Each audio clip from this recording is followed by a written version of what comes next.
Good morning, ladies and gentlemen. Thank you very much for coming back. We started yesterday, and we are going to talk more about the different topics today.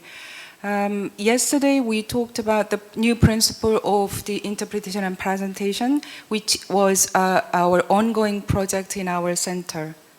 Today, we are going to move on to the different topics, which is about the attribute and values within the World Heritage context, so that we can talk more about the practical aspects rather than the theoretical aspects.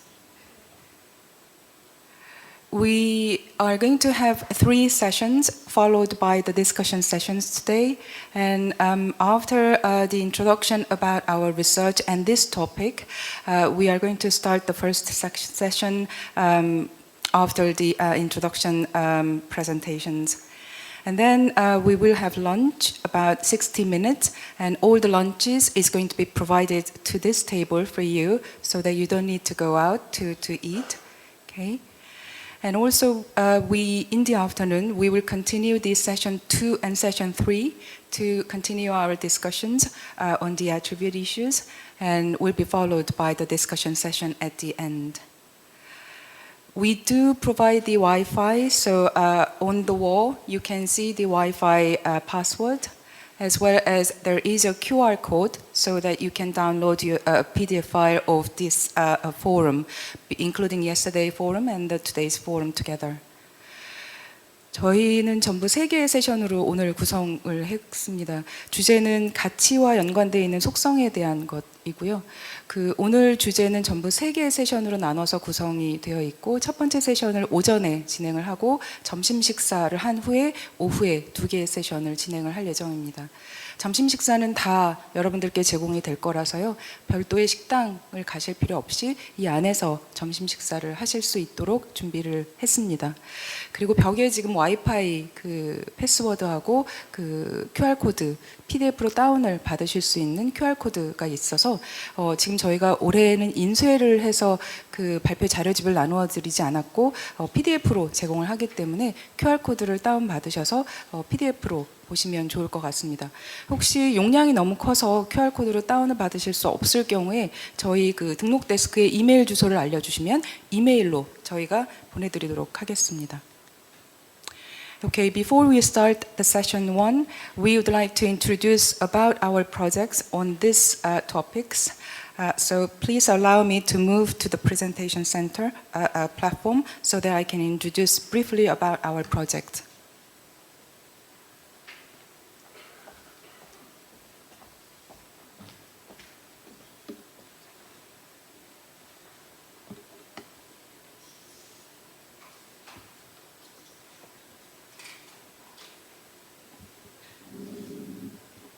The topic that we are going to talk about today is attribute. Attribute in relation to the values, the outstanding universal values and the other values. And we started this project about 4 years back by the request of the Korea Heritage Service on the Korean cultural heritage sites as well as the World Heritage sites in Korea.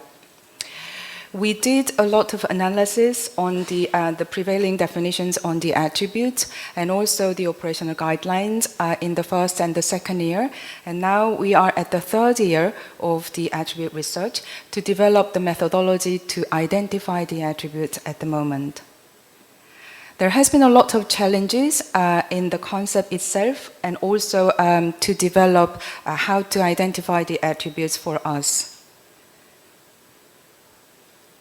Here is Battleship Island, as you probably do know, one of the many components of the Japan's Meiji Industrial Revolution, which was nominated into the World Heritage Site in 2015. The site was recognized, valuable, and significant as a human achievement of making industrial progress in the history of mankind. However, in the process of nomination, both ethical and methodological aspects and issues has been raised. There are different memories in this site, mainly by 2 extremely different groups of people. The timeline of the site was limited up to only 1910, that we should remember here, and there was not so much saying about the people in industrial heritage who worked in the island and who achieved this industrial revolution. Fortunately, we started to talk about peoples, but unfortunately, at the same time, in very contrasting ways.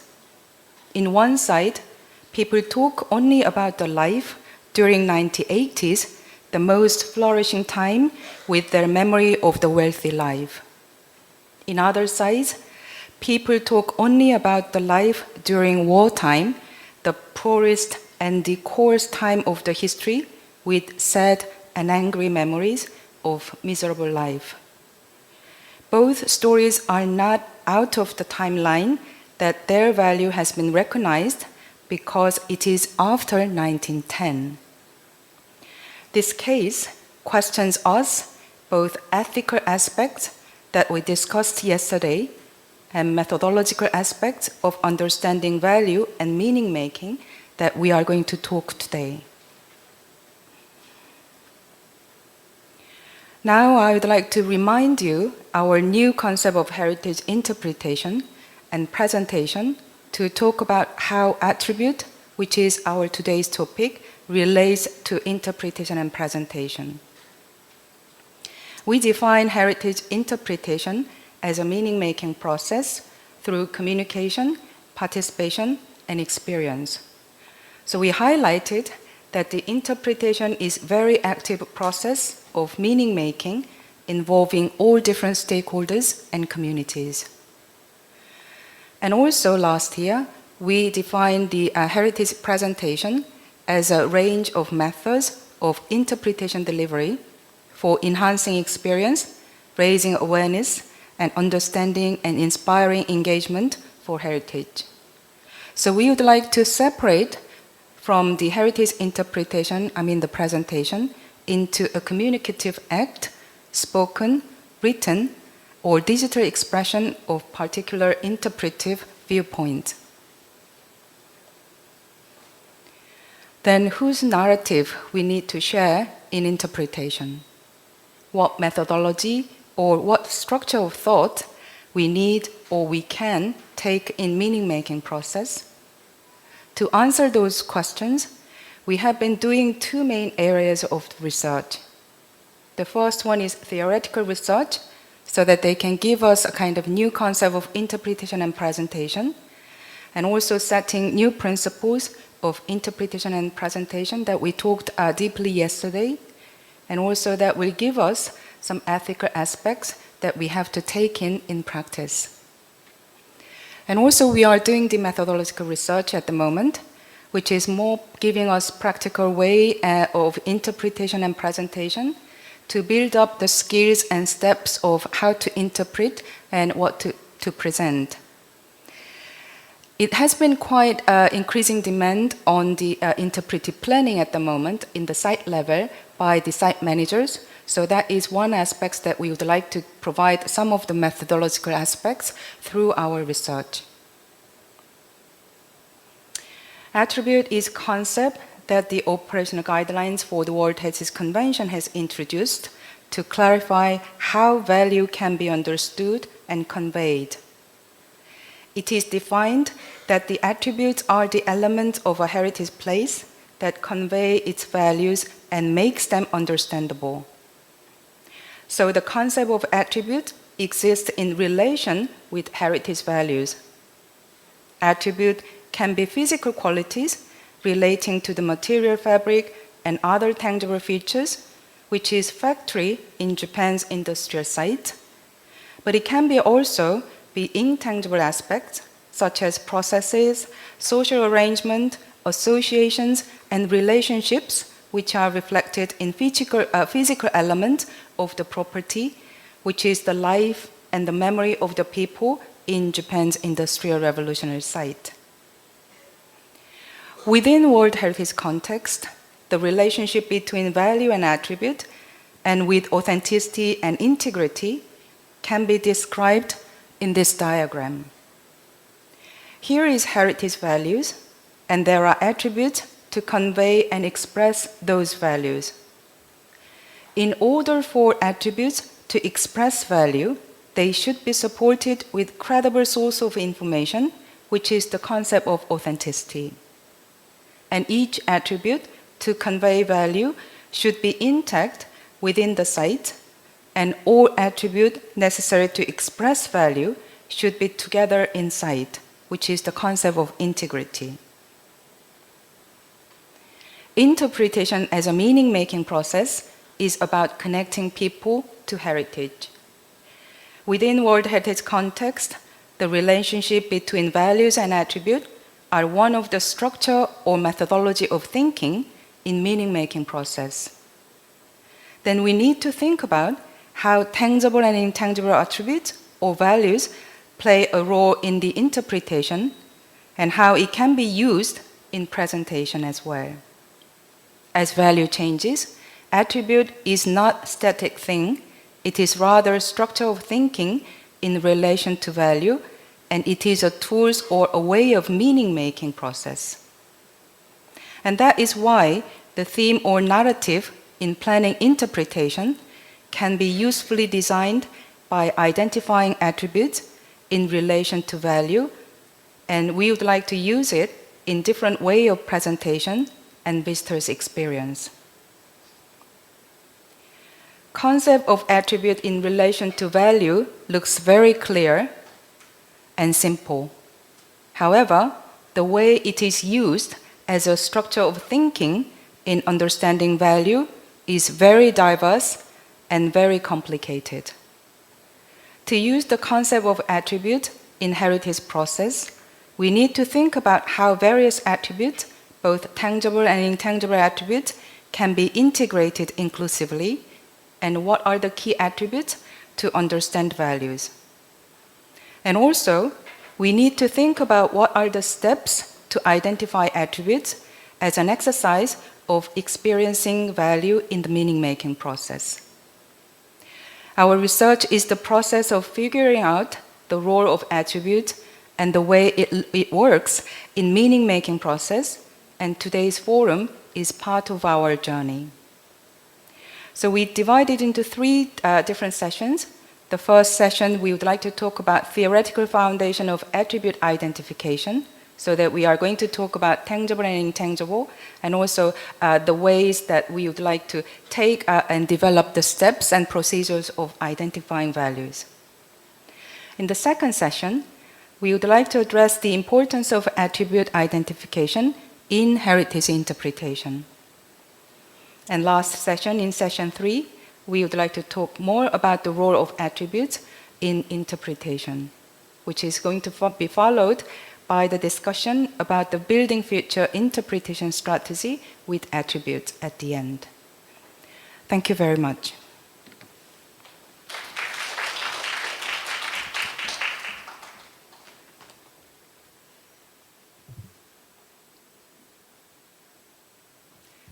Now I would like to start the session 1 with Professor Neil Kamal Shakapain online. He's going to deliver his speech online, unfortunately because of his accident and health issues that he couldn't come. But he's going to join us in online today to talk about heritage values and attributes beyond World Heritage System, implications from heritage interpretation and presentation. Neil Kamal Shakapain is the professor of Cultural Heritage Management Center at the Ahmedabad University in India. He has been working with us for the last many years on definition of the interpretation and presentation, and also the principles of interpretation and presentation, and also this research as well. Please give a big welcome him to the floor online so that he can deliver his speech online. Thank you very much.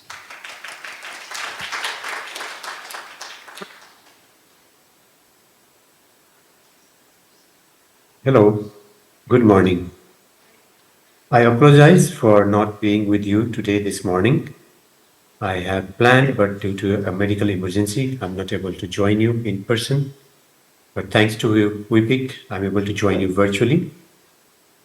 Today, I'm discussing about heritage values and attributes beyond the World Heritage System, and what does that imply for heritage interpretation and presentation. So, in this presentation, I'm going to explore heritage values and attributes beyond the World Heritage System.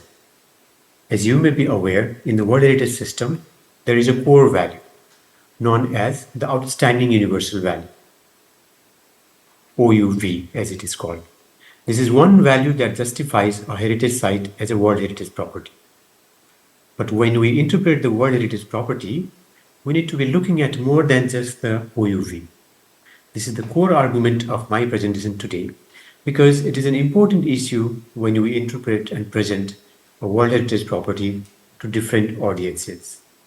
So let me begin by stepping back and talking about general perceptions of today's heritage systems. Let us first think of a heritage system in general. Heritage and heritage systems are perceived in multiple dichotomies. I'm not going to define what is heritage and what are the heritage systems, but I'm just going to point out how we have used the dichotomized approach to conceptualize these notions.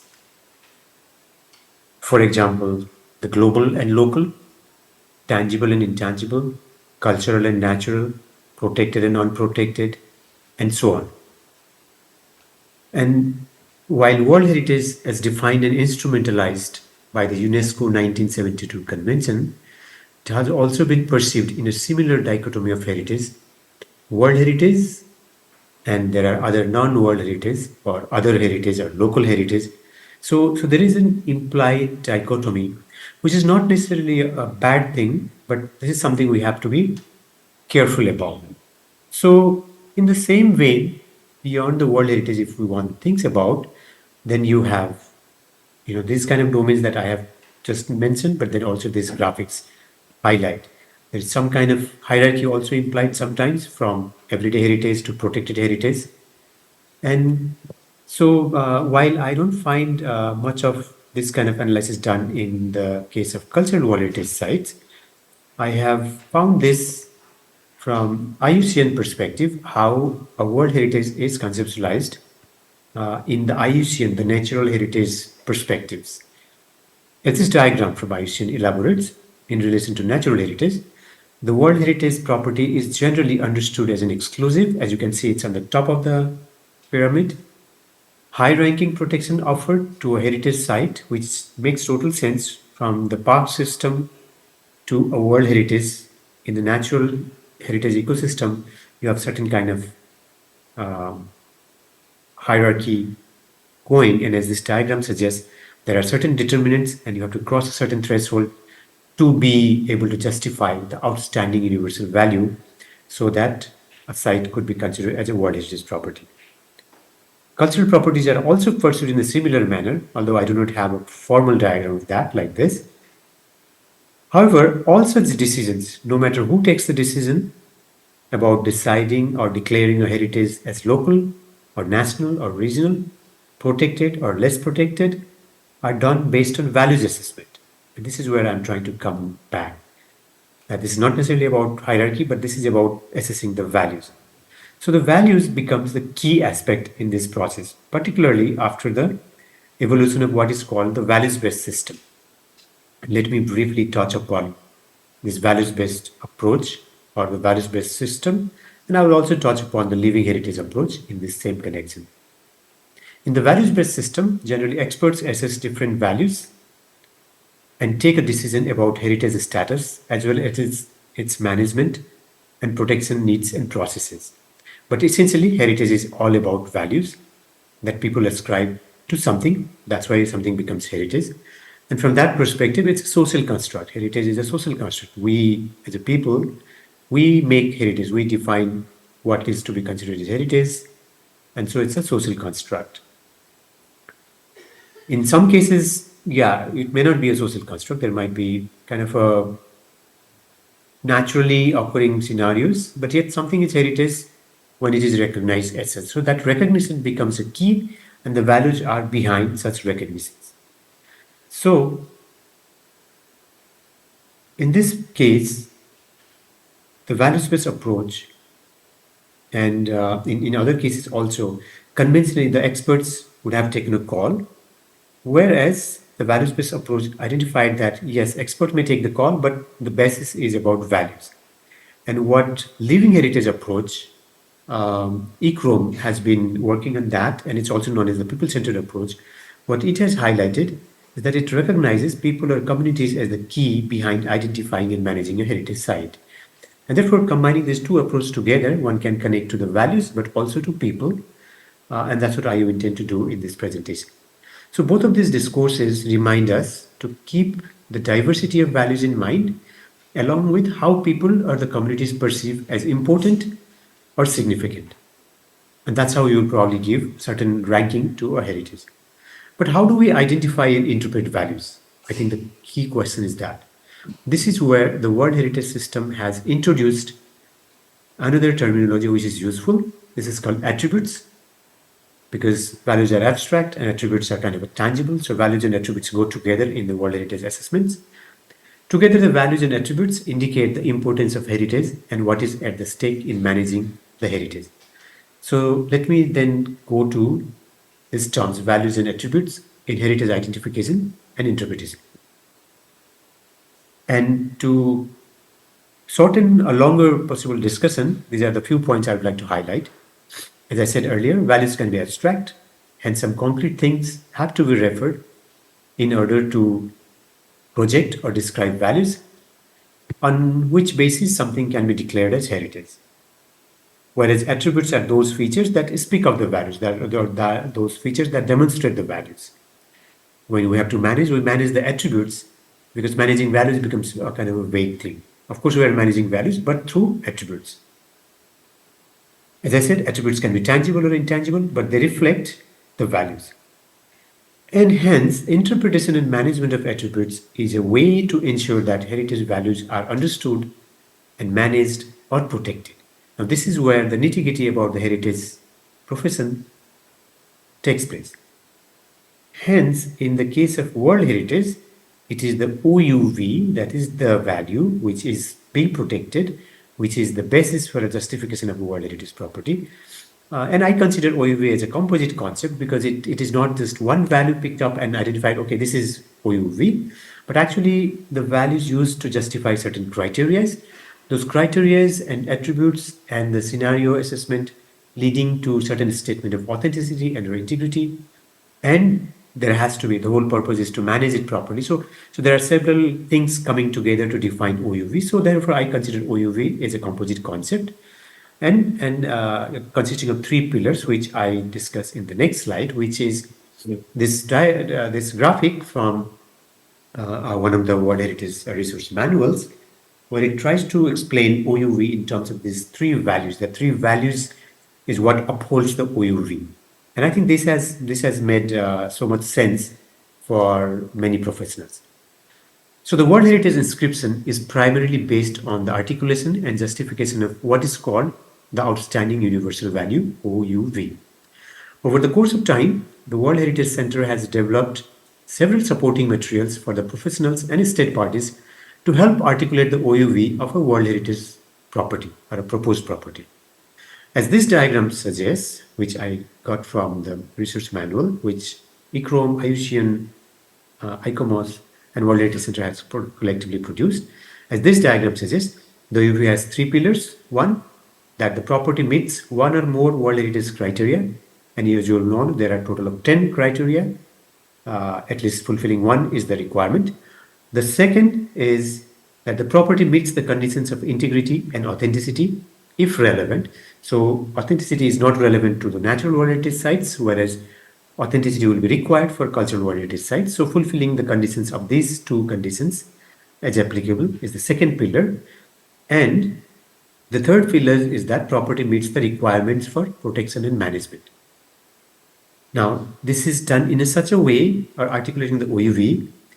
What is not necessarily shown in this picture, in my analysis, is that what is the ground for these pillars to arise and define or support the OUV. So I'm just rhetorically looking at the context out of which this whole thing is coming up, because this is not standing in isolation. This is not an island. So my concern here is to think about the bottom part of this diagram, which is not necessarily elaborated here, but I think that's important, which I consider as the larger context in which these things exist, the OUV and the three pillars exist. And therefore, I wish to expand this diagram, which is in my next slide. I mean, forgive me about the very rough diagram here, but using the features in the PowerPoint program, I could do this in a very short amount of time, but I hope this makes the point. Now, what this diagram is showing is it's kind of elaborating my question about this whole three pillars of OUV idea, as that what are those three pillars standing on? And in my interpretation, I would say they are standing on several other sets of values which I consider or I call local heritage values, for the lack of a better term, LHV. And please remember, I have used the plural term here, local heritage values, meaning there are multiple values, there are different kinds of values, unlike OUV, which is one value which is defined, articulated, and fixed there. Here I use that term, but I also recognize that there are several other terms that some of our colleagues have been using in different contexts. So Joan had highlighted this during one of our conversations, so I recognize that. But these local heritage values on which the three pillars of OUV stands in my argument, this LSB is also not coming out of the blue. They actually are situated in certain contexts. And here I conceptualize the context as people, place, and processes. These contexts to me are related to the complex web of life that we exist historically, today, in all kinds of things, out of which certain values are recognized. And out of those certain values, stepping on those, we eventually justify something to be considered as having an OUV. And on basis of that, something is known as World Heritage Property. Now, the question is why LSV or all these other values are important. So let us look into that. So why is it important to think something like LSB? Or as I mentioned, there are other terms also used. For example, key values or KV or other significant values, SPVs. These are something that my colleague Joan Day, who is also present in these forums with you, he had reminded me. Thanks, John, for doing this to me. But why these concepts are important, no matter what terminology you use? To me, these are a reminder that any World Heritage property, despite having an OUV, also has several other Vs, several other values, and these are equally important, particularly when you are trying to interpret them. So the terminology is not the key, but the core idea is there are values beyond the OUV that a World Heritage possesses, and managing a World Heritage or interpreting them is not necessarily about OUV, but or let me put it the other way. To understand or interpret OUV, we may need to go back to those several ways, the values, the other values, which can help us elaborate and understand the outstanding universal values. And that is the primary reason that we need to keep in mind these several other values, which I consider local heritage values. Joan and other colleagues would say SPVs, significant property values, no matter how you define, right? So I hope this point is clear, why I'm introducing this argument and the terminology to draw your attention towards several other values which might be lying on the ground diversely. Sometimes they might be in conflict with each other, but that's okay. That's part of the heritage world. So then let's then look at then what is the relation of OUV and LHV, or outstanding universal value, and the local heritage values. If I compare, one thing is that yes, OUV is a single concept, as the World Heritage Committee has been saying, whereas the local heritage values are a plural concept. And plural not just because of the number, the multitude, but also in diverse kind of values. So the diversity becomes key here.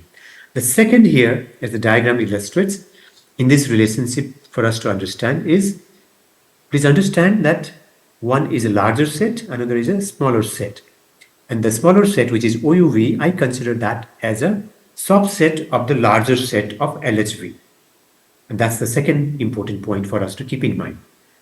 The third is, if you pay attention to the rough graphic that I have presented here, is that while the OUV has a solid boundary drawn, and please do not pay attention to the shape. Shape could be anything, but the boundary is solidly drawn for the OUV, whereas it is in a dotted line in case of LSB, meaning the local heritage values is boundless. It can evolve, there can be new values identified as per the situation or the time or the aspirations of the people and all that.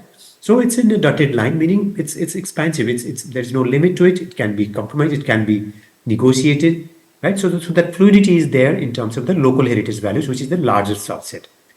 And the third point I want to draw your attention is I conceptualized OUV not entirely remaining within what may be considered as LSV. Some part of OUV might be slightly out, because when you have these three pillars supporting the OUV, not all of them actually may be in LSV. It might also be, it may not be, but we have to be open that for the instruments that World Heritage Convention has given to us, sometimes OUV may have certain things drawn not necessarily from the local heritage values perspective, but from maybe the governance perspective or the global perspective. So I'm vaguely indicating that by showing this diagram, that the OUV set might be popping out a little bit from the LSV. Might be, may not always be, but that's my third point. And I hope the point here is that these nuances are very important when you try to interpret a World Heritage property. Because if you try to interpret a World Heritage property by just looking at OUV within its confines, to the experts it may make sense, but to the general public, to the community, to the stakeholders, right holders, it may not always make sense. And therefore, the interpretation of OUV, I think, is better done when we relate it to several other values that I discussed. So then, what is the relationship with the process of interpretation here? And again, I try to add onto the diagram that if I conceptualize a heritage interpretation and presentation process as something that starts from, let's say, the local heritage values, then it eventually helps us to define the OUV. That could be one approach.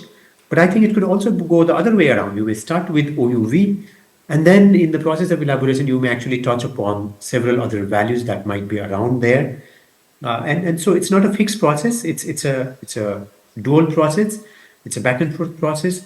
And it actually may start, depending on who you are interpreting for, it may start from anywhere. But then the core argument here is that interpretation of a World Heritage property, I think, is better done if we actually keep in mind both these sets of values and then navigate through that to make your interpretive narrative.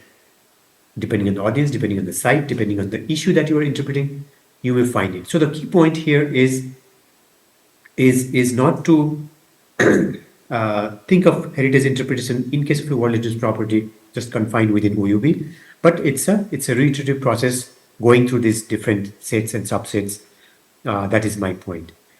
And therefore, the argument that I'm making in this presentation is that the key question is, how does one go about interpreting the World Heritage property?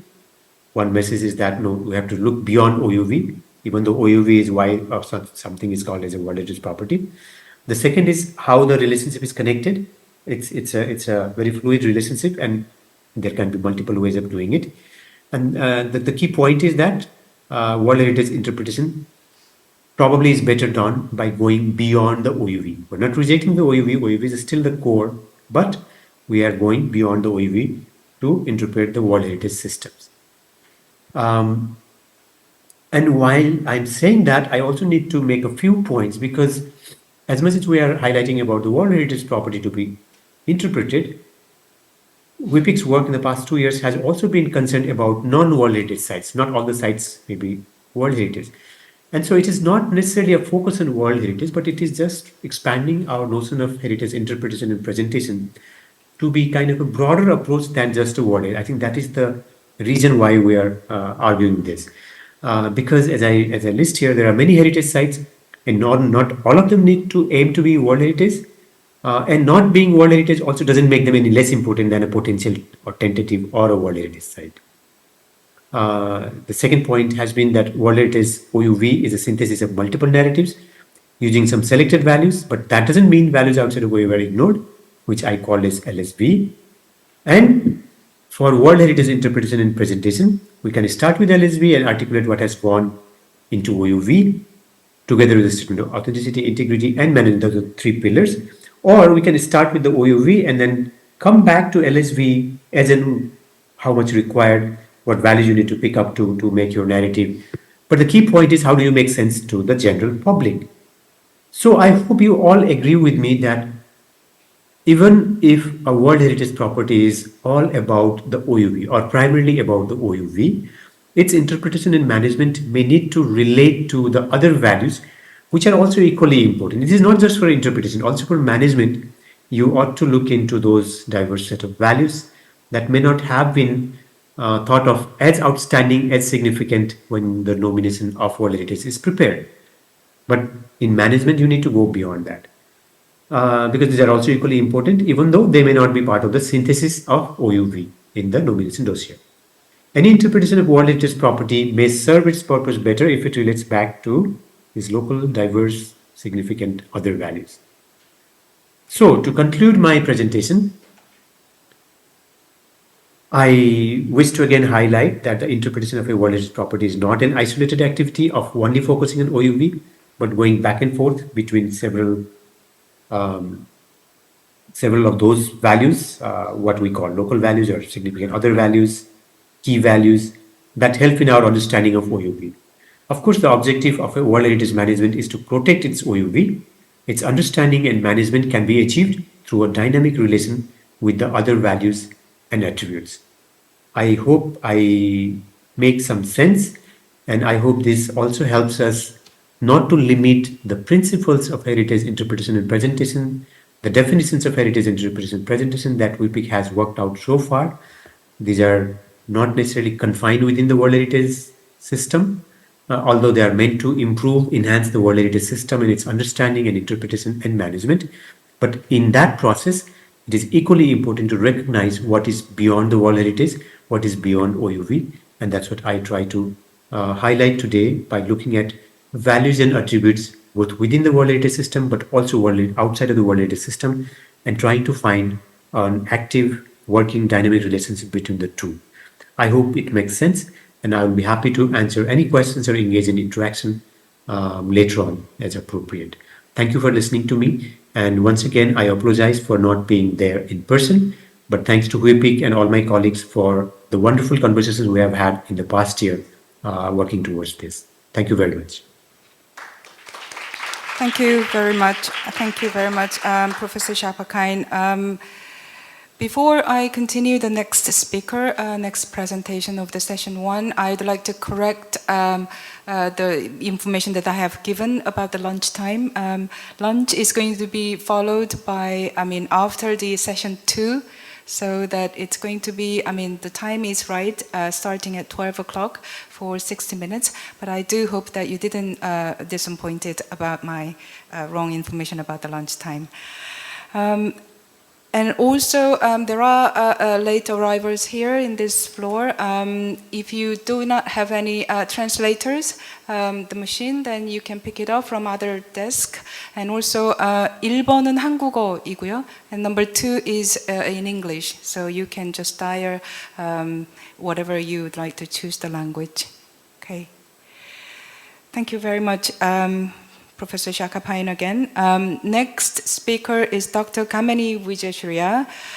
He is a Sri Lankan architect and also the archaeologist as a training, and he has been performing over 40 years of the experience in heritage conservation and management. And he received the prestigious ACROM Award 2021 for his contributions to the conservation and management of the cultural heritage globally. And also he is renowned for this work on World Heritage and pioneering concept of people-centered approach to conservation that he introduced. He has held prominent roles, including the director of conservation in Sri Lanka, and also he has been a project manager and special advisor to the Director General of ICROM, and currently he is a special advisor at WITREP, Shanghai, and a UNESCO facilitator for intangible cultural heritage. I'd like to invite Dr. Kameni Wijayasuriya to the floor to speak about the identifying attributes and their application in the interpretation of heritage with emphasis on intangibles. Please give him a big welcome to his presentation.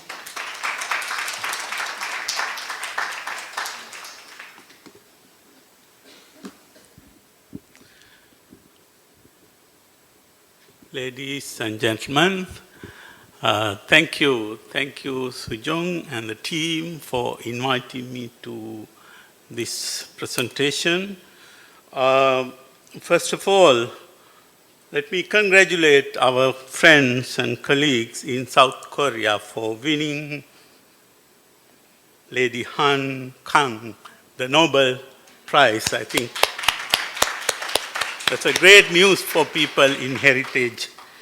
And I think my friend and colleague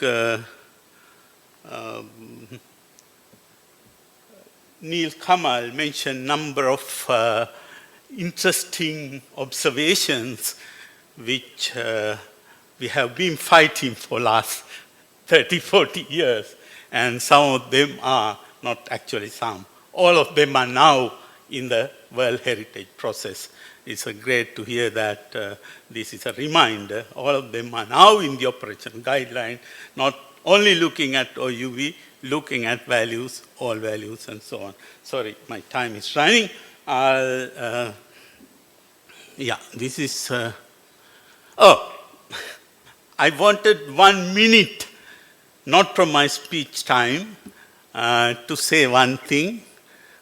Pay tribute to Cultural Heritage Administration. I think they have changed the name now of Korea. And of course, some of the things I'm going to talk about are in these publications. We had a series of 5 forums, thanks to financial contributions from CHA and thanks to the initiative of this lady, Sujong, and we have had forum on Asian Buddhist heritage, revisiting authenticity and traditional knowledge systems, national conservation policy in Asia. They are all published and they can be downloaded free from ICCROM website. Now I will, I have looked at the transformation of the heritage sector in relation to the theme I'm going to talk, intangibles. We had, it's also a way of looking at history of conservation or heritage discourse. We had pre-19th century traditional knowledge systems that manage and maintain all heritage places, and there was no division between tangible and intangible. Then we had the mid-19th century modern conservation movement, which we all are products, and I call it the fabric focus period because it was all about protecting cultural deposits, cultural materials, and so on, and tangibles dominated. And then I call it another transition period, 1970-90, which started this towards acknowledging intangibles, because that's the time they started talking about values, 79 with the World Heritage Convention and so on. And then, of course, my argument is after 1990, we have the people focus period in heritage, which all talks about intangibles, local values, you mention anything, is people are on top. And of course, this people focus approach to heritage was not only limited to cultural sector, it was also the true for natural heritage sector. I'm not going to go into deep detail, but you can say nature for itself, to moving from nature for itself to people and nature. And so pre-19th century, I mentioned that there was no division between tangible and intangible, and the traditional knowledge system was underpinned by such publications like Maya Mata. In thanks to, again, CHA, we compiled the traditional knowledge systems in Asia. And mid-19th century with the modern conservation up to 1970 with the formulation of Venice Charter and so on, tangibles dominated. This is a conservation proposal prepared by French architects for Angkor Wat, and they had on the left-hand side, Angkor Wat had temples in front of it, but in their conservation plan, they wanted to see the beauty of the Angkor Wat, so they removed all the temples and ritual aspects. This is a conference I was invited to give a keynote speech. It's a World Heritage Site, in Thailand, a lot of bricks. We only talk about bricks, the conference, whereas this has this spirituality so much in that. And 70 to 90, I mentioned, little by little began to acknowledge intangibles, particularly with the introduction of values and values aspect, things like Bara Charter and also World Heritage, outstanding universal value.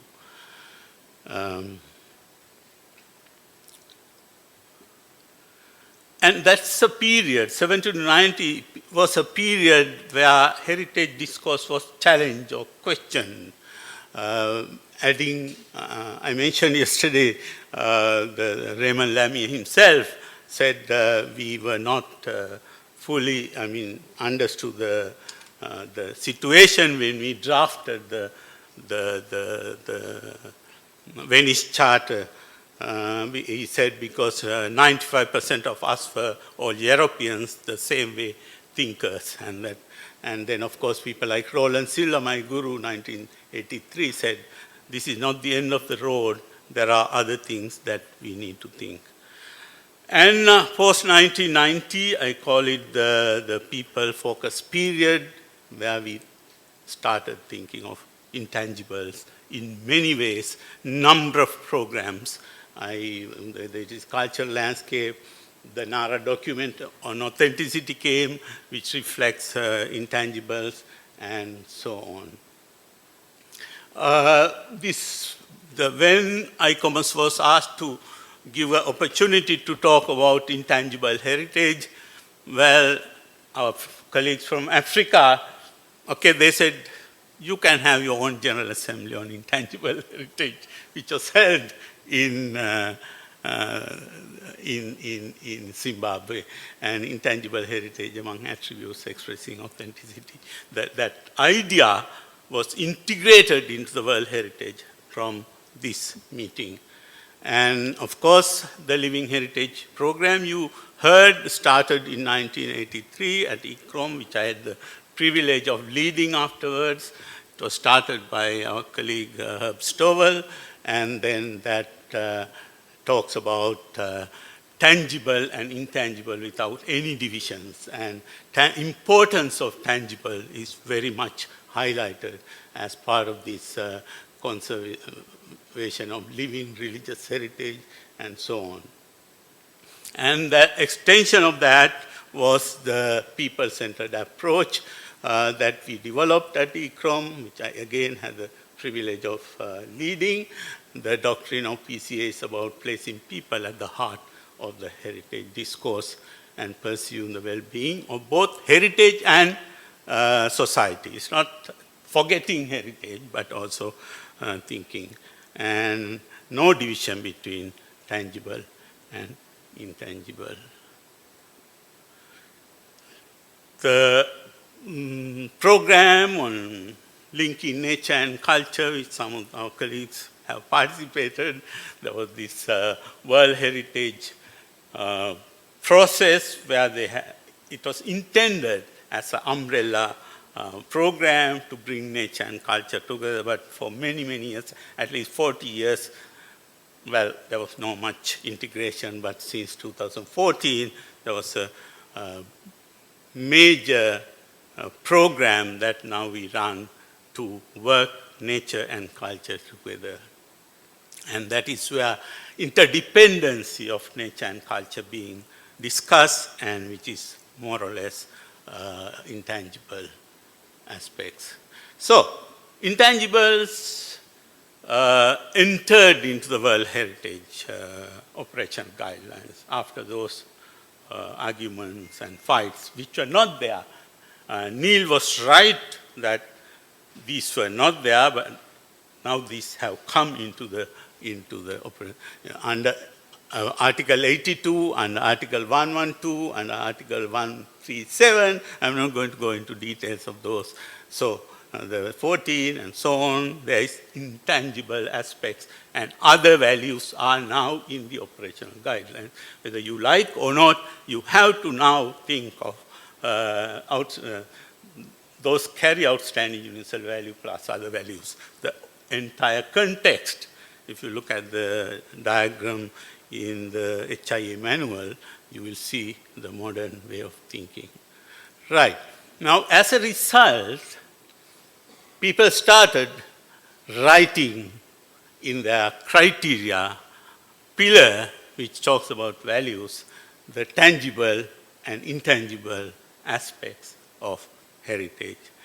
Not only that, they started using it in their management systems and described these honey rice terraces where a traditional farming system is integrated as part of the management aspects because World Heritage in 2005 operational guidelines accepted traditional management systems can be used to manage World Heritage.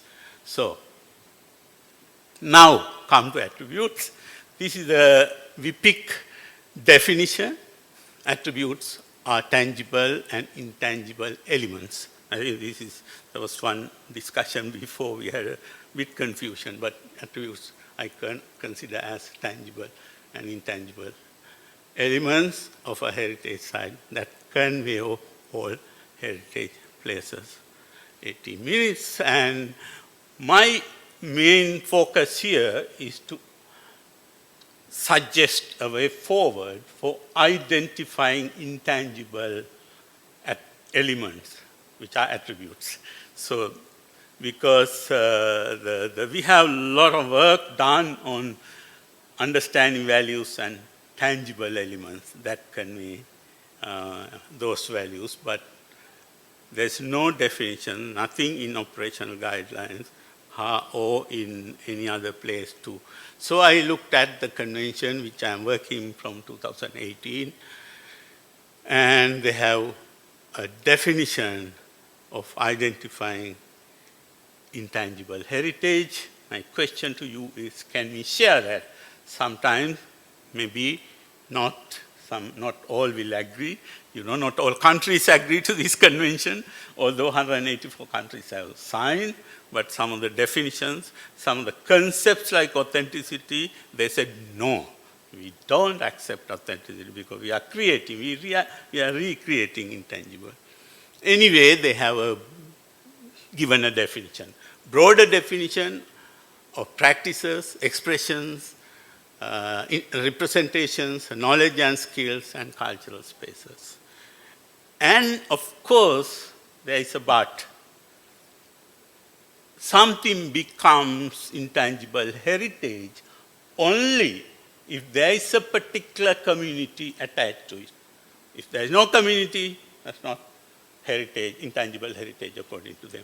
They also call bearers or practitioners of that particular thing. So this is something very important. This is an advancement because we have been arguing for the notion of communities in heritage.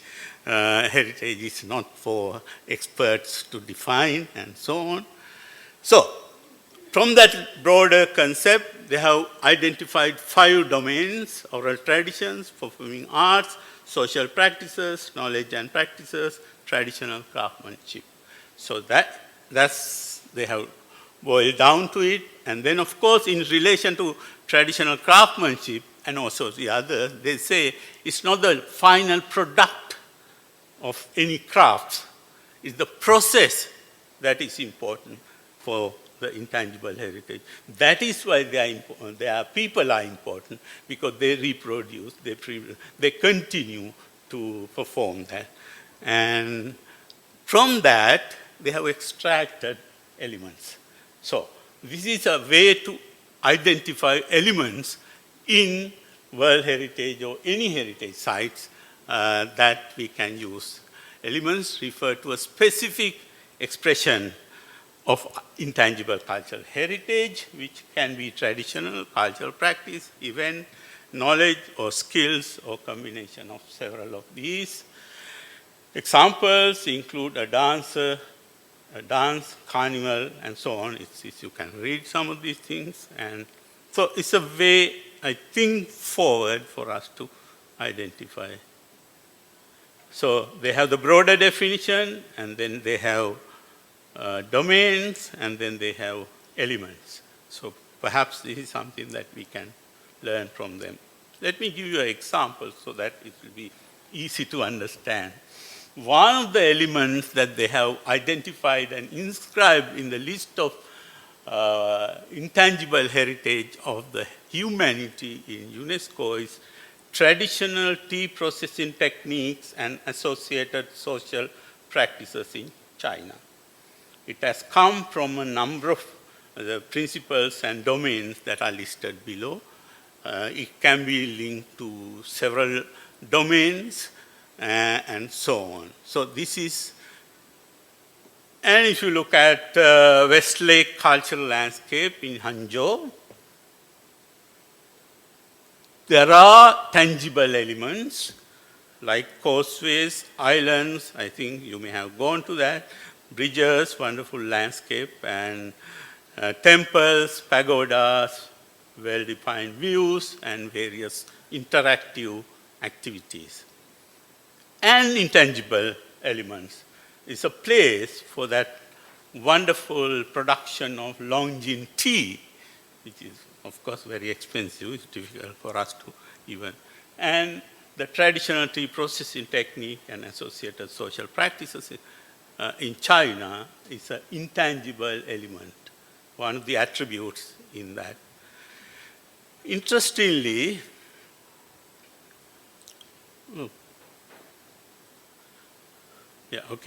and then, well, this is my own example of the Temple of the Tooth Relic of Sri Lanka, where the tooth relic of the Buddha is deposited, and from the 5th century AD, and being the most sacred place in the country.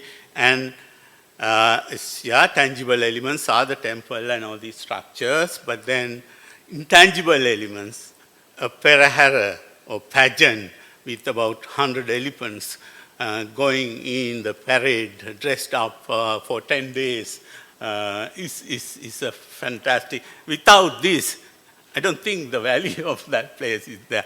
This is coming from the 5th century AD. The Chinese monk who visited Sri Lanka describes this, and it's a continuation. So you have the tangible element, you have the intangible elements. And well, this is from the sacred Okinoshima Island, which I was there recently, and this rope making technology is the one which defined the sacred space. It's a fascinating skill, technology, and so on. So there are things that we can identify as intangible elements.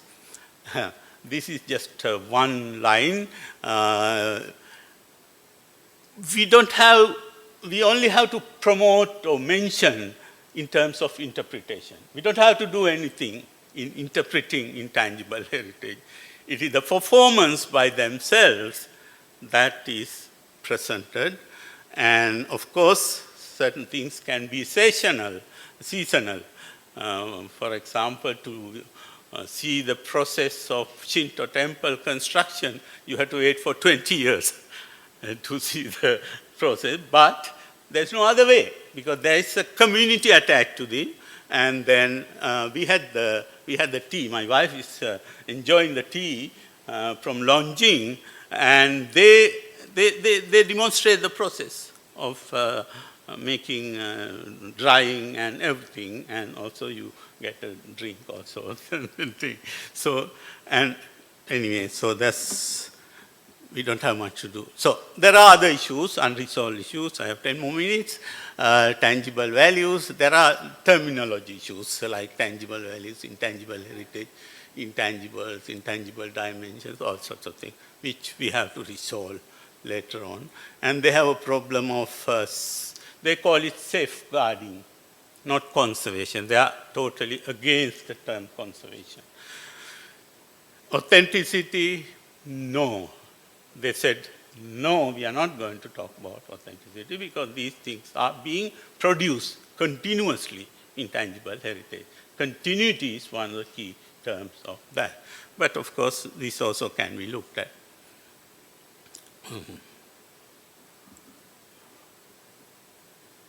So, I think I finished my intangible aspect of identifying elements, but I want to go into one other section, identifying attributes or elements of outstanding universal value, because all what we have discussed are only related to criteria, pillar.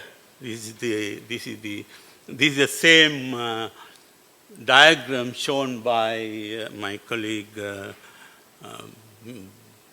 Neil, which was in our resource manual, which I had the privilege of leading, but I picked up the earlier as a respect for IUCN, which invented this. And so it rests on 3 pillars, and we have so far discussed the criteria pillar, where we can identify, we can discuss values, we can identify attributes. But then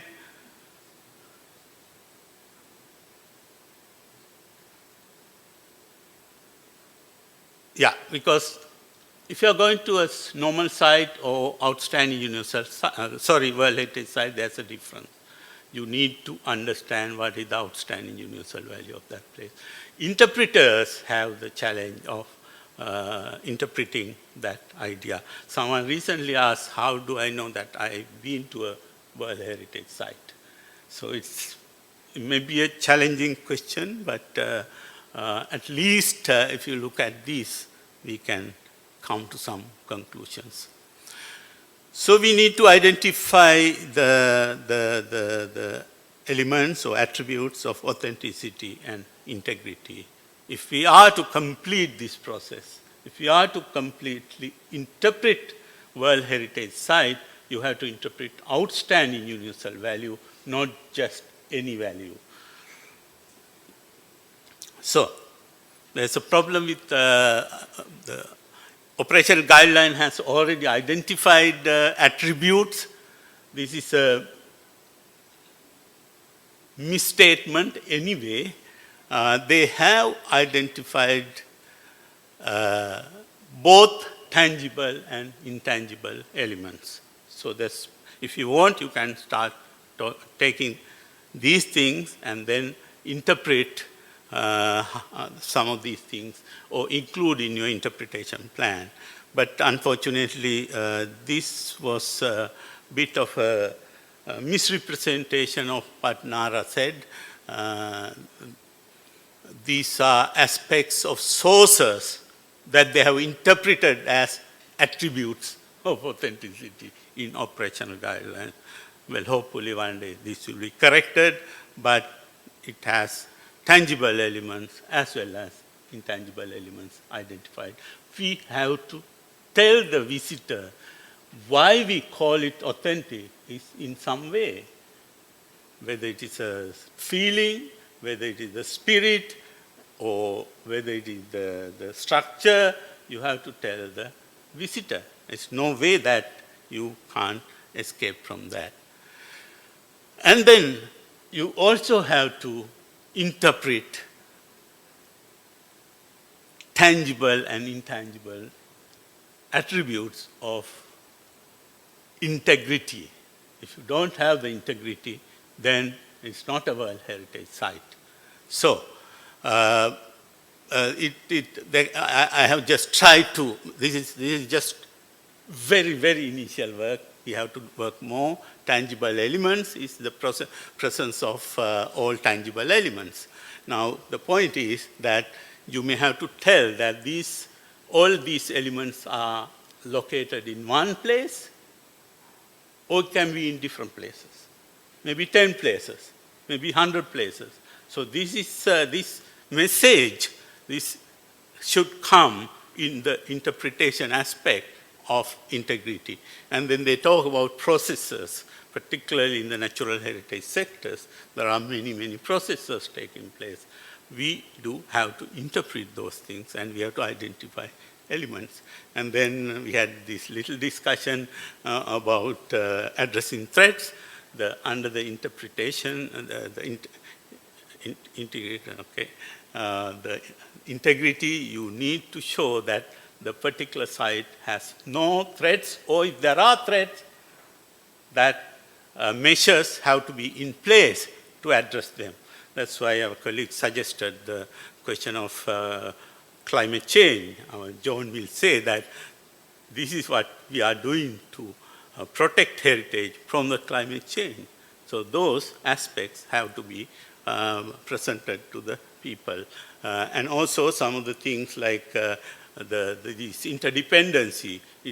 You can say you have this, all attributes, all the monuments are here, but one is a sacred one.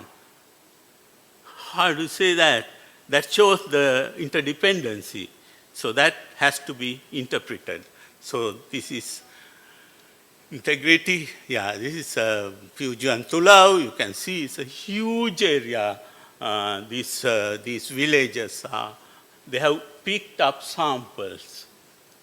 Unless you explain in your interpretation plan, interpretation aspect, that this is how this property gains the OUV, otherwise it's meaningless.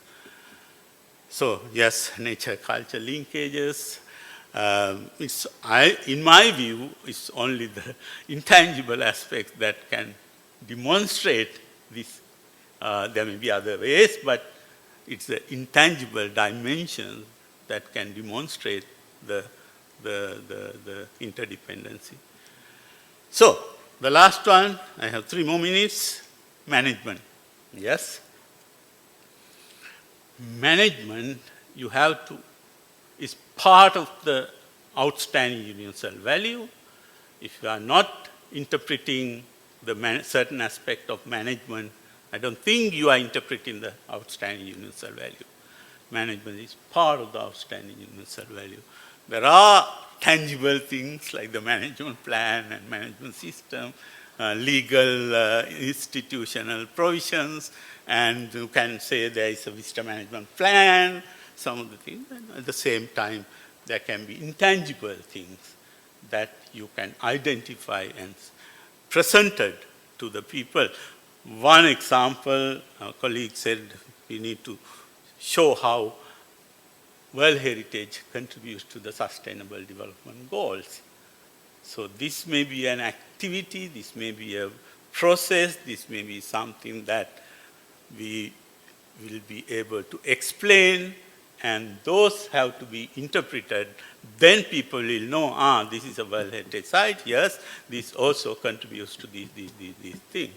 So there are, the operational guidelines requires that we address human rights issues, the communities issues. If there are indigenous people, you need to get prior and informed consent. Are these important for you to interpret, or are they for just management? Yes, maybe for management, but some of these things have to be interpreted to the people, because then you are interpreting the outstanding universal value collectively. So, what aspects of sustainable development policy, 4 pillars that you do.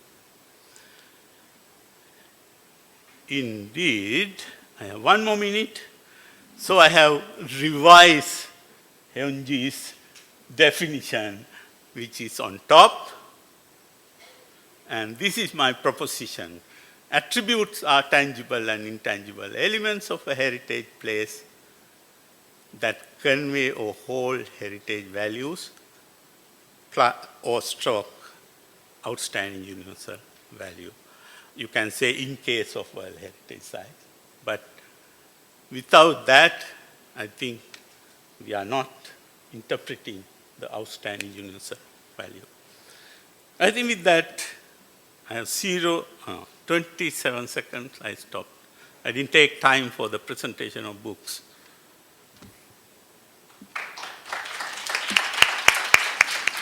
Thank you very much, Dr. Kamini Wijeshria.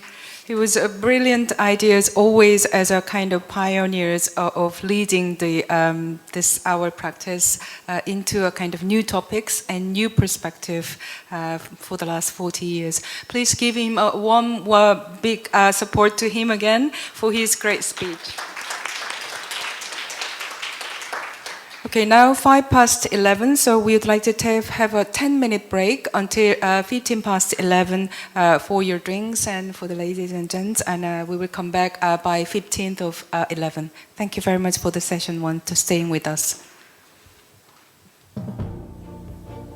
Thank you very much for coming back. We are a little bit behind of our schedule, but we will make it over later on, because today's speaker is less than yesterday, so we can probably have more time to discuss at the end of our day. Now I would like to start session 2 with 2 speakers, and I think you should be really careful and being attentive to these 2 very important presentations. The first one is going to be by Dr. Sarah Court, independent heritage specialist online, unfortunately again, that she is in other country for the capacity building programs at the moment. So she's going to talk about the attributes conveying outstanding universal value, case studies from World Heritage Properties. Sarah Court is an archaeologist based in Italy, and she is primarily concerned with the relationship between heritage and society and participatory approaches to management. This includes an ongoing contributions to the World Heritage Leadership Program by ICCROM. And for the last 15 years, with the trust and fund, she coordinated initiatives involving the local and the international communities, including interpretation activities and audience development research. She has been commissioned by our center at the early of this year to analyze some previous cases of the identifying attributes. She found a very interesting outcome through her research, and probably she's going to a little bit summarize about her findings in this research with us today. I would like to invite her to the floor online so that she can talk about the attribute conveying outstanding universal value. Please give her a big support to her presentation. Thank you.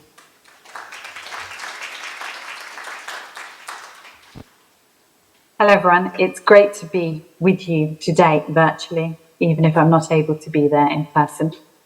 So I'd like to thank the organisers for giving me this space in the programme to give you some of the key results from the research that we carried out much earlier this year, which we hoped would act as a good foundation for the work that other colleagues will be sharing with you over the course of the day.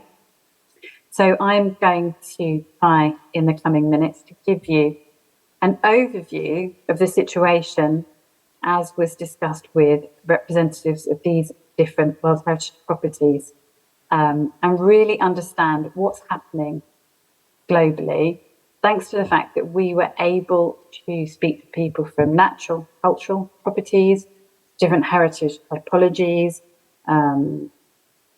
and from properties that have been on the list for many, many years and more recent ones, and get a sense of when values and attributes are being really addressed and identified, how they're used, and what we can learn from those existing experiences. What are the gaps, and how can we tie that into heritage interpretation? If the heritage interpretation is using the same attributes and it's supporting other management processes. What can we learn from what's already happening in these different places today? So that's what I hope to summarise in the coming slides. But before I start with the case studies, I just think it's useful to have an understanding that it emerged quite quickly that there's a very big difference between those properties that are recent nominations and those which are much older properties. So just to give you a sense of how attributes are identified in these two different areas, there's a lot of emphasis in the nomination process now on identifying very clearly values and attributes, and then understanding which of those potentially form the OUV. And there's guidance material that's provided by the Wild Heritage Centre and the advisory bodies, and it's become much clearer. Recent properties are getting really good at doing this work. Older nominations suffer from the fact that in some cases they don't even have a statement of outstanding universal value, although these have now, they're all being written retrospectively, so they do exist. But that's all that they have. And so when a specific management need arises, they're forced to use that statement, analyse it, and establish what the attributes are looking backwards. So it's a much more complex process. And largely the experiences of older nominations are based on these three areas that I'd like to just quickly mention to you so you can see the process that they're going through. In all of the cases of all the properties that I spoke to, they had, the older nominations had identified their attributes through one or more of these tasks. So the first one is periodic reporting. We just concluded the first cycle with the final results being presented to the committee this summer. And it's significant because there's a question in this reporting about the attributes. All properties were asked to identify them and talk about their state of conservation. And so it's really important. The World Heritage Centre offered capacity building.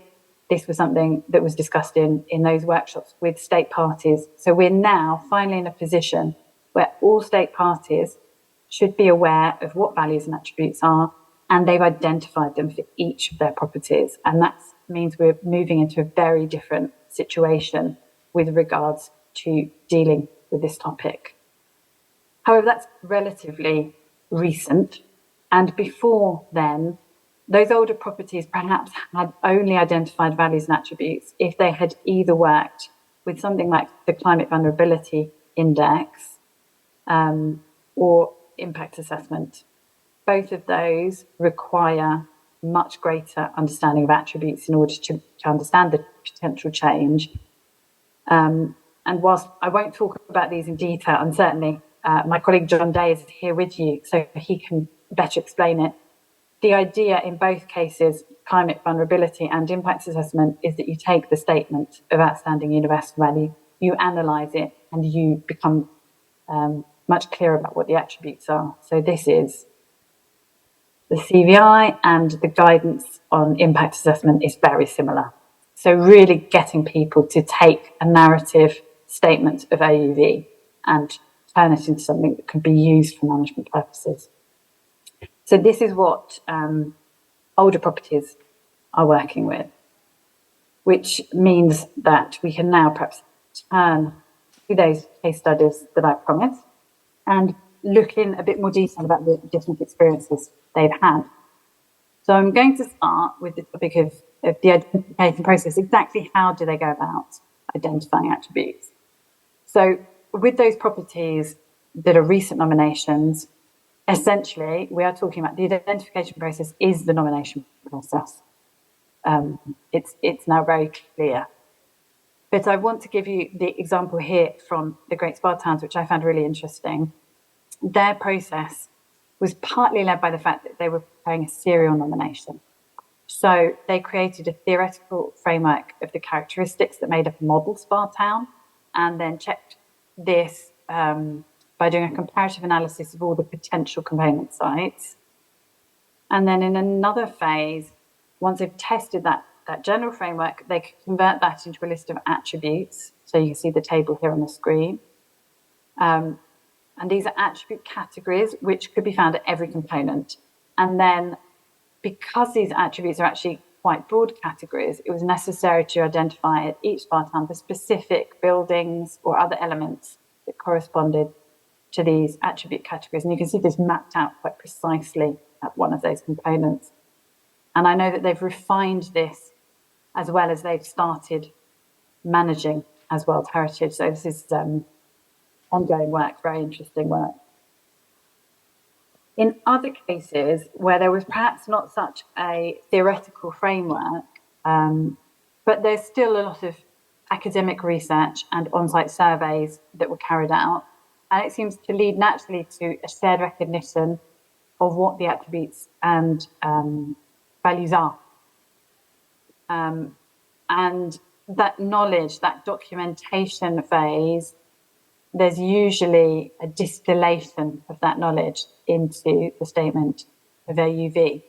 And although it's perhaps more organic than the example from the Great Spa Towns, the most successful cases do seem to be based on systematic mapping and documentation and surveying for conservation, such as the case that you're seeing on the screen of Hebron.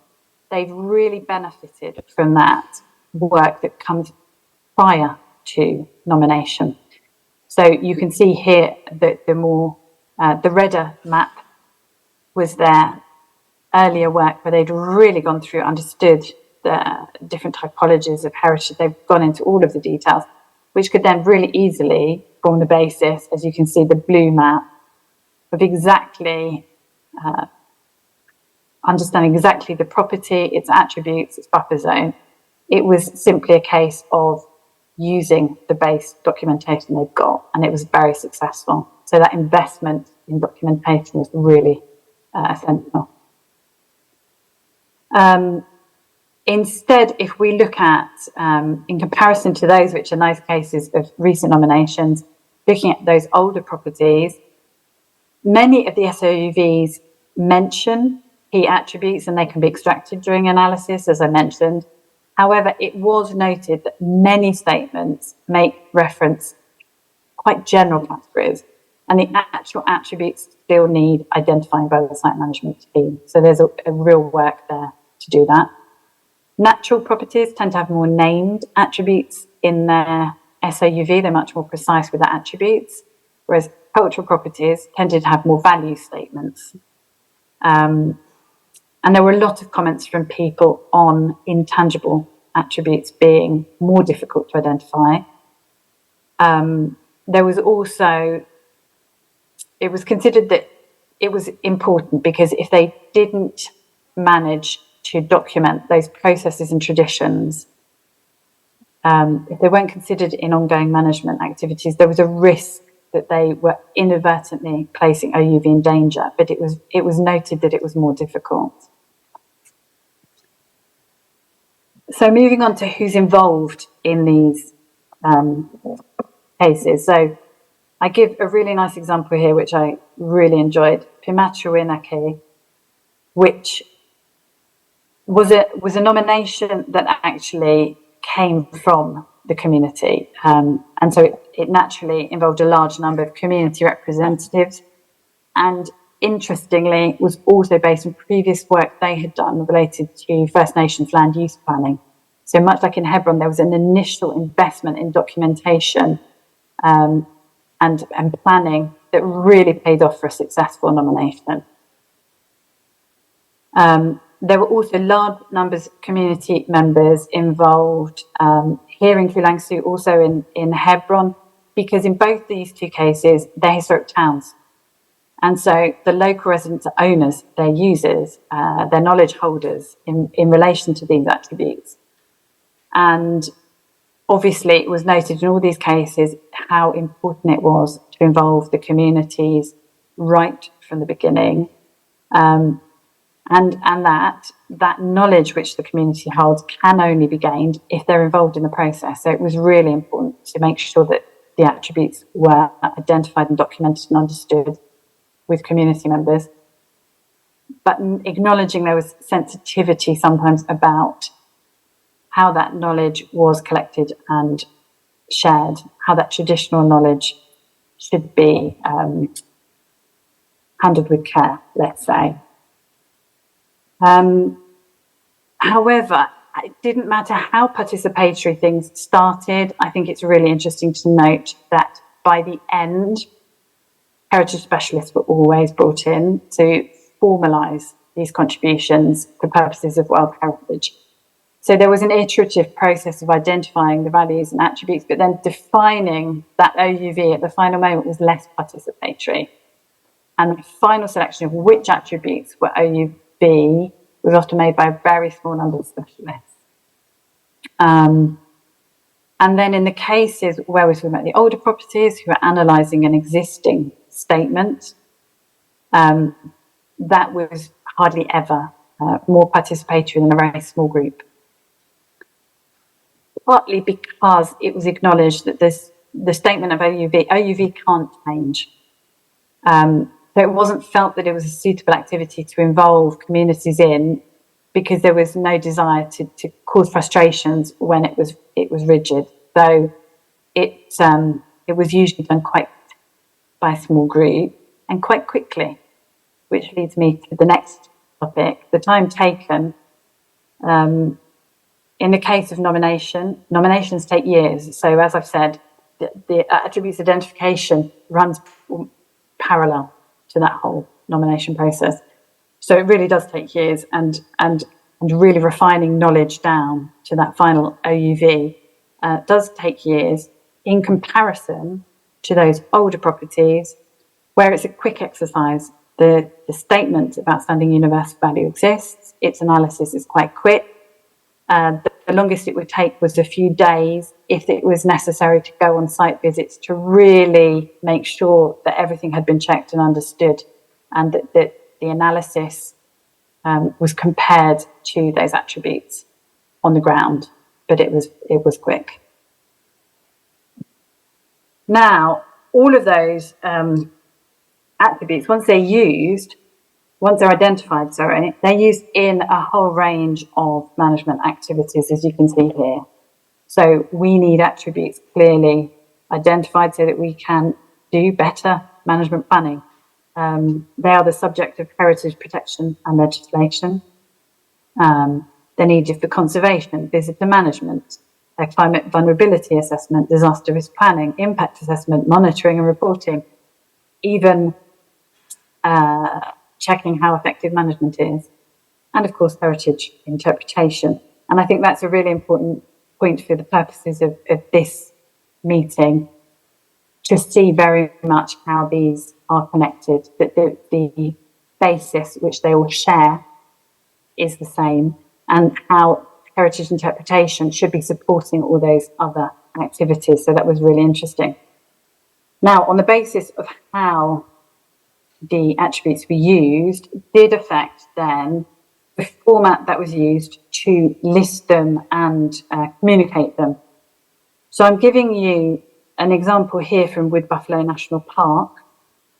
In this case, the attributes are being used in an action plan. So it's coming in a table format, they very often were, and the other information in the table corresponds to how they're going from the statement of AUV through to, what are the actions we're going to carry out, what are we trying to achieve, and how are we going to measure it.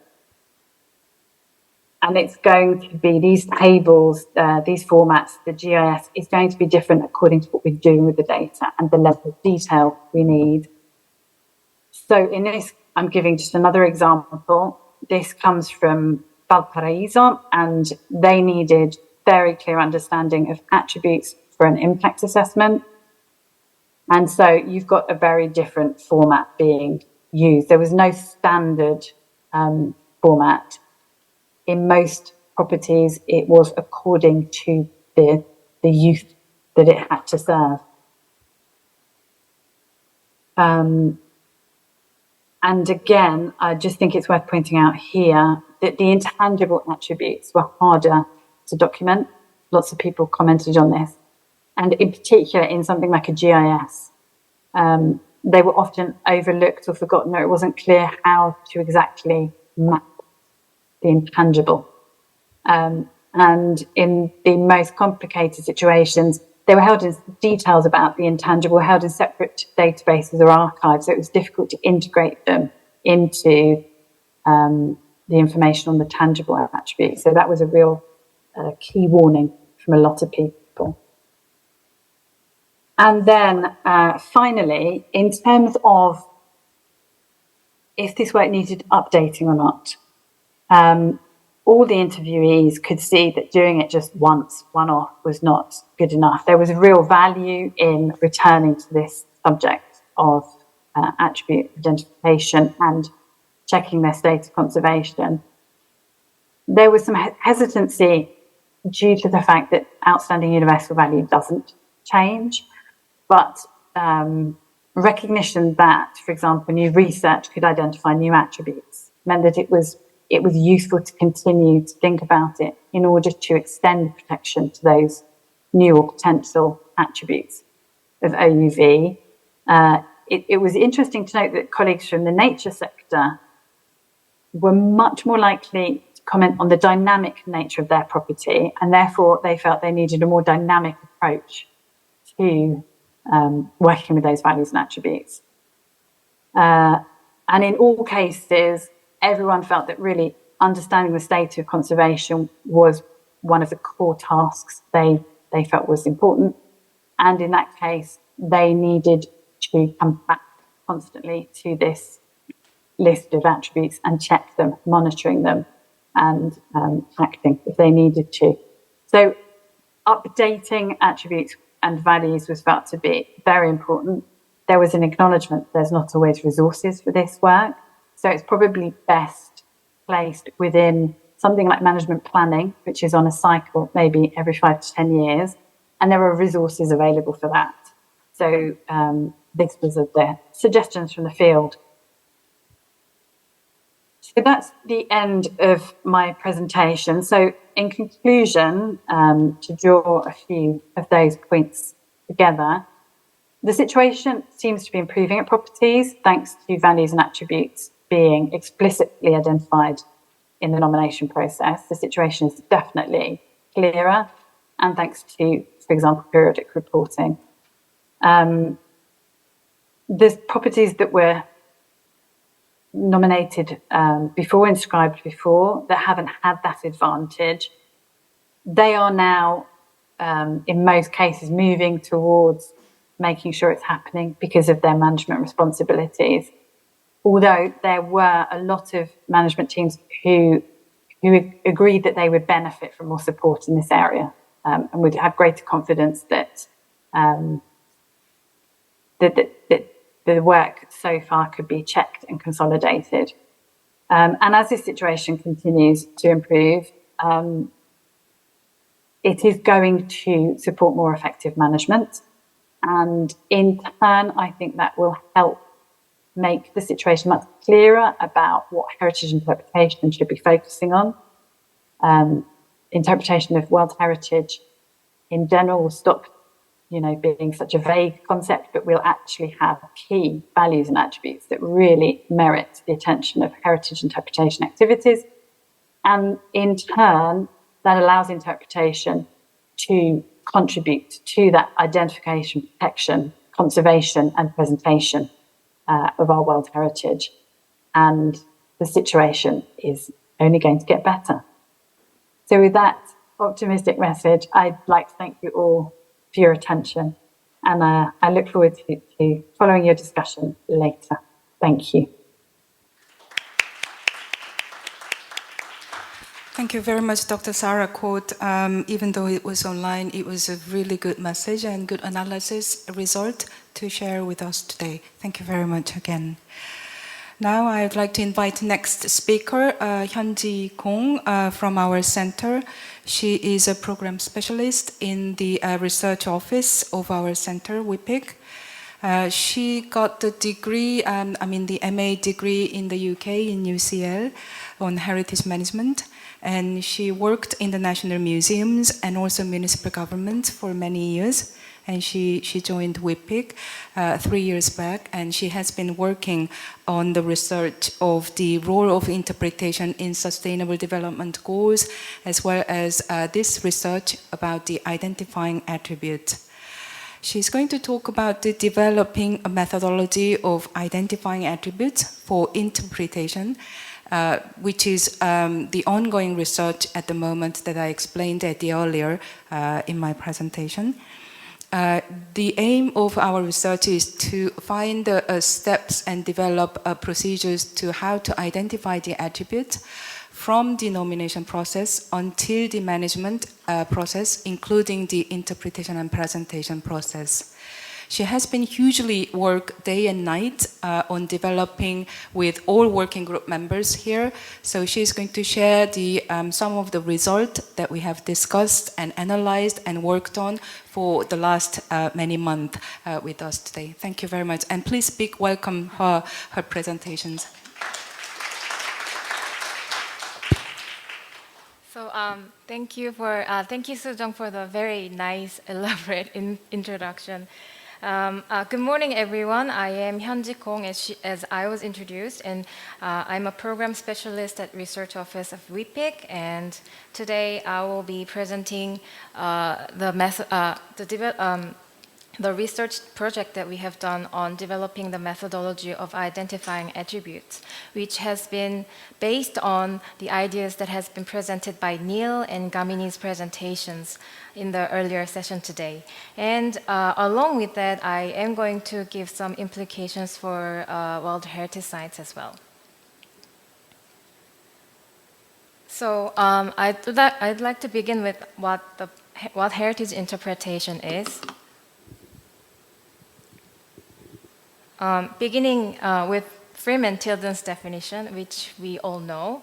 Many definitions on heritage interpretation have been out there, but there is no one agreed definition, and I don't think there should be one agreed definition. But however, we can find overarching ideas from these definitions that heritage interpretation is a series of activities that promote understanding of a specific place or environment, which will foster the connection between heritage and people. And this would, of course, enable them to recognize why the heritage is important and the need for maintaining the presence and function of the site in our contemporary society. Then, who is the target audience of the interpretation? Those definitions mentioned in the previous slides may lead us to an assumption that heritage interpretation is only for tourists who tend to have limited knowledge or experience on the site, on certain heritage site. However, the target audience could be as broad as to include not only those who are interested in just experiencing the heritage site for the first time, but also anybody whose work or daily life or interest is concerned with the protection of the site. So in that regard, I'd like to emphasize that anybody who is developing a management plan or interpretation plan for the site would also benefit from the general heritage interpretation. And I would also like to mention why we need heritage interpretation. And for those building interpretation plans as part of the management process, heritage interpretation is crucial because understanding the heritage values themselves would clarify in their mind why this heritage is important and what specific elements of the sites are special to different communities. And from there, they can prioritize, adjust different heritage values, and develop stories and themes about the site to be presented to the public. And then the public will, through the process of individually digesting the stories with their prior knowledge and experiences, they can raise awareness about the significance of the site. And with such process, those concerned with heritage management can gain stronger public support and justify their protection and management plans. And if they can get meaningful feedbacks from the audiences and from the public and reflect back that into to their revised management plan or interpretation plans, then the interpretation can serve to bridge the communication on the significance of the site with the public as well. Then what do we interpret? So we need to interpret the value of the heritage site, which means why a heritage site is significant, and the attribute as well, which means from what part of the site the values are perceived. And the term heritage value and the attributes are very well defined in Heritage Guidance and Toolkit for Impact Assessment in a World Heritage Context, published by the UNESCO with the cooperation of ICOMOS, IUCN, and ICCROM. This addresses very important points for us to remind about the concept of heritage values and attributes. They are here in this slide. And first of all, it is noted in the definition that heritage value is determined by social and cultural factors, and therefore it is not static, but it may change over time. And the site may have different values depending on multiple perspectives, and sometimes there may be conflicting values. And in the meantime, the definition of attributes points out that attributes are the elements of heritage site that convey values, and these attributes can be both tangible and intangible. So keeping all of these in mind, if the attributes and values are very well identified, then it can be a credible and rich database for heritage interpretation. I would like to compare this concept, this idea, with cooking food. If you have diverse and fresh ingredients for food, then you can make very quality cuisine with those ingredients. And I think the same goes for heritage interpretation. If you are aware about the attributes and values of the heritage site more precisely, then there is more possibility that you can come up with a very profound and diverse heritage interpretation.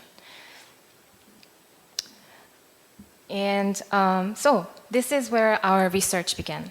From the features, the characteristics of heritage values and attributes that were mentioned in the previous slide, we thought that the identifying values and attributes should understand the values and attributes from the rights holder's viewpoint and understand their context. And also, identifying attributes should reflect diverse perspectives and possible changes over time, and it should also be considered an iterative process. And accordingly, we set an objective for this research, which is to develop a methodology of identifying attributes for heritage interpretation that embraces the 3 points written in the green shape. And in that vein, we first raised the question, how can heritage interpretation more credibly reflect the true stories of people while conforming to the heritage management? And in order to contemplate on this question, we designed our research as shown in this slide: case study, literature review, working group meetings, and roundtable discussions. And I will go through each step very briefly in the next couple of slides. I'll keep this case study part really short because Sarah has already told us very important points in her presentation. But from the case study, we were able to find out that attributes are identified for many different purposes, if you can remember one of the last slides from Sarah's presentation, but the heritage interpretation not being the major purpose of identifying attributes. So we set the direction for the methodology of identifying attributes, that the methodology should aim for identifying, that the methodology aims for identifying attributes for heritage interpretation and articulate the complementarity of different attributes, keeping in mind that these processes should be iterative and reflect changes in values. And all these could be possible through understanding the cultural context of the site as Neil has suggested in his presentation, and the perspectives of different communities. And before we really dive into developing a methodology, we did some literature review on the concept of definitions of heritage interpretation, meaning-making process, heritage value, and attributes, and how these key terms for the projects are interconnected. And this literature review was not to establish a concrete, like formal, official definitions to publish outside, but it was more for our working group meetings as working definitions to make sure our working group members can have the same, understanding on the key terms for developing the methodology for this project. And based on these implications from the case study and the working definitions that we developed through the literature review, a context for the methodology of identifying attributes for heritage interpretation was set. So when are we going to use this methodology, and who is going to use the methodology, and so on? So we decided that the methodology aims to provide useful guidance for any individuals or groups concerned with the interpretation of any heritage sites, including the World Heritage Sites. And it is to be used when the values and attributes of heritage sites should be reassessed or newly identified. So this also means that identifying attributes should be done in the early stage before developing an interpretation plan, just like Sarah mentioned, with the involvement of relevant communities. And working group meetings, we have our important working group meeting members here today, present here today. So I'm really glad that all of you are here. Anyway, the working group meetings, it aimed to establish the coherency in the key terms, address relevant issues regarding intangible attributes, rights holders' participation, the roles of heritage interpreters, and the preconditions for the whole process to happen. And based on the discussions, the working group members drafted the what is called attribute identification procedure and value and attribute table, which are the major outcomes of this research project. And I'm going to explain further later on about these two outcomes. And then we had roundtable sessions as well last Monday and Tuesday. So the outcome of the roundtable session will not be presented here because that was so fresh, and I needed some time to summarize all these. But through the roundtable sessions, we aim to fill in the missing gaps in the procedure and the value and attribute table that we have developed, focusing on identifying the intangible attributes and how to articulate that in the table. And we also try to further discuss how to connect these identified attributes can work in the process of meaning making as part of the interpretation. Then we tried and discussed how these can be applied to the World Heritage System, addressing the identifying attributes for 3 pillars of OUV. And the roundtable, like I told you, the roundtable sessions gave me some other good ideas for a better version of the procedure and tables, such as revising some of the terms used, like elements, attributes, features, those complicated terms, and also community, stakeholders, or right holders, which term we're going to use. And then adjusting some of the columns in the table and giving more detailed guidances on how to follow the procedure and use the table for those people who will be using this methodology. And I hope I can share the final version, integrating all these ideas suggested during the roundtable at the end of the year. So here is the one that I would like to share with you. This is the procedure for attribute identification that we have worked on for the past few months. And please note that this table and diagrams are all still a draft. So there will be some revised version at the end of the year. So if you look at the table, the diagram here, there are a total of 5 stages of identifying attributes. The first step is to examine the site. And the second step is identify stakeholders and right holders.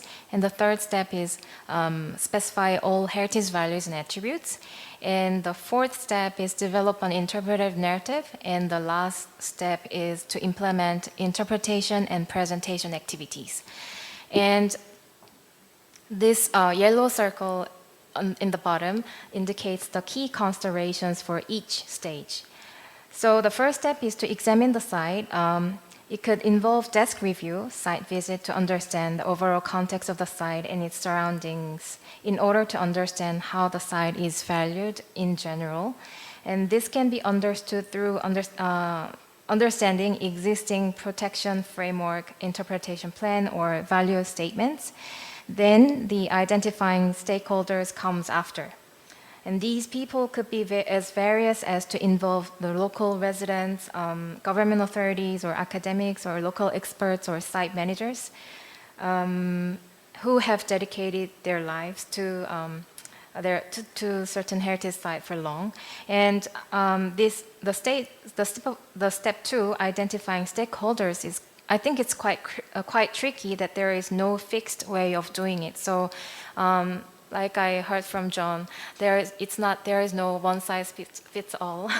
So there should be different ways of identifying stakeholders for different heritage sites, considering the situations and circumstances.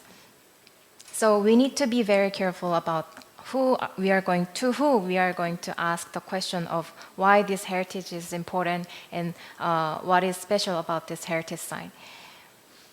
And but we also need to think about the current issues such as conflicts, contestation, or even management issues if there are any when we are identifying the stakeholders, because those stakeholders may have different or conflicting values they perceive from the same heritage site.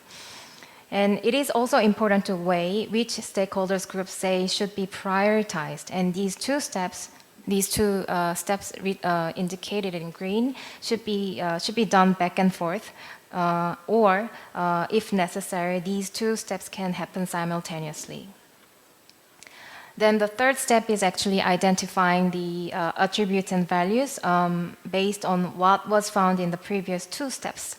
We configure that a value comes from one or multiple attributes, and the values are all interrelated. And also, one attribute can count for more than one value. So, for this stage, we saw that it is important to examine the relations between the attributes and the values, because one attribute does not, or one value does not stand alone, but understanding the relations between the attributes can provide better understanding of the holistic values of the site. And also, it is important to understand that different communities can make their own value and attribute chain, which means different community people can come up with separate set of this pink bubble. So this is, yeah, and then so we need to identify those values and attributes from diverse communities and people involved as broad as much as we can. Of course, we cannot identify the entire attributes, but we should try to identify as much as we can.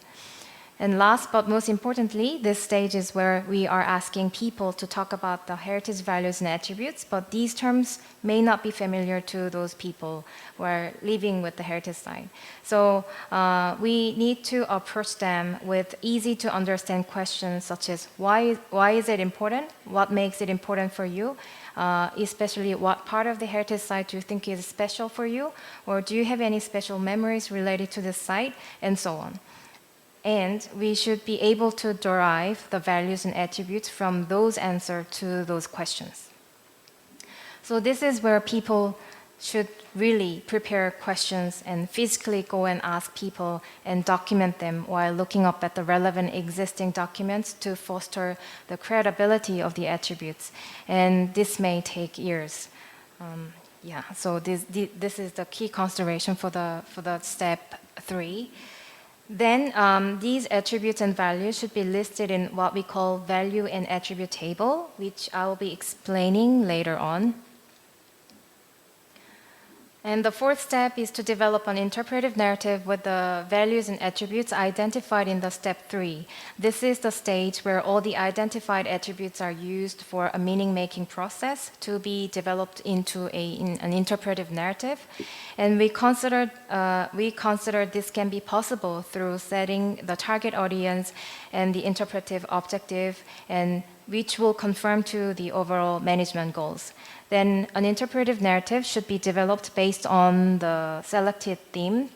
So when selecting the theme, it should, of course, meet the interpretation objective, but this can be more appealing and sound interesting to the audiences and feel necessary if the theme addresses social needs or issues or any urgent management issues that needs people's attention.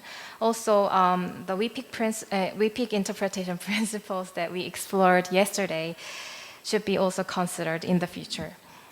And it may not be possible to squeeze in all the attributes and values identified into one theme or into one narrative. So some of the values and attributes will need to be prioritized based on the themes that the interpretation for now is focusing on, and they will need to be highlighted in other.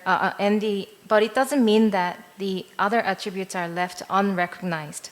But they will need to be highlighted in another or next interpretation, which makes the whole process of identifying attributes for heritage interpretation an iterative process.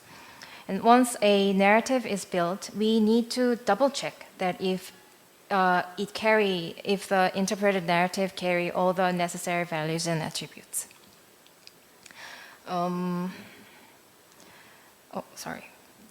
So, and the last step, finally, the last step is to implement interpretation and presentation activity. There are a lot of more things to consider other than the heritage values and attributes at this stage.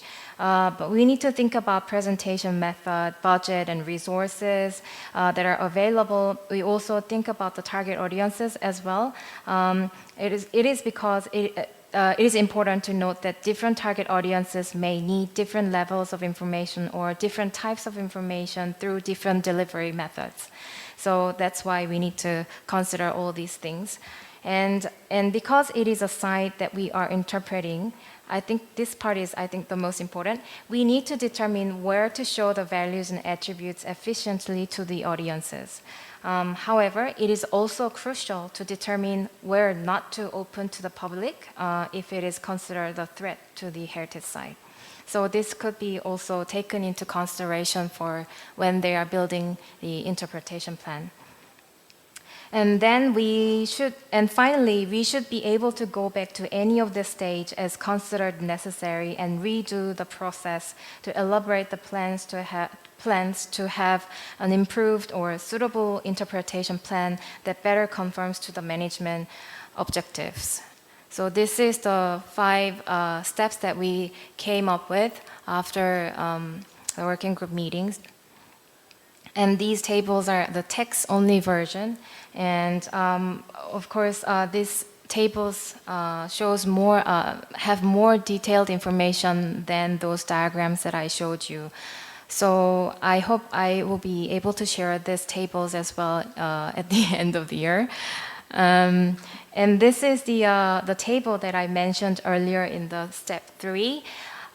This is called we just didn't really name it, but it's called value and attribute table. And this table was created to be used in the step 3, as I mentioned, where all the values and attributes are identified and listed. And it aims to highlight its flow of how values and attributes can be efficiently connected to the heritage interpretation. So it shows the values and attribute at the left end, and then the theme and interpretive narrative at the right end. So you can see how the values and attribute would flow to the themes and interpretive narrative to come up with nice stories to be shared with the public.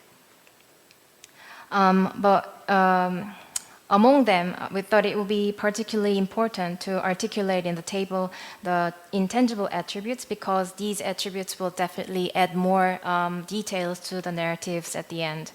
And also, we put this concerned community and context here in the middle because we think it's necessary. But what it means by context is how the values and attributes are understood and perceived in the concerned communities and among the rights holders in order for the interpretive narrative to be truthful. So I think I can give you a very simple example that if for example, we may see a river as just a large stream of water that feeds people, the supply good water for edible water.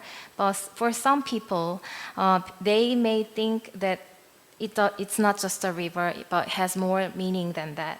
That they may worship the river as a god or practice some kind of rituals to them. So I believe including such perceptions or the practices that are done following the perception would make it more, make the interpretation, including those perception and practices in the interpretation makes it more genuine and empower the narrative. So that's why we put these concerned communities and context in the middle. And of course, the source information is very important because we need to know where those information came from, the attributes came from for later use, and then of course the management issues as well, because I think developing a theme, management issues can be one of the source a theme can be developed from, and also because the interpretation should conform to the management objectives, it is always important to keep in mind the issues that are ongoing in the management. In the management. Okay. So yeah, so this is still a draft, I know, but I believe this table pretty much tried to embrace all the key things we aim to include at the beginning of the research. Yeah. And then here is the implication for the World Heritage Sites. Developing the procedure and table that I have presented in the earlier slides, it allowed us to also think about the whole process in the World Heritage context. And this was also inspired by Gamini's idea that for the World Heritage Sites, all the steps mentioned in the procedure can be applied, should be applied. There is no separate or special method only for the World Heritage Site for identifying attributes. However, the identified values and attributes should be articulated in a way that describe the key terms used in the World Heritage System, which are the authenticity, integrity, management system, and the World Heritage criteria, which we call the 3 pillars of OUV. And I think Gamini and Sarah has already mentioned in much detail about these. So I will stop mentioning that. And as the protection of the OUV is the main objective of the World Heritage Convention, the attributes are the basic elements of the elements that penetrates the whole World Heritage process, from the preliminary assessment that we need to do from 28 and the nomination and the periodic reporting or heritage impact assessment and so on. And once the attributes are identified and recorded in detail, just like it is in the value and attribute table that I showed you, presented to you, it may give more consistency and deeper understanding in going through about the heritage site in going through each World Heritage process. And in terms of building the themes and narratives for the World Heritage sites, as being a World Heritage site, means that the site is globally recognized. These sites should contribute to or be responsible for responding to global issues such as climate change or respect for marginalized groups or peace and security or anything like environmental sustainability and so on. So actually all these issues are addressed in the idea of sustainable development and also in 2015 Sustainable Development Policy. So the themes and narratives for the World Heritage Sites should be able to integrate those concepts of sustainable development while also respecting the locally, nationally, and regionally recognized values from the heritage site. So we are heading to the end of my presentation. So to conclude, the project really aimed to envision the project that of developing the methodology for identifying attributes really aimed to envision a way to identify attributes with a participatory approach, truly reflecting the values, understanding the cultural context of the site and from the multiple perspectives. The identified attributes through the process explained here will provide a rigid foundation for heritage interpretation, and it will then help building adequate, well-timed themes and truthful narratives. And this process will be even more meaningful when it is iterative, as it may help building good heritage interpretation plans on and on, continuously conforming to the management objectives. So, yeah, this is the end of my presentation. Thank you very much for your attention. And all the questions will be welcome in the discussion session. Thank you. Thank you very much, Ms. Kong.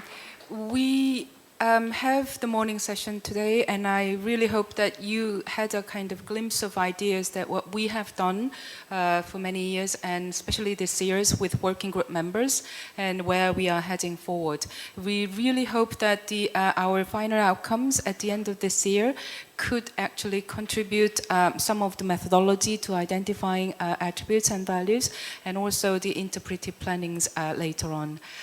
Now it's 12:10, so we would like to have a lunch break until 1:15, so that we can come back by 1:15.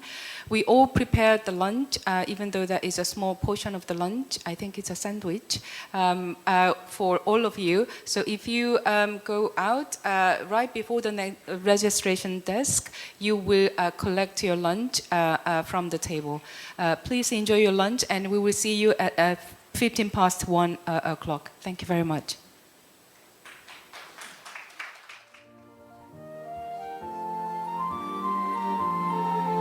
Thank you very much for coming back. I wonder that how was the lunch? I mean, I told you it's a small box, but it's more convenient for us not to go out, but staying, having lunch inside. I hope you enjoyed it.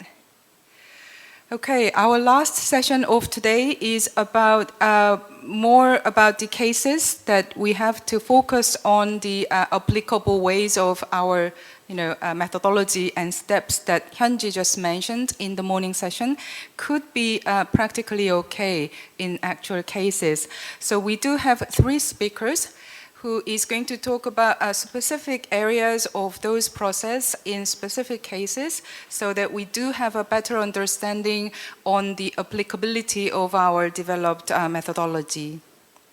Our first speaker of this session is Mr. John Day, who is the Adjunct Senior Research Fellow at James Cook University. And John's professional career commenced spending 11 years in the parks, and also in 1986 he joined the Great Barrier Reef Marine Park Authority and spent 28 years in that organization. He has been working on the park planning and also biodiversity conservation and also the indigenous partnerships and so on. And also between 2007 and 2011, he was appointed to Australian delegation on the World Heritage Committee. And also he is now retired in 2014 and undertook a post-career PhD at the university at the moment. He's going to talk about systematically determining and integrating the values and the attributes for World Heritage listed properties to us today as a first speaker. Please give him a big support for his presentations, and thank you. Thank you very much. I firstly want to thank WIPIC for inviting me to present at this forum, and particularly want to thank the staff of the WIPIC because they've been very hospitable. My name is John Day, as you've just heard, and whilst I'm retired, I'm still fairly active in particularly the World Heritage and the climate change area. I spent most of my career in the Great Barrier Reef, so during my talk today, I want to talk perhaps as a different perspective. I want to talk as a manager and a planner how we're using the values and the attributes to help prioritise what is important for management. So I'm going to start giving you a very brief overview of World Heritage. You've all heard a lot about it, so I won't spend there. But I want to spend time talking about why the values and attributes are important as a manager. I want to talk about using the statement of OUV to identify the key values, and we've heard from Sarah in particular today why that's important and how we can do it. I want to also discuss that there are many other significant values, and we heard this from Neil this morning and from others like Gamini, that whilst the key values from the Statement of OUV are absolutely critical for outstanding universal value and World Heritage, there are other important values in a property. Some of those are locally significant, some of them may be nationally significant. We need to understand what those values are, why they're important, and how they need to be managed in conjunction with the key values. And I'll finish off by talking about some of the examples from the Great Barrier Reef. As I said, I don't need to spend a lot of time on World Heritage. You all know about it. But I think the three words I want to spend time on are outstanding, the most remarkable places. Universal means it's considered superlative from an international perspective. And value, the natural or cultural worth. As you can see here, the World Heritage List currently has 1,223 properties. The majority of them are cultural properties, so 78% cultural, 19% are natural, and 3% are mixed with both natural and cultural values. The words value and attribute appear a lot in the operational guidelines. Now, I don't want you to read this, but I just want to show by the yellow highlighting just excerpts from the operational guidelines, and you can see how often those terms appear in the text of the operational guidelines. So it's very clear that a values-based approach is the most appropriate way for us to identify, conserve, and manage our World Heritage properties. And the Statement of OUV, or SOUV, as many people say, that provides a summary of those key values. The values-based approach recognises the significance, and it's based on the values that have been attributed by the heritage community. Now, we've heard now a number of definitions of heritage community, stakeholders, rights holders. There are many different terms, but it's absolutely critical that we don't just rely on the experts. Sadly, many of our managers today are not aware of their Statement of OUV. They are concentrating on the values that they think are most important because locally they are significant. And that is important if you're a manager. You've got the community giving pressure on you, but you also need to recognise if you've been internationally recognised on the World Heritage List, there are obligations to know and to manage your key values. So many of our managers, as I said, focus on the tangible, obvious values, and they sometimes forget the intangible or the less obvious values, things like the aesthetics, the historic values, scientific, social, and spiritual. So if you're a manager of a World Heritage property, how might you go about understanding what are your key values? And how might the Statement of OUV help you do that? Sarah, in her presentation, mentioned she'd interviewed a whole lot of people. I was one of those people she interviewed about the Great Barrier Reef. So the first thing you do if you're interested to find out about your Statement of OUV is to find out where it is. You go to the World Heritage UNESCO page, and in the top corner there, you can see, you can click and you can enter your property name. And as soon as you enter your property, and here I'm using one example, the Sakua Cultural Landscape in Nigeria, once you've entered that and hit go, up will come a web page looking like this. Now, the key things to recognise is there's a wonderful photo right in the middle that's a good example of the property, but also there's a map. You've got down the bottom your statement of OUV, and I'll come back to that because that's really what I want to talk about. But while we're on this page, recognise there's other very valuable information here. Things like the date of inscription, things like the criteria for which you've been inscribed, things like the area of the property and the area of the buffer zone. So these are all important things to understand. Once you've clicked on or got this page and look at your statement, up will come a text, and the statement of OUV has a standard list of headings in the text. So the first thing it talks about is a brief synthesis of the property, and it's just a whole series of words, a narrative about the property.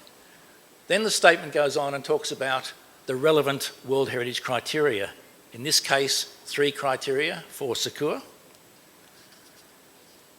Then it goes on to talk about integrity for every property, and if you're a cultural property it talks about authenticity, and for every property it talks about protection and management. So those are standard headings in every statement. Now in my case, the Great Barrier Reef, this statement of OUV was 5 pages long, lots and lots of words. How do you take a long narrative like that and make it useful for managers? And I'd like to take you through a process which Sarah has stolen some of my thunder in showing it. But effectively, if we take the Sakua example and start putting the text down on one side, we can start highlighting the key words to understand the key concepts. Reason, and I'll explain this more in a minute, why we might want to do this, as well as understanding what are our values and our attributes, we can also start benchmarking how we're going. But let's start.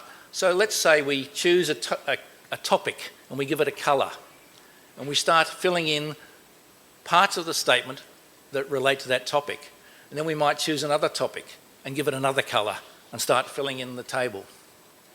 And as we go through, we develop what we call a rainbow diagram of your statement. And so you end up with all sorts of colours across your narrative statement, which then, once you've done this process for the whole statement, you can then take those excerpts that are colour-coded and put it into a table. So you clump all the yellow ones together, perhaps all the blue or the green, whatever colour you choose, but this is now grouping like statements from, or like excerpts from the statement of OUV. Once you've got that table, you can then start saying, well, what do the yellow statements actually talk about? And you can start attributing key values. So on the left-hand side there, you can see we've given some broad names, or what we're calling key values, to those groupings of excerpts from the statement. Here, you can see 3 key values identified. For this property, we identified 6 in total. Once you've done that, then you can go back again to those excerpts and start recognising, and we talked about this the other day in our working group, key nouns, key phrases to help identify your attributes, both tangible and intangible. So you're linking your attributes, both tangible and intangible, to your values, but they are coming from your statement of OUV to start with. So this is a very systematic way that every property around the world that is on the World Heritage List can determine what are their key values and start determining their attributes. Now I say start because attributes is a far bigger list than what I've shown here, and I'll talk more about that in a minute. I'll just quickly show you that we've done this in other places. Here's a place in Norway where we've done the same thing, and we highlighted the thing and we came up with 5 key values. We did it in another place in Lithuania called Ukrainian Spit, again highlighted the elements of the statement to identify the key values. Now when I say we, this was done by the managers of the property to identify their key values. Now the real value of this, as I said, it's a systematic way, it's a repeatable way, and it gives this overview of the statement breaking it down into key values which you can then use to assess things like climate vulnerability. This list is the ones I've used this technique to do exactly that. My colleague and I have developed a tool called the Climate Vulnerability Index, and we have now identified key values, you can see down the right-hand side here, of a number of properties. The ones in green are natural properties, the ones in orange are cultural properties, and there's one mixed property. But we've now done this in big properties, small, urban, rural, marine, terrestrial. The technique works in all types of World Heritage. I now want to take you through a hypothetical property and show you why other values are just as important as the ones that I've called key values. In this hypothetical property, I've assumed that there are 10 criteria, and this property ticks the box for 5 of them. It might also be recognised for other significant values, say Ramsar or something. So they're the values that UNESCO would say are significant. They are really important from an international perspective. But if you ask the manager of this hypothetical property what are important for him, he would probably say, I've got locally significant values. I might even have some nationally or regionally significant values. Now, many of the values that they will highlight can be similarly aligned to the same criteria. But I'm just trying to get across that a local manager is actually caring about all those values, not just the ones that are OUV, not just the key values from the statement. They have to be, in the community, responsible for what the community see as important, and often that might be just this side here. But they need also to be responsible for the ones that their state party has signed off on.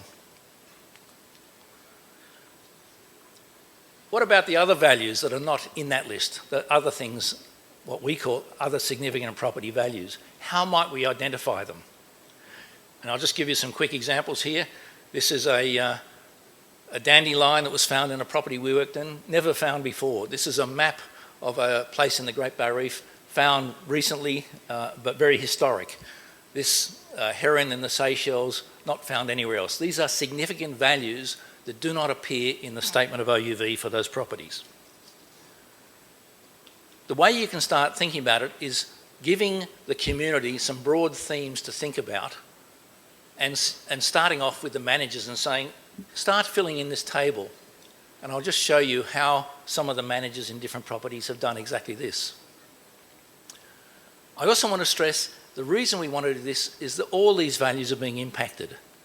So when we talk about threats, whether we're talking about climate change or water quality or whatever, all the threats, the key values from the statement of OUV plus the other significant property values, they're all being impacted, and you need to prioritise your efforts as a manager to work out which ones you need to put your effort into.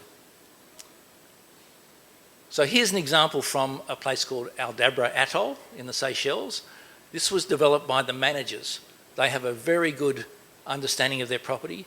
Basically, there is no community on Aldabra Atoll, but the managers were able to, under just the one heading of biological diversity, recognise that this pond heron is the only critically endangered terrestrial species on the atoll. So what they've done here is recognise species, or effectively attributes, that are not in the statement, not specified in the statement, but are really important for management. And what they've also done is they've listed them in what they think is priority order. Again, to help them understand they can't manage everything equally, we need to put our effort into perhaps the top ones.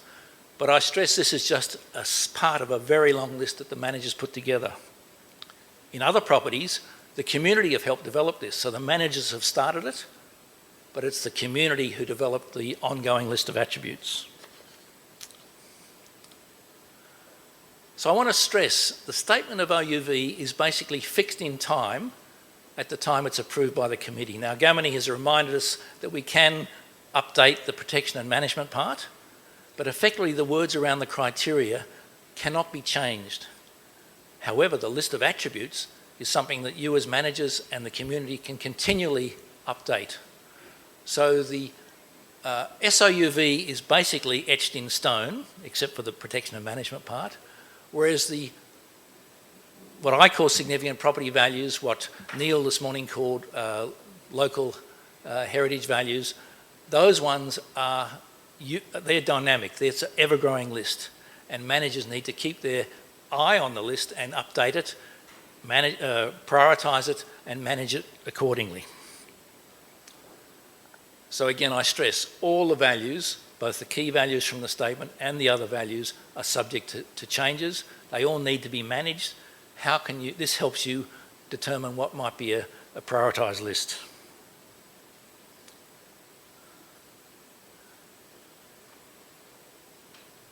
I want to stress a few points that we've heard from a number of other speakers. Your statement of OUV can refer to both values and attributes.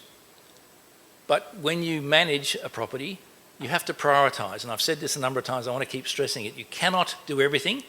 So if we're developing an interpretive plan, we can end up with an enormous list. We need to know what are the key ones we want to interpret.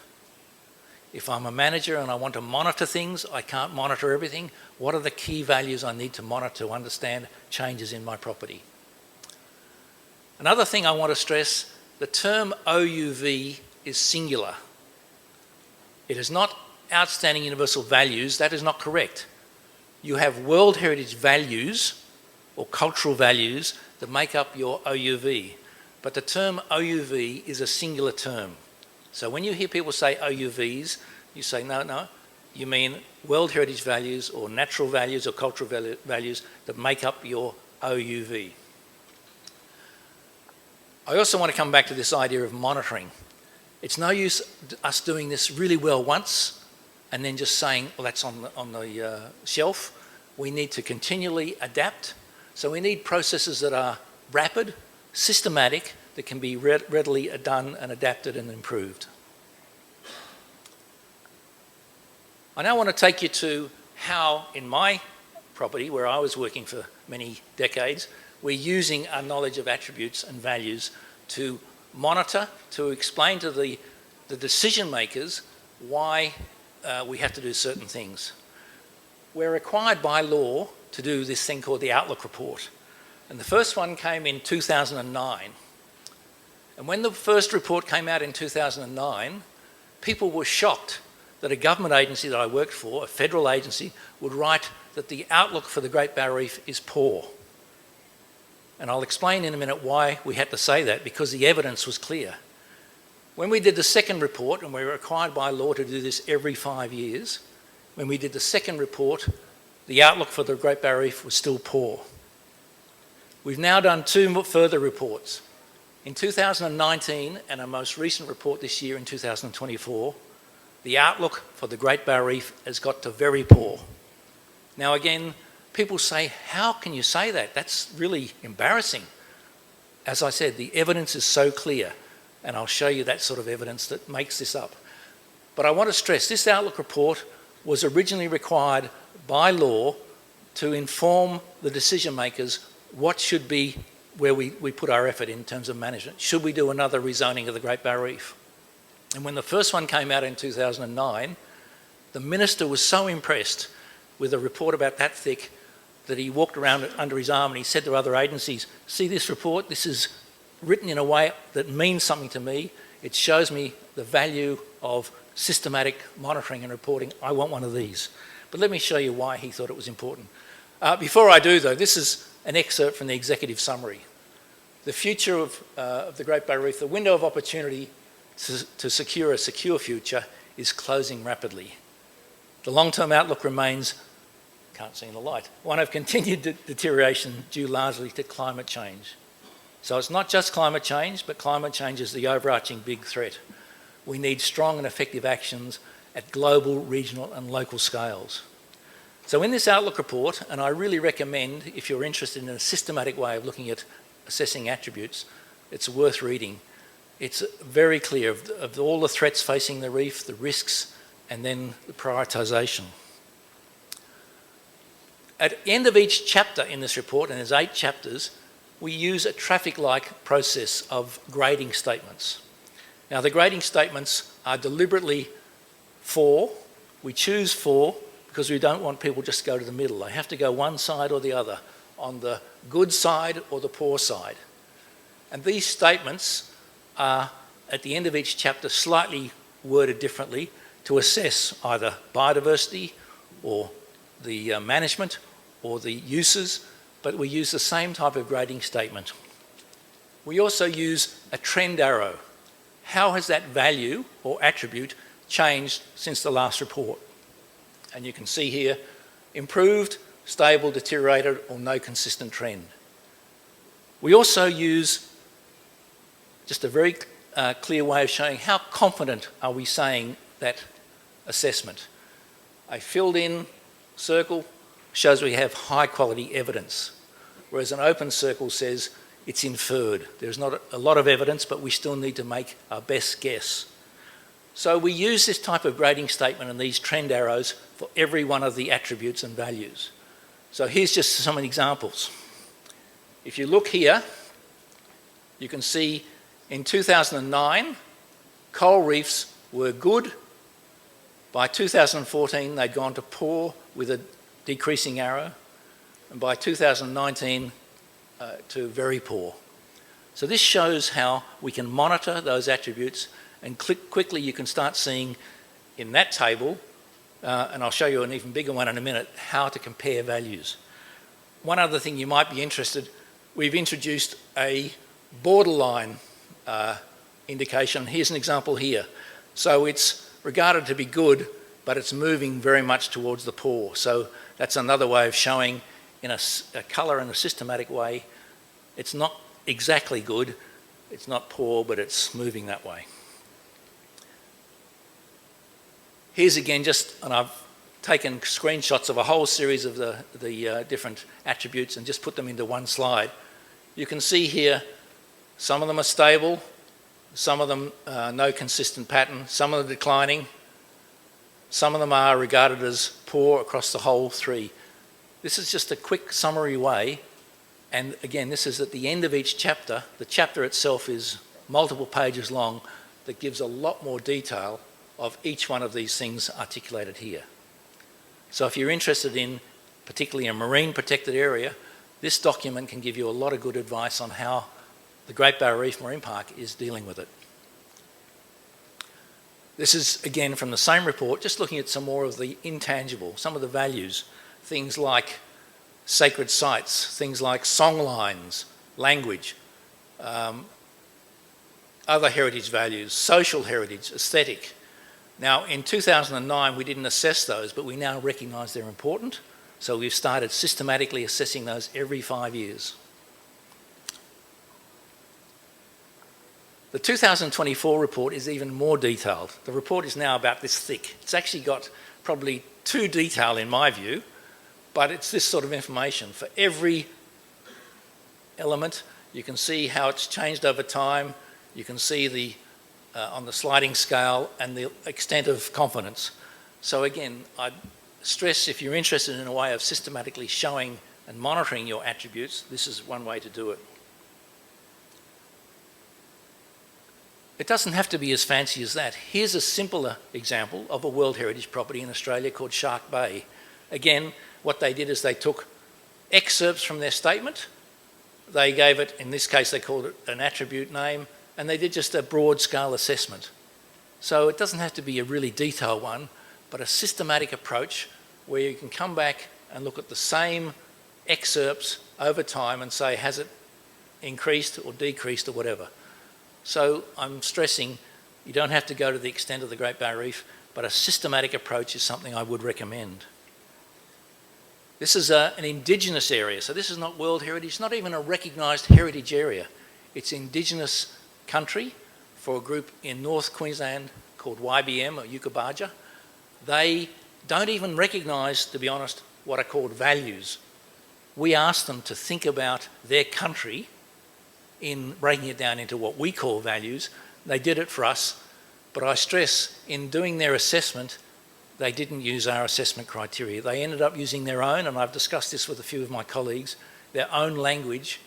They used their own ways of assessing whether it was good, concerning, or very good, and what the trend was. So this idea of systematically monitoring your attributes is really critical, because over time they change, and they can be a whole lot of reasons why they're changing. It can be climate change or a small threat, something like a bushfire or a hurricane. I also want to talk about how we use citizen science because, again, it's a really important part of developing your list of attributes. And we're lucky in the Great Barrier Reef, we've got some pretty nice technology, but I've seen some amazing technology here in Korea. We have an app called the Eye on the Reef.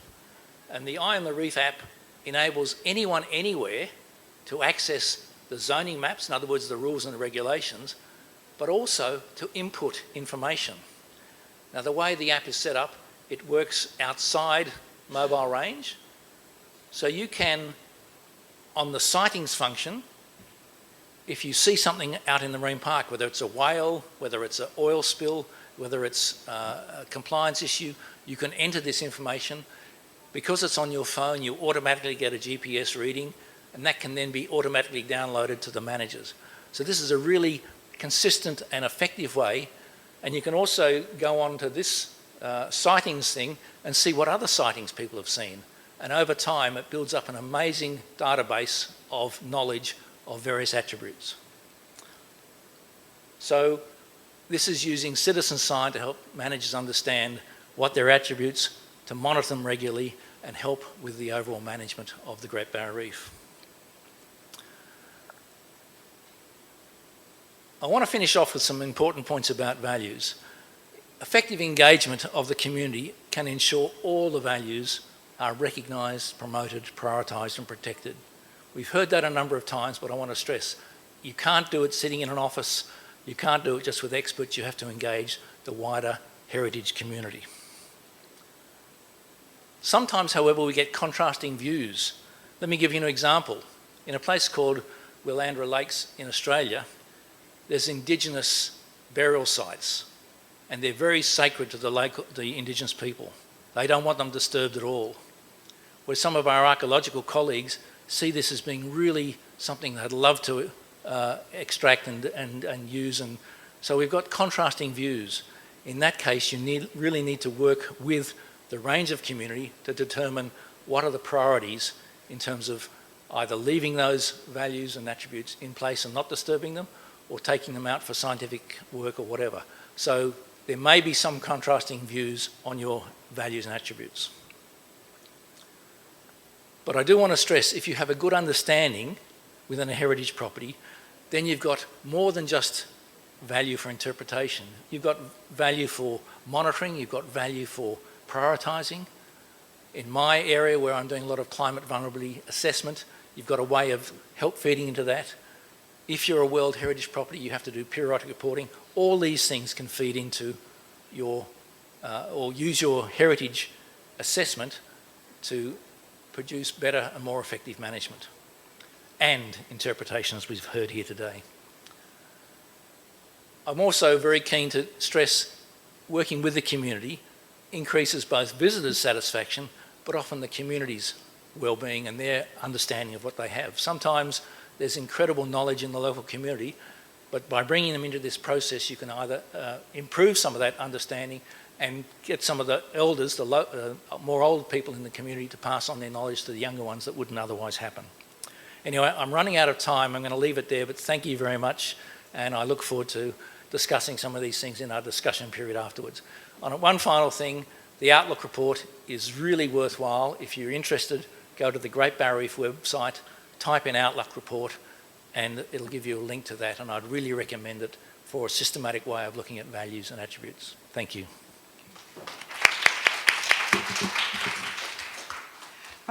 Thank you very much for a very practical point of view that he addressed with the case that he has been deeply involved and leading the case as well. Our next speaker is Ms. Jessica Brown, who is the CEO of New England BioLab Foundation. She is Executive Director of the New England BioLab Foundation, a private foundation whose mission is to foster stewardship of landscape and seascapes. She has extensive experience with community-based conservation globally, and also long-time members of IUCN's World Commissions on Protected Areas. So please welcome her to talk about the adopting a participatory approach to identifying values and attributes, why it matters for heritage interpretation, management, and governance. Please give her a big support with the claps.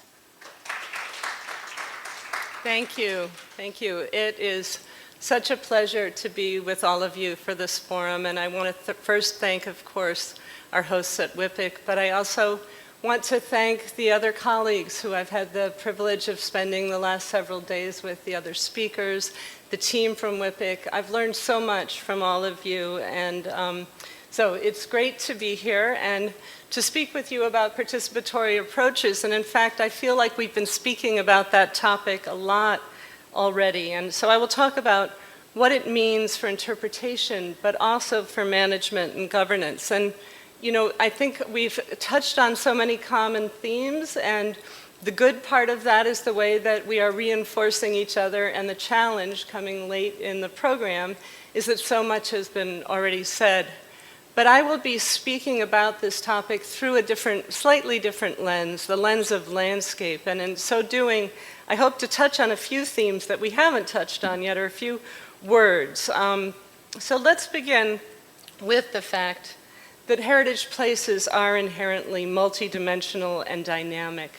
Their cultural and natural values, intangible as well as intangible, arise from the interactions of people and their environment over time. And while that term is commonly associated with cultural or biocultural landscapes, these human-environment interactions and the resulting interlinkages of nature and culture are found across all different kinds of sites, whether we call them natural or cultural. And I think we've touched several times on the challenges in World Heritage of bringing a more integrative view of places and seeing them as something encompassing both cultural and natural.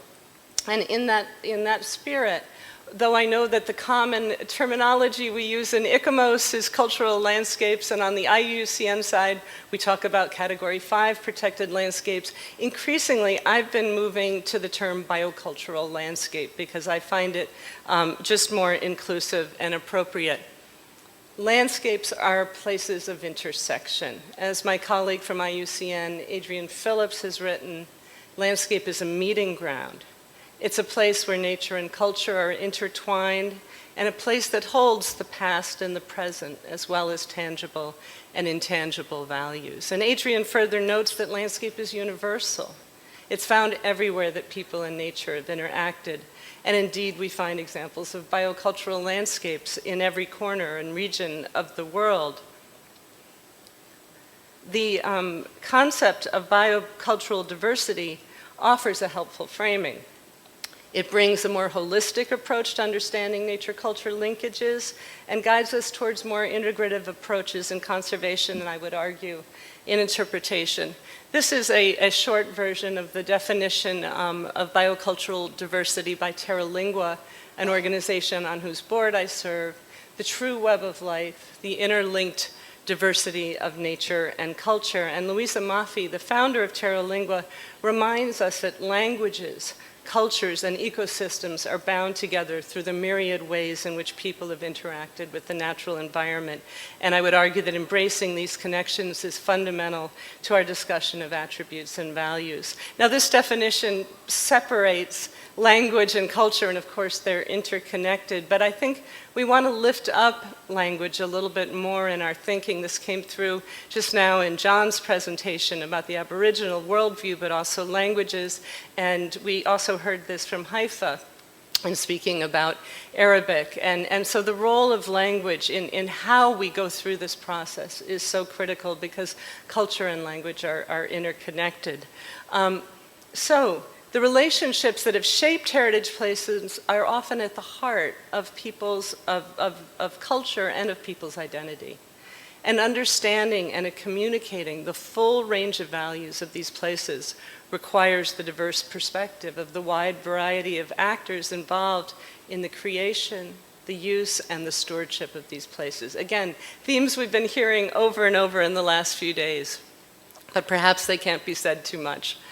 And you have seen this slide. I'm in Hyunji's presentation. I just put it there to note that we can see examples of the wide range of actors involved in a heritage place, and while they all have an important place for the purposes of my presentation, the focus will be on those most proximate to the heritage place. Again, that focus has been raised repeatedly during this forum, and through that lens, we're really talking about indigenous and local communities associated with the place. And associated might not mean actually currently at the place, but with an association and connection, including those who are directly concerned with stewardship of the site, for example, through co-management arrangements and the involvement of traditional institutions of governance. And by the way, this is an early version of a much better slide we saw from Hyunji's presentation, the 2.0 version. I wish I'd had that for this presentation. But just playing with the idea of who we're really talking about, because I think that has come up over and over again today. This is, so much about the who, and as has been flagged up, how do we identify who the who is? And there are questions there in communities about who represents the voice of people in a community. It's not so easy just to think that because someone steps forward and says they represent an indigenous or a local community, that in fact they speak for everyone. That's a complicated question, and we could look more deeply at that in our future discussions. But importantly, I think it's just a logical conclusion that identifying the values and attributes of a heritage place should be an inclusive process that taps the knowledge, experience, and worldviews of the diversity of people associated with that place. And meaningful participation by a wide array of actors, especially those with strong place attachment in identifying values and attributes, offers clear benefits, both to delivering heritage interpretation, but also to management and governance. So as several speakers have already pointed out, effective community engagement can ensure that the full range of heritage values are made visible and thus recognized and protected. I think John touched on that just a minute ago. It can help ensure that a heritage interpretation strategy is holistic, relevant, and effective, encompassing cultural and natural values and their connections. And importantly, and I think this is really a piece that we want to consider more, it's this process also by inviting people in and in early to the process of identifying attributes and values. It reminds them of what they love about the place. And so it reinforces people's connection to and affection for their heritage place. And that in turn enhances their sense of ownership and responsibility. And that in turn can lead to better management and governance. So, management and governance. We've been looking at a lot of pillars. This is a new one, perhaps. But we've been discussing how participatory processes to identify values and attributes should be integrated into all aspects of stewardship of the site, including its effective management. And we should recognize that the importance of participatory approaches to heritage interpretation parallels global trends over the past few years towards more inclusive models for the management and governance of protected areas. So it's almost as if we're on parallel tracks here. And acknowledging and defining the role of governance has been part of a sea change in how we think about conservation. And this really goes back to, I guess, I was thinking of Gavini's timeline, which was the 90s, people-centered approaches. Governance really started to ascend in the late 90s, early 2000s. 2003, the IUCN World Parks Congress was one of those watershed events where governance really became understood as being part of how we care for protected areas. And so it's important to understand that management and governance are distinct pillars of stewardship.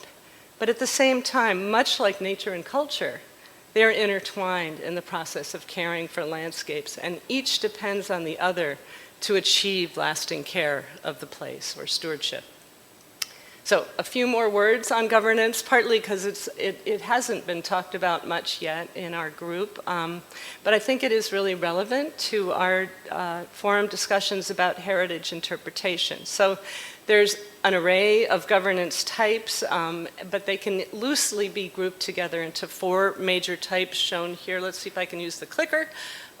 governance by government, shared governance, often referred to as collaborative management, but again, we're talking here about governance, so shared governance. Governance by private actors, private landowners, but also could be private organizations like NGOs or even companies, and then indigenous peoples and local communities. And the breakthrough conceptually in the protected areas world, colleagues at IUCN, was showing how the different kinds of categories of management for protected areas, from strict nature reserves and national parks all the way through to other kinds of categories of protected areas, could be seen as cross-cutting in a matrix with governance. So it's important to make a distinction about between the two. So management is about the aims, the actions, and the results undertaken at a given site, leading ideally to management effectiveness. And governance is concerned with the who, decision-making and power, responsibility and relationships that lead ideally to governance that is both effective and equitable. So management is, again, this is a very quick and quick review, but management is about the what to do, and governance is about the who decides based on the institutions and norms of decision making. Now, we've been talking a lot about the nature-culture connections and maybe also acknowledging that not only in World Heritage, but in how we practice conservation in so many ways, there's a persistent divide between nature and culture. And I would argue that landscape offers a bridge. Landscape is, after all, the source and the expression of the diversity of life on Earth. And so taking a participatory approach to identifying attributes and values is very much aligned with this recognition of the entangled dimensions of nature and culture. It helps us to elicit a deeper understanding of the connections between natural and cultural values of a heritage place. It feeds into effective management for nature-culture interlinkages, and because that by its very nature requires us to be more integrative and interdisciplinary in how we practice conservation. And from the point of view of interpretation and our discussion here, it helps us to tell a more complete, multifaceted story of the place. And you can see the interlinkages in heritage places of all kinds, including formerly protected areas where both natural and cultural features are prominent and recognized. And the example I show here is Canyon de Chelly National Monument in the United States and the American Southwest. It's a biocultural landscape that has been shaped over millennia by Puebloan, Hopi, and Diné Navajo peoples. And the management has to recognize not only the prominent cultural values, such as this is called the White House, it's a pueblo, but also the valley floor where peach trees and other orchard trees have been cultivated for centuries by the indigenous people who occupied that canyon, were forced out of the canyon, returned to the canyon. It's a dramatic story, and it's told well when you visit the park, and it's often told by the Diné people themselves. In the nature conservation arena, again, returning to some themes we've heard earlier, this trend towards community-led conservation has led us to see intangible heritage more clearly and to recognize it, including traditional knowledge and the cultural and spiritual values of nature. This shouldn't be surprising, since inclusive approaches to conservation invite participation by a wider range of voices, bringing out diverse worldviews, disciplinary backgrounds, and perspectives. An example of the importance of this intangible heritage can be found in West Africa, where the cultural and spiritual practices associated with sacred forests, rivers, and springs help to ensure their effective protection by the local communities that have long been their traditional guardians. And time doesn't permit me to speak much about my work with the New England Biolabs Foundation, but I will explain that our model is to make small grants to community-led conservation projects through NGOs working in partnership with these communities. I've had the opportunity to visit this sacred grove in the Upper Volta region and to see how deeply committed the people who are its stewards who live in this community are, and also how it is threatened by climate change and by cultural shifts. And of course, it's not only in community conserved areas, but in World Heritage properties. And Gamini has also shown us an image of the sacred sites and pilgrimage routes of the Key Mountain Range, which was inscribed on the World Heritage List in 2004. So another quick view of diagrams we've seen several times already, but just again to mention that in the context of World Heritage, participatory approaches to values and attributes identification offer the potential to strengthen the engagement of Indigenous and local communities and other stakeholders from the outset, early on, and that's come through in several presentations. So has the adoption of community as the fifth C in the strategic objectives of the World Heritage Convention in 2007. Neil Kamal touched on that this morning, and the importance of that, of recognizing the role of Indigenous and local communities in conservation of World Heritage properties while bringing attention to the importance of locally held values. Adopting participatory approaches to identifying values and attributes offers the potential to improve that upstream engagement. And Sarah showed us today how much more powerful it is when there's been that upstream engagement before the nomination process in identifying the attributes and values and feeding that into the SOUV. But I think we can recognize that it brings benefits at every stage of the World Heritage cycle. And there we go. Developments such as the fifth C, which was touched on yesterday, and also the introduction of the cultural landscape category in World Heritage in 1992, have opened the door to increased recognition of Indigenous values as they relate to the landscape, bringing better balance to the list and greater engagement. Their participation in identifying attributes and values upstream in the process has been key, and we can see this in Papahanaumokuakea in Hawaii, inscribed on the list in 2010. This is one of the world's largest marine protected areas, a vast seascape and landscape spanning over 36 million hectares, rich in biodiversity, but also holding continuing deep cultural associations for Native Hawaiians that is based on kinship with the natural world. And for many generations, Native Hawaiians have practiced ahopua. Sorry, my pronunciation of Native Hawaiian's not very good, but that's close. An intricate traditional marine management system that's based on the observation and response to subtle changes in natural systems. And this is an example, Papahanaumokuakea, of early participation by Native Hawaiians and others upstream in the process, laying the foundation for a strong collaborative model of management and of governance. And that in turn ensures the stewardship of this vast and important seascape. So, in the effort to bring together nature and culture, some years ago, IUCN, ICOMOS, ICCROM, UNESCO, a bunch of different institutions collaborated in launching something called Connecting Practice, and I'm happy to tell you more about it later. I was fortunate about a decade ago to participate in one of the Connecting Practice teams on a mission to Siancán Biosphere Reserve and World Heritage Site on Mexico's Yucatan Peninsula. There were 2 nature people, 2 cultured people in our team, though it soon became evident that none of us fit neatly into either of those categories. And we worked together for a week in the site. And what I wanted to share here was really an eye-opening experience for us about a theme we've heard over and over again, which is the tyranny of OUV. Siancán is a vast landscape and waterscape, over 528,000 hectares. Its natural values are many: exceptional biodiversity, an intricate system of rivers, lagoons, and sinkholes called cenotes.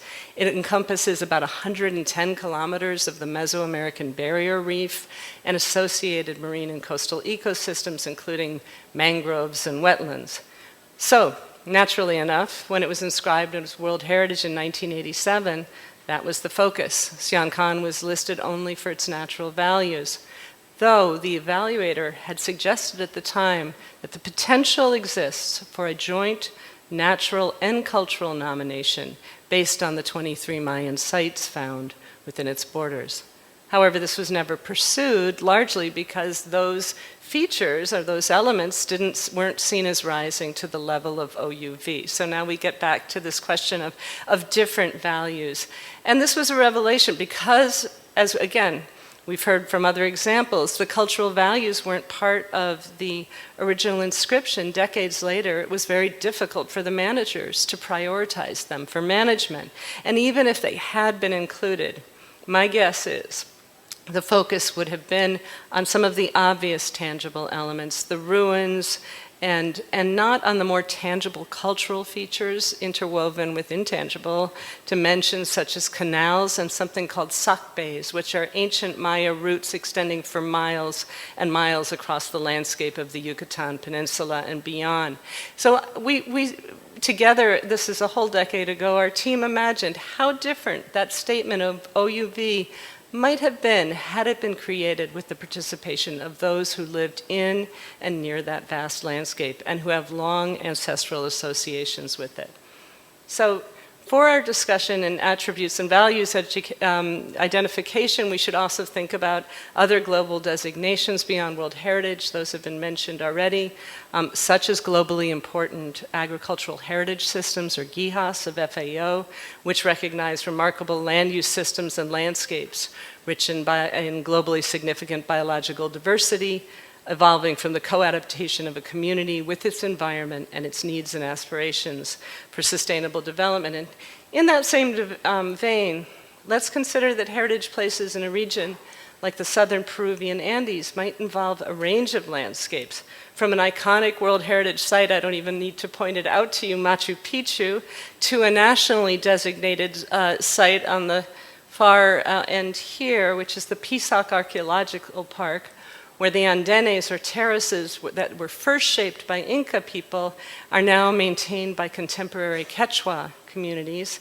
And at the center of this montage here, we have El Parque de la Papa, or that's Spanish for the potato park, an example of a biocultural landscape under indigenous community-led governance. And it was created by 7 indigenous Quechua communities that wanted to safeguard their culture, their traditional way of life and foodways, including managing the land as it had been done for millennia to grow potatoes and other crops. And you can see that they have here, while they're not designated as GIAS, they'd be a great candidate for it. But in any case, if you were identifying attributes and values, these 7 indigenous communities who are the stewards of the place would be at the heart of that process. And their ancestral cosmovision, which is an image of which is captured here, this guides their governance institutions, their management planning. It would surely guide their participation in identifying what is special about that place. And it might not be, the things that an outside visitor would see. Their foodways are closely linked to sacred dimensions of the place and all that is harvested from it. So from the point of view of people living there and managing and stewarding that place, the attributes and values of that landscape would include the potatoes, the crops, the way of farming, and the gastronomy associated with it.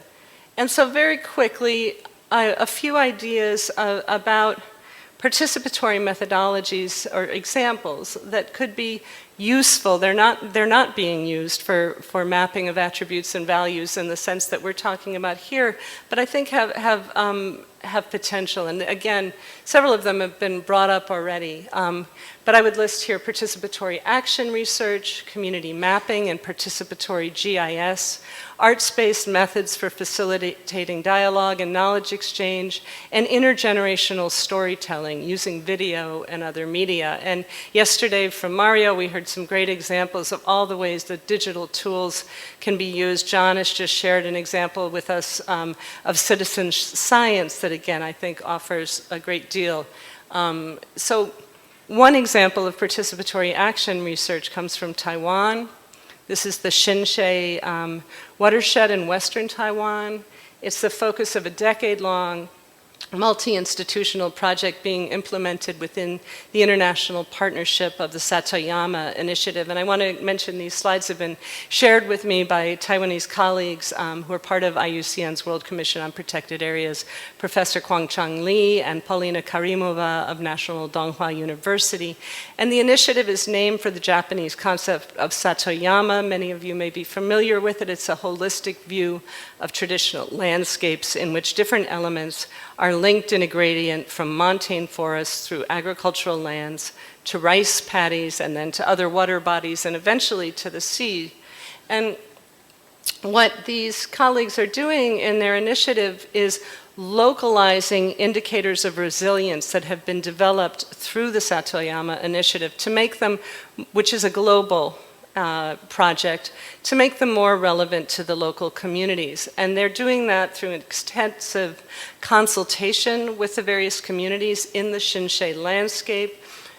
This map is a beautiful example of one of the products of that process, designed by someone from the community and showing different activities and elements of the landscape from domesticated crops, wetlands, to water birds. And I think it illustrates how participatory research can bring out traditional knowledge and local perspectives, and this has value, I think, valuable lessons for the participatory processes we're talking about here related to attribute and values identification. And then tools of community mapping and participatory GIS can be used to engage local communities and other actors and values and attribute identification. And these images come from trainings that my foundation does with our Central American grantees in using simple technologies such as GPS and drones for participatory mapping activities. And then similarly, arts-based methods.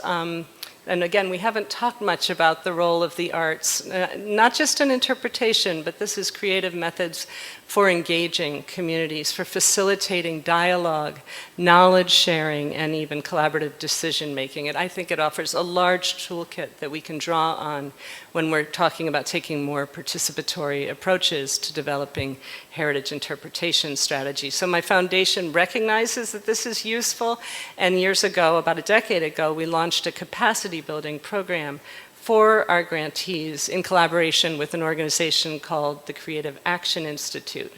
And jointly, we run something called the Creative Environmental Leadership Program through in-person workshops and virtual modules, coaching, and practicums. And over the years, it's reached conservation practitioners from 9 countries of Latin America and 2 countries of West Africa. And they have formed very mutually supportive cohorts that work together over the course of years. I was recently in Guatemala just a few weeks ago and spent time with our cohort of Central American conservation leaders as they wound up their 2-year series of capacity building in this area. And what's really exciting is to see how innovative they are in applying what they've learned once they get back home from the workshops. So I saw, these are slides actually that I just saw in Guatemala and that these grantees generously shared with me. So they have some interesting animation, I'll tell you in advance. So on Ometepe Island in Nicaragua, children and youth are telling the story of the special values of that biosphere reserve. Such as its iconic volcanoes, the endemic parrot species, which is the beautiful and highly endangered yellow-naped parrot, and they use murals, masks, and theaters. Again, that's the expression, but it's also them identifying what is important to them. And they created, there's the animation, a traveling mural that the youth bring to different communities on the island. And it's a very difficult place to work right now, Nicaragua, but their pride in their place and their commitment to it is so strong. It's very inspiring. Finally, and this is my last example, or last but one, sorry, the community of Guajanquil in Costa Rica, next to an extensive marine reserve, part of the Guanacaste Conservation Area. And they used a variety of methods, community mapping and the environmental, the problem tree, solution tree. These are creative methods to facilitate dialogue. And doing that, they then engaged the community in creating a beautiful mural on the community center and then celebrating it. And this drew out from the community all aspects of the Marine Reserve that were important to them. So it's an act not only of identifying, but of expressing. Final example, a wonderful way to bring out different voices is intergenerational dialogue, and we support a project called the Indigenous Youth Storytellers Program. This is led by Groundswell International, and they use video and other tools to help students learn from elders about and then share the ancestral knowledge pertaining to the landscapes where they live. And it has a particular focus on farming, traditional farming, and agroecology. And these images come from Ecuador. We support their work there and in Guatemala, but this work also extends to countries of Africa, the Caribbean, and Asia. And similarly, Terra Lingua, almost done, the organization I mentioned earlier has a wide-ranging Indigenous Youth Storytellers Circle that brings out these stories through its magazine Landscape. And if you go to their website, you can download copies of the work of this Indigenous youth storyteller. So in the end, the narratives that we co-create, I think that was a term that was used several times yesterday, for heritage interpretation, are not only an expression of the natural and cultural values and associated attributes of a place, but they're also a legacy for the next generation. And therefore, they are by their very nature not static, but dynamic and evolving, just like the heritage places they describe. Thank you.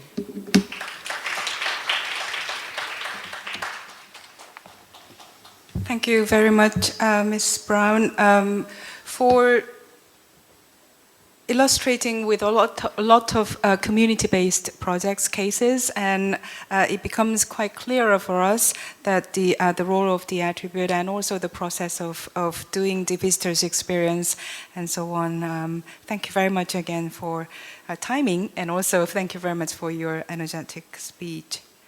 Our last speaker, who will wait for a long time from yesterday with a lot of energy and a lot of youth energy, I believe that I'd like to introduce Ms. Mbuni, who comes from Malaysia and who is a manager of Cultural Heritage Research and Development of Georgetown World Heritage Site. She is the manager of the Department of Cultural Heritage Research and Development with Georgetown World Heritage Incorporated, and her current duties focus on the community-based disaster risk management program and database management for Georgetown, UNESCO's World Heritage Site. Besides establishing an online database based on the data collection in past and current projects, she is also put to great use when organizing the Georgetown Heritage celebrations and community workshops on cultural heritage disaster risk management for communities' capacity building purposes. She's going to deliver us about the journey to re-illustrate the values and attributes, the interpretation process from Georgetown's perspective.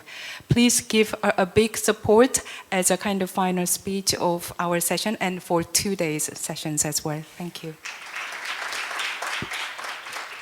Thank you, Sujong. Introduced by Sujong, my name is Buni from Georgetown, Malaysia. So today my presentation will share about how do we examine and re-examine the Georgetown attributes and the roles of these attributes to the World Heritage Site management, conservation, and programming our strategies. Yeah. So next. So I'll give a brief introduction to our site first. So on 7th of July 2008, the Georgetown and Malacca have inscribed together as a serial nomination site under the World Heritage Site status. And it's named as Historic Cities of the Straits of Malacca, Malacca and Georgetown. So we are inscribed under the basis of criterion 2, 3, and 4. So as you can see over here, both Historic City, Georgetown and Malacca is actually distance for about 5 hours and 44 minutes driving distance. So they are actually, we are actually distance quite far. So I would like to explain a little bit about how do Malacca and Georgetown we manage our site first before I enter to the next part. So for Malacca, it's actually government by the state government of Malacca, and Georgetown is governed by the state government of Penang. So the local council is also different. The legal instrument used are also different for both component sites. And as you can see over here, this is the map for Georgetown World Heritage Site. This is the property zone and this is the buffer zone. So for the whole World Heritage Site of Georgetown, we have about 5,013 buildings, monuments, and sites inside here. So now we have come into the OUV for Georgetown and Malacca. For us, the first one is Criterion 2. So for Criterion 2 tells that Malacca and Georgetown represent exceptional examples of multicultural trading towns in East and Southeast Asia, influenced by the mercantile from Malay, Chinese, and India cultures, and trade excessive European colonial powers for about 5 decades. So the historic urban fabric of Malacca and Georgetown was a result of its long history as a port city, expressing a form of design that prioritizes functionality and efficiency to facilitate a smooth movement of goods and people during that time. And then the second OUV under the Criterion 3 tells that Malacca and Georgetown are living testimony to the multicultural heritage and tradition of Asia and European colonial influences. Over time, the original ethnic quarters which served the house migrant laborers have evolved into religious cultural enclaves centered around the houses of worship, which situated tightly with each another. These communities and their descendants form the nucleus of the multicultural life of Georgetown and Malacca through active cross-cultural exchanges and sharings with each other. And the third OUV under the Criterion 4 tells that Malacca and Georgetown reflects a mixture of influences that created a unique architecture, culture, and townscape in East and South Asia. The colonial and multicultural influences of Georgetown and Malacca can be observed in the tangible aspects of the town, expressed through the range of aesthetics of its buildings and monuments, as well as the arrangement and representation of all these buildings within the overall layout of the town. So just a sharing, this is actually the map of the aerial view of the Georgetown. So covering the Georgetown property and its buffer zone, we have elaborated some attribute examples expressed through form and design, material and substance, use and function, traditions, techniques and management system, location and setting, language and other forms of intangible heritage, spirit and feeling, and other internal and external factors as suggested in the operational guideline for the implementation of the World Heritage Convention. So as you can see here, this is actually the first attribute list or the table that the previous management team have prepared since the inscription. So during that time, this table was prepared in 2013, and this table listed the attributes of the OUV in the core and buffer zone of the Georgetown World Heritage Site. The heritage consultants in the workshops during that time identified these attributes according to the usage guidance. According to the usage guidance, these attributes of OUV also may apply to Malacca as well. And then the attributes are explained and described here with information on the current issues, during that time, faced by each attributes and their sensitivity to change specifically on the impact to significance and the World Heritage of Georgetown. So the issue highlighted here are obtained from Georgetown, which provide further evidence of how the OUV could be impacted by change that is occurring daily and will become more acute as pressures from rapid redevelopment and tourism growth. In addition to the illustrations on the negative impact or issues, this document also provides examples of practices that would help to protect the OUV of the Georgetown and Malacca World Heritage Site. So actually, this attribute list has also helped in the preparation of Georgetown's Special Area Plan, which is also known as the Conservation Management Plan. So, So during that time, this is the focus group discussion conducted with the stakeholders from the Georgetown to collect the informations and do the mapping out over here to form for the special area plan. So attribute identification is important for heritage governance. We need to protect these attributes to safeguard their values of Georgetown. One may not regulate value, but one can manage attributes and develop efficient and effective heritage management for these attributes. So in Georgetown, we have incorporated these attributes identified in the Georgetown and then into the special area plan. This special area plan is gazetted document and is being referred widely by the state government of Penang, the local council, the site manager, and the consultants, for example, the conservator, architecture, engineering, and etc. So through the special area plan, the Georgetown's attributes and its value are often referred to in the assessment of the planning application. More importantly, as a living, multicultural, historic urban site, we need to capture the tangible elements such as sites, monuments, and group of buildings, and sufficiently address the intangible attributes. In Georgetown, we explore beyond the physical boundaries of the UNESCO World Heritage Site, listen meaningfully to the stories from the community, and conduct proactive community-based heritage management to the identification, construction, discussion, and protection of the attributes and values important to Georgetown. So yeah, as mentioned just now, the views and perception are actually collected during the group discussion and being implemented into the management strategies and the guidelines. So this is the special area plan. The attribute list was actually helped in the formulation of the management and the development plan in the Georgetown. So these are some of the examples that we listed inside the management, the conservation management. So as you can see over here, we have included the land use and building use, and then how are we going to protect the building typology, and then how are we going to protect the vistas, streetscapes, how are we going to enhance the public realm inside the Georgetown, and then the traffic circulation and the urban infrastructures. So I would specifically pick one of the example over here. This is the public realm programs that during 2016 has been included inside the management plan, and it's now actually conducted by the local council. So as you can see over here, before we upgrade the back lane, the condition of the back lane are actually mostly dark, without greeneries, full with garbage and with stinky smells.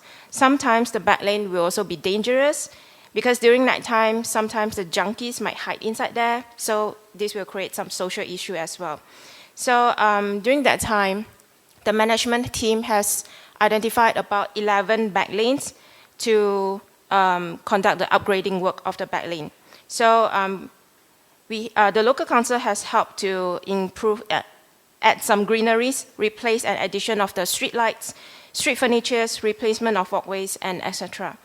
And then something to share with you is, for Georgetown, we actually have a lot of these kind of small shrines, and most of them are located at the back lane. So it's actually quite hard for the local community to conduct their daily prayers or that. So actually after the back lane has been upgraded, it's actually quite safe and clean and comfortable environment for the community to conduct their daily praying over here. Yeah. So, okay, so now we comes into the limitation. Since the gazettement of Special Area Plan in 2016, the management plan has been implemented for about 8 years. So in 2020, the planning department from Penang have started to revise the management plan. Then the management plan covers quite a number of development and conservation management plans, as mentioned just now. So, but however, throughout the 8 years, we discovered that the attribute list had a few limitations and somehow affected the resources unable to be allocated justifiably. So one of the examples that I can be given here is the Borea. So Borea is actually one of the Malay theatre style performing arts that consists of short comic sketches following by a song dance routine. And then Borea was being listed as one of the attributes inside this 2013 attribute list. But if we refer back to the criterion tree, it's actually mentioned that Georgetown and Malacca are the living testimony to the multicultural heritage and tradition that express in a great varieties of religious building, different faiths, ethnic quarters, languages, worship, and the performing arts that mentioned over here. So this attribute list has actually limited the resources to be distributed to other type of performing arts because they only mention about Borea over here. So as Georgetown is a living heritage city, an attribute list that fails to encompasses the broader spectrum of Georgetown's diverse heritage is unable to align with the evolving culture and social context of the city. And then, based on the criterion 2 and 4, Malacca and Georgetown experienced the colonial and multicultural influences, which these are expressed through a range of buildings, monuments, and even within the overall layout of the town. However, in the 2013 version of the attribute list, listed that the heritage building features as the attributes associated to the OUV 2 and 4, and only one type of building was focused on, which is the shop houses. So as you can mention over here, they detail until like air wall, floor tiles, floor finishes, and the windows and shutters. So these are actually quite too detailed for us to be categorized as an attribute. So in context of Georgetown, the building types included, but not limited to Chinese temples, mosques, churches, colonial buildings, Malay Anglo-style buildings, Malay timber houses, and etc. So from the limitation we discovered, we have actually reviewed and reinterpret each attributes that relates to the component site context in 2020.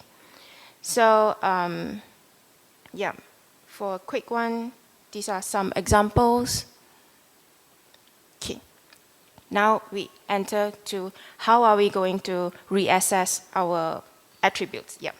So under the criterion 2, it mentioned that the exceptional examples of the multicultural trading towns was imprint on the architecture and urban form, technology, and monumental art. So from here, we have identified the main 4 attributes up until now. Yeah. So the first one is the historic urban fabric of the town, which shows the urban morphology changes from the past until now. And then the second one is the evidence of its role as the center of colonial administration in region. And then the third one is the formal and informal multilingual street names of Georgetown. And last one is the waterside features as evidence of a thriving port town. So as mentioned just now, Georgetown and Malacca is a famous port town 500 years ago. So I'll pick one as one of the example. As you can see over here, yeah.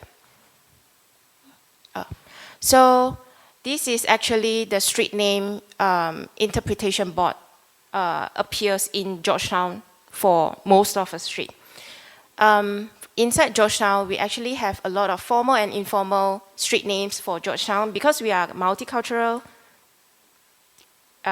nation, right? So we have Chinese, Muslim, which speak Malay, and then we have Indian who speaks Tamil, and we have a lot of Chinese dialect as well. So as we can see over here, the street, the picture shown here is the beach. We call it Beach Street.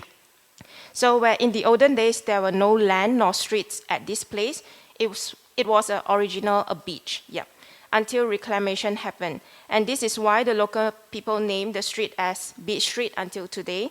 For the Malays, they will name the beach street as Hujung Pasir, which means the end of the sand or the end of the town.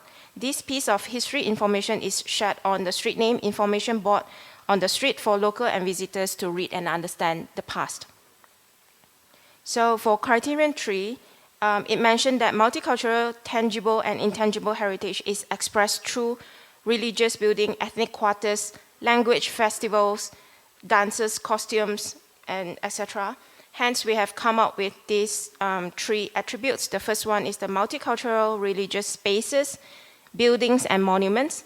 Second is the multicultural social practices and festive events. And then the last one is the evidence of the interactive and continued evolving multicultural lifestyles. And then next, sorry, yeah. So this is the criteria number 4. Under the criteria number 4, it mentions that the city reflects a mixture of influences which have created a unique architecture, culture, and townscape with different types and stages of development. So these are the 4, I will come up with the 3 attributes. So the first one is the evidence of the architectural characteristic and building typology. So this aerial view of the photo, we can see this is the clan houses, this is the clan houses, this is the Malay mosque, this is the shop houses. So from here we can see that there are actually quite a lot of building typology exist inside the Georgetown.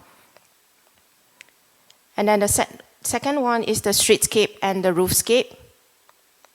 Third one is the architectural features of the shop houses.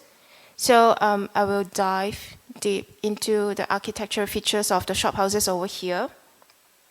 So the shop houses in Georgetown maintain their unique architectural identity expressed through their functional and decorative features such as airwell, gable end, the roof tiles, 5 footways, cut and paste porcelain work, and etc.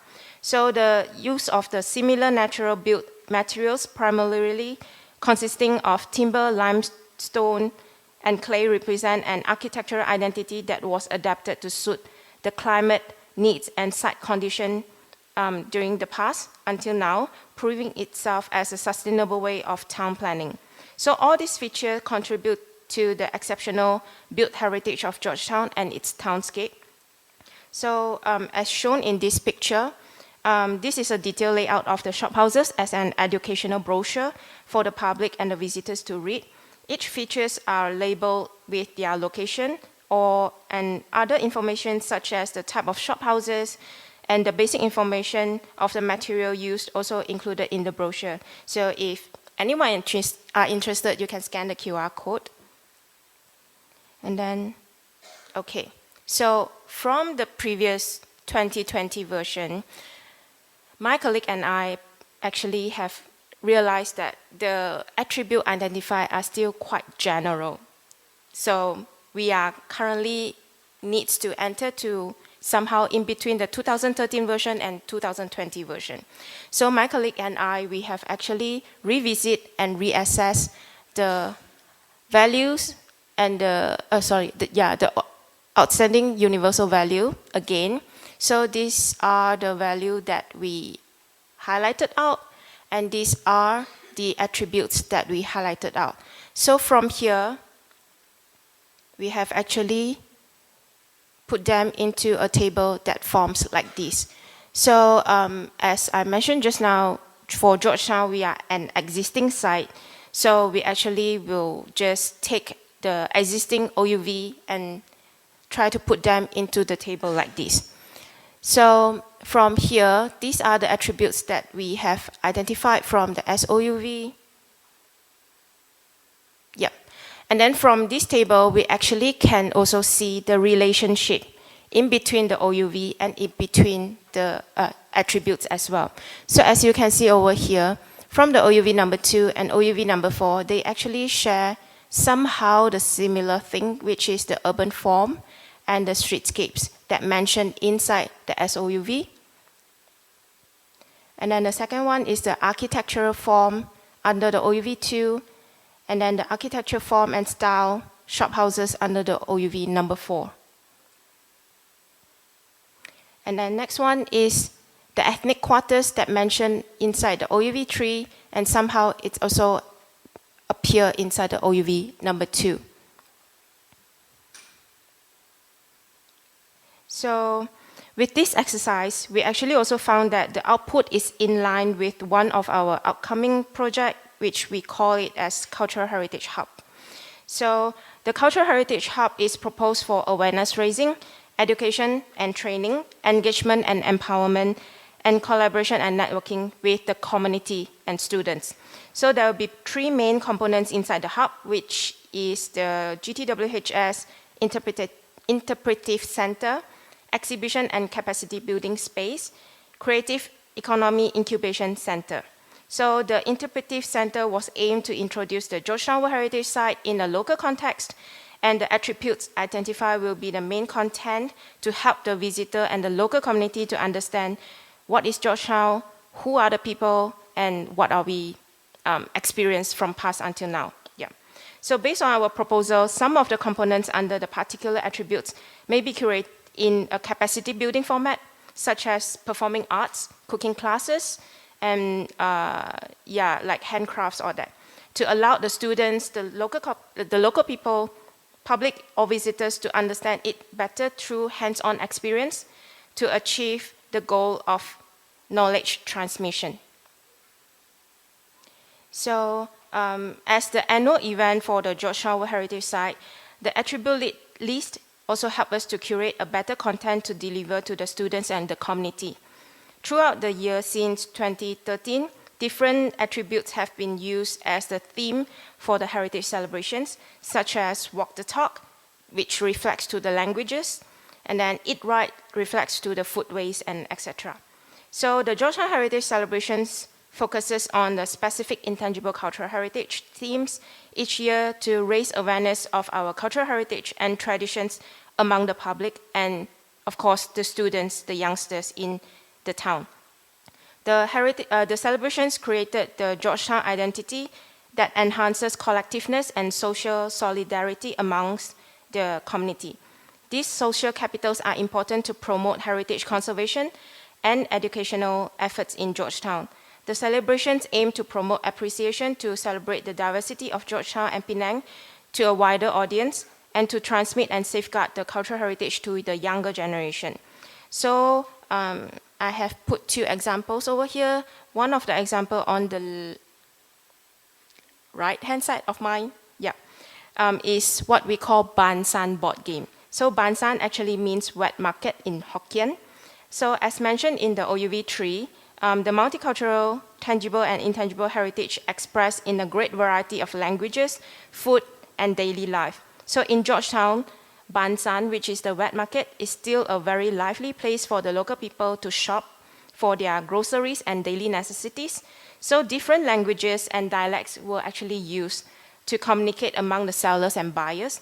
So we have actually invited the game designer for this Ban San board game to come to our heritage celebration to teach and allow the students, local people, and the public able to understand the daily life of Georgetown through a fun, excited, and interactive ways. And then with the attribute listed, we actually also found that the OUV 2 and 4 is kind of missing inside our Georgetown Heritage celebrations. So for this year's celebration, we have actually introduced this workshop where we call Build Your Own Tiles. So for floor tiles is actually one of the special building features in Georgetown, but it's hard to present it because it's fixed on the building. So we actually asked the artists to come up with a coaster design that allows everyone to design their own floor tiles coaster with some basic shapes. For example, square shape, round shape, triangle shapes that able to form these colorful floor tiles coasters. Yeah. So in conclusion, a living cultural heritage site may consist of attributes that are of tangible and intangible components. It is necessary to examine and re-examine these attributes to prompt for collective responsibility from all. Such exercise will enable attributes and their values to be meaningful and relevant to the current time and local context. This prompting for collective responsibility from ground, thereby ensuring that the heritage and their attributes are available and can be passed down on to the future generations. So that's all from me. Thank you. Thank you very much, Ms. Sembunni, for final presentations, which is very rich with the special cases in a living heritage, which is the town. Now, we would like to finish all three sessions that we prepared today, and we would like to have a 15 minutes break before discussion sessions. So we will come back 3:05. Then we will continue our discussions and take the floors, the questions as well. So we are coming back 3:05. Thank you very much. Thank you very much for coming back. We are going to go into the discussion session, which is the final session that we prepared today. We have speakers for today at the platform at the moment, and we asked Dr. Kamini Wijeshriya to chair the discussions. So I would like to. Probably I don't need to introduce Kamini because we already did before his presentation already this morning. So Kamini, the floor is yours. Hello. Okay. Thank you. Welcome back. After listening to those wonderful presentations, we are supposed to have some discussion. I think this is what I'm going to do. I will say a few words, and then we have a question which we will ask all of you. And number two, you can ask any questions, clarification from your colleagues, including Sarah, who is somewhere in the air, and then we'll give the floor to the audience to ask questions. So, yes, in these processes, having worked in the World Heritage process for 42 years, because I always say this, the first tentative list for Sri Lanka was prepared in 5 minutes, 1982. And 3 nominations overnight. Why I'm saying this is that it has evolved. So some of these things, don't worry, these are, I'll come to attribute particularly. So these things are evolved. Recently, a couple of years ago, I helped a nomination. It took 6 years. It's not possible to write that overnight anymore. And then, in fairness to advisory bodies, which I served for 14 years directly, and working with other members, other advisory bodies, I may say some things if there are issues for clarifications or corrections and so on. So don't worry about that. Particularly in fairness to advisory bodies and the Committee of World Heritage, in response to some of the questions raised by Neil. I think they were very valid, but it's a very good reflection, remembering some of those things. But the point is now, you know, the operational guidelines has integrated local values, national values into the procedure. So this is very important. It's only 2021. We had to fight for a long time. In fact, 2013 resource manual, which I mentioned, I had the privilege of leading, we mentioned that World Heritage sites cannot be managed only for World Heritage values. We need to consider all values. In fact, if you look at that document of 2013, you will realize that in the process of assessing values, you need to look at outstanding universal value plus other values, so like that. And one of the other points Neil mentioned is that yes, all these things should contribute to heritage in general, not just the World Heritage. I think this is the sort of attitude we took throughout. In fact, you can see them. If you look at the capacity building strategy that advisory bodies developed, it says, yes, this is a way to address capacity building, but this is not only for World Heritage, this is for all. If you look at the resource manual which we wrote, it says it's not for only for World Heritage sites. So like that, there has been time to address some of those things. So it's one of the things. Sarah, you are listening.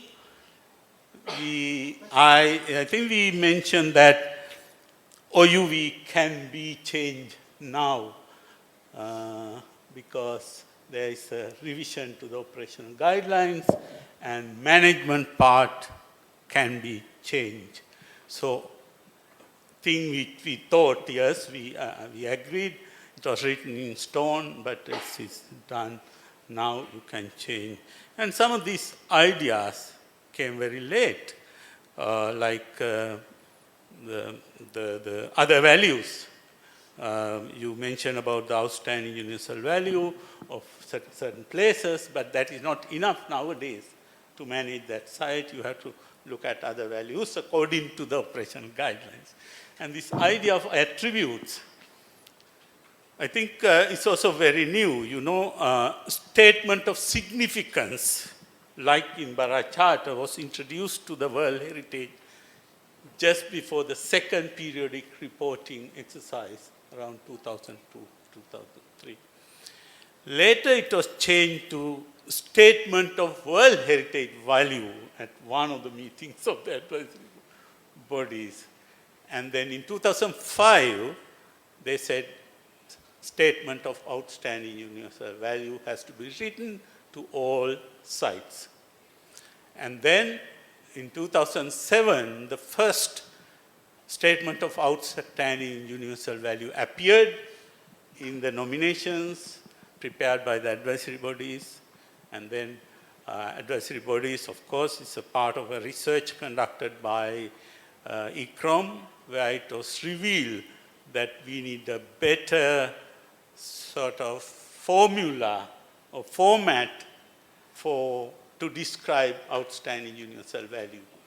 So there was a format agreed in 2007, which John mentioned, brief synthesis, criteria, integrity, authenticity, and management. Management was a big, big debate. One advisory body vehemently opposed adding management into the statement of OUV, but eventually we all agreed that. And 2008, with the agreement of new SOUV, together with the third periodic reporting, all state parties were asked to look back their statement on their World Heritage Site and write the statement of OUV retrospectively. For that, there was a guidance prepared, and that guidance included that criteria, you write values and attributes. So that's the beginning, strong sort of legally sort of beginning of that, writing of that attributes. After that, there had been a number of other things. So it's not very old, it's not a concept, and now it has come into different places. Like attributes were, I call it erroneously put it in the operation guidelines in 2005, but then now the attributes has become a very strong point in all World Heritage process, particularly in writing the tentative list document that recently they have adopted, and also the preliminary assessment they have. So anyway, it's not all, this is something that is coming up, so don't need to worry about it. We had a good process discussed to develop this methodology of identifying attributes. So my first question to is our leader, Heonji. What are you going to do after this? You are preparing all these things, and how are you going to take this to the site people, which is the most important, and the national level and international level? Thank you for the question. Thank you for asking me the very first question to me. Well, while developing this methodology for the past few months, it has been always in my thought that, how am I going to put this into practice? Because actually, I never had an experience with the actual heritage site, and these processes were created through all of your assistances, who have knowledge and experience in the actual site. So it has been very great and has been very informative for me, helpful for me. But it was also my kind of challenge that someday I need to bring that into the actual site to see whether this process and the table is really working in the site. And through that practice of putting this methodology into the heritage site, I think we need to kind of find out where the areas that we need to improve and so on. So definitely we need to do some more case studies on the actual site. And well, I don't have like a concrete plan for the next step, but what I think it will be really good, a good idea will be to explore as many sites as I can to collect data, because if we focus on just only one site, then I don't think it's a good idea. And so I don't know how I'm going to select those sites, but I want to include both nature and culture, of course. Somewhere like intangible heritage attributes are more important, or somewhere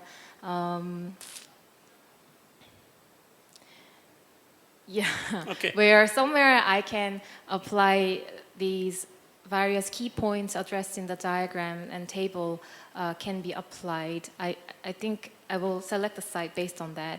And then another thing I am questioning to myself how I'm going to do it is how to ask questions to those people and to the community, and how to select those communities, because I think it's really a difficult question for me when I was organizing this project.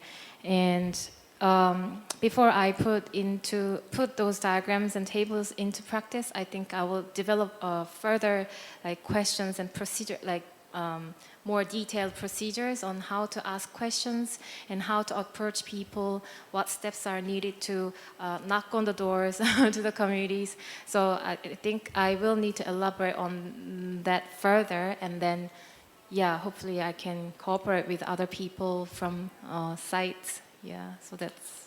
Thank you. I will give you the floor at the end again. I will ask the same question from others, but I will give the floor first to Sarah, who has done some exercise like that, where she has led the process of preparing the HIA guidance, and let's listen to her, how she took that afterwards, or she or her team took that while developing or after developing those guidance, took it to the sites, took it to the national level, and took it to the international community. Sarah, over to you.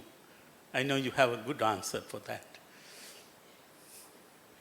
I don't know, because I think when you start working with a property and it's reality, it suddenly changes all of the theory, doesn't it? So instead of giving an example starting from the guidance and moving to reality, perhaps if I could mention the experience in Herculaneum, where we started doing work on values and attributes quite early, and we did it several times And each time, the aim of the task slightly changed how we approached the work and slightly changed who was involved. So the first time, obviously, there was a lot of heritage specialists involved in that exercise. But it became much more interesting when we involved the community, and the values and attributes shifted dramatically and stopped just being World Heritage. And we've recently done an HIA for the property, and it was a moment of then really focusing back on exactly why we're doing this. We're doing it because we want to achieve a task. We want to be very clear about what we're working with. And there was a great need to be able to communicate. So it stopped being theoretical exercise and it suddenly became essential that we were having conversations. We all understood what was happening. And I think that's one of the advantages. So whether it's, in my case, often HIAs, but in the case of interpretation, having a clear task really helps with make sure that theory, when it's applied to practice, is focused and it has an outcome that's meaningful in the real world. I think that's where we often make the mistake, isn't it? We have the intellectual fun, but we do need to actually remind ourselves that we're doing this for a reason, because World Heritage places and other places are deeply important, and they're deeply important to a lot of communities and a lot of heritage people. And so we need to sort of stop. I love the idea of Hyunji taking the next step in making the process meaningful and relevant and applying it to real tasks. So I think I would confirm from the experiences I've had that that's a really important next step. And I'd love to hear what other people on the panel think as well. Okay, thank you. Going to start how we can help Hyunji and Vipik as to how we progress further. Same question. Okay, same question. Well, first we take a rest because this has been a big project and a lot of work. And I think there'll be some time, as you said in your remarks, Hyunji, just digesting and analyzing and reflecting on the material that's been generated here and in the roundtable. And then you've shared with us some of the ideas you have.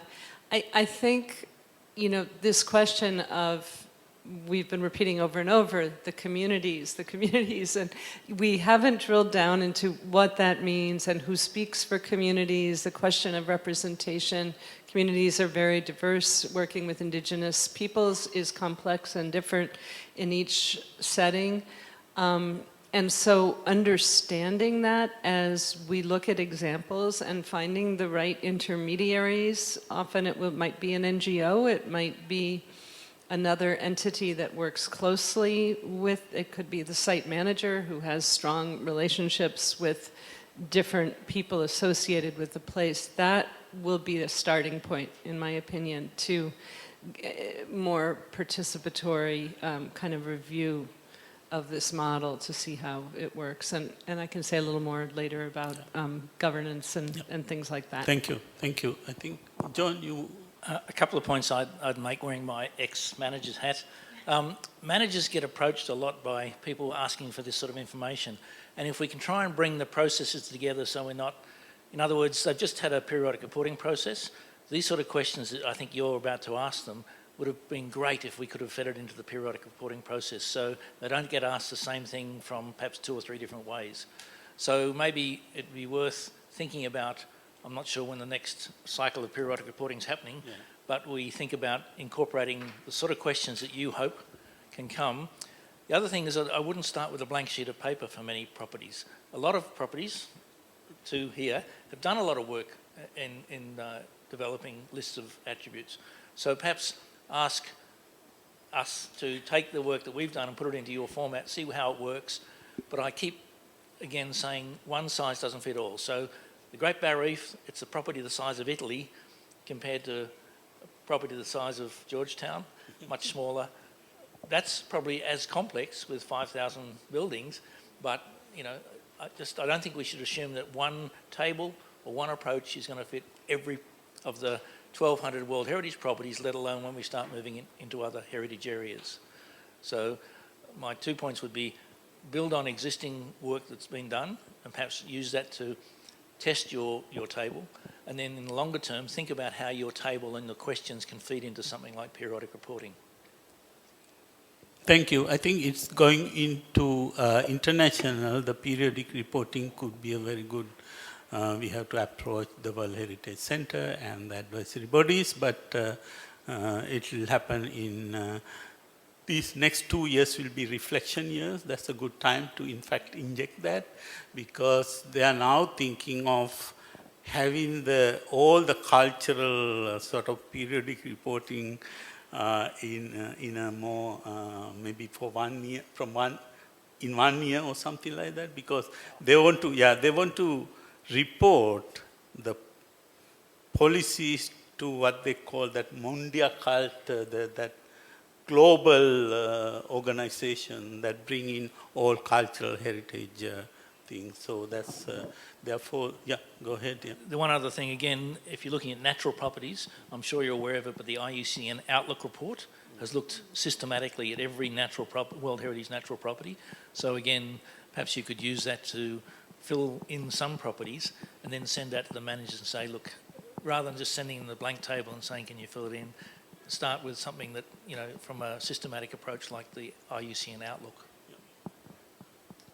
Booney, you have any contributions? Yeah. Additional?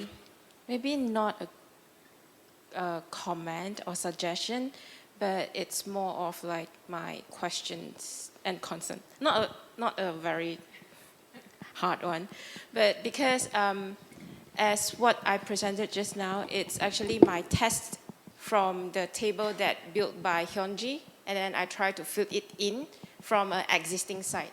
But my concern is, what about those like who are not a heritage site yet? They need to start from zero. Are you able to get someone like what Jessica mentioned just now, an intermediary, to help you to test it out? Or who are they? How are they going to communicate with the communities? All that, yeah. Because for existing site, I take Georgetown as an example.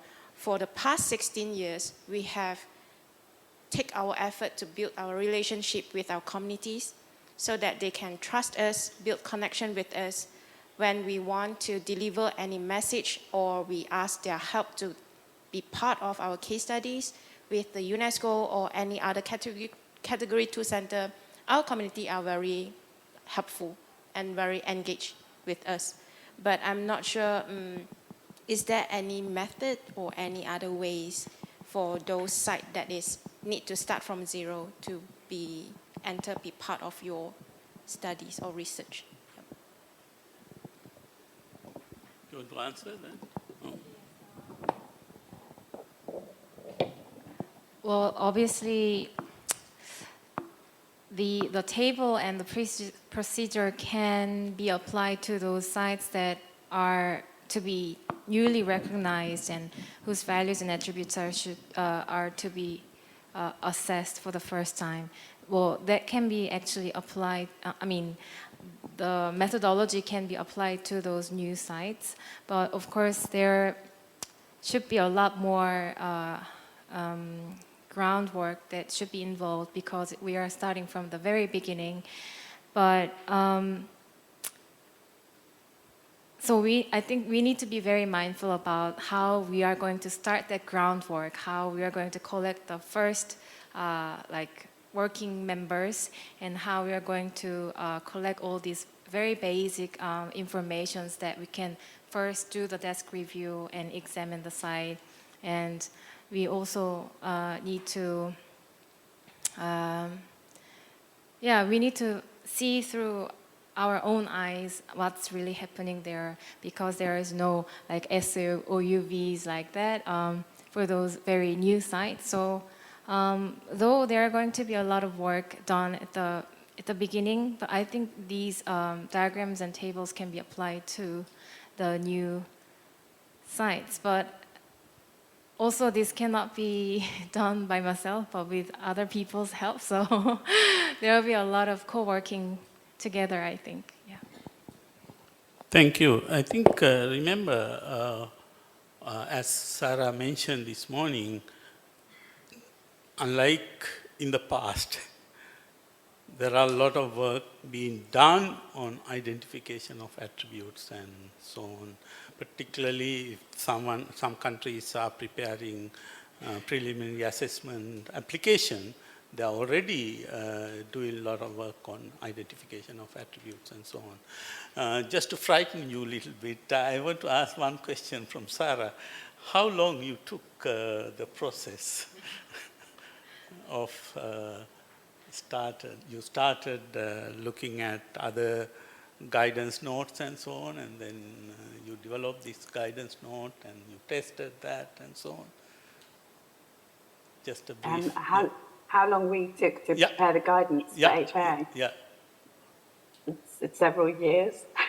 So yes, you will be scared. Okay. Okay, now, if you have any questions, Sarah, did you listen to all the presentations? I'm sure you did, although it was very early in the morning.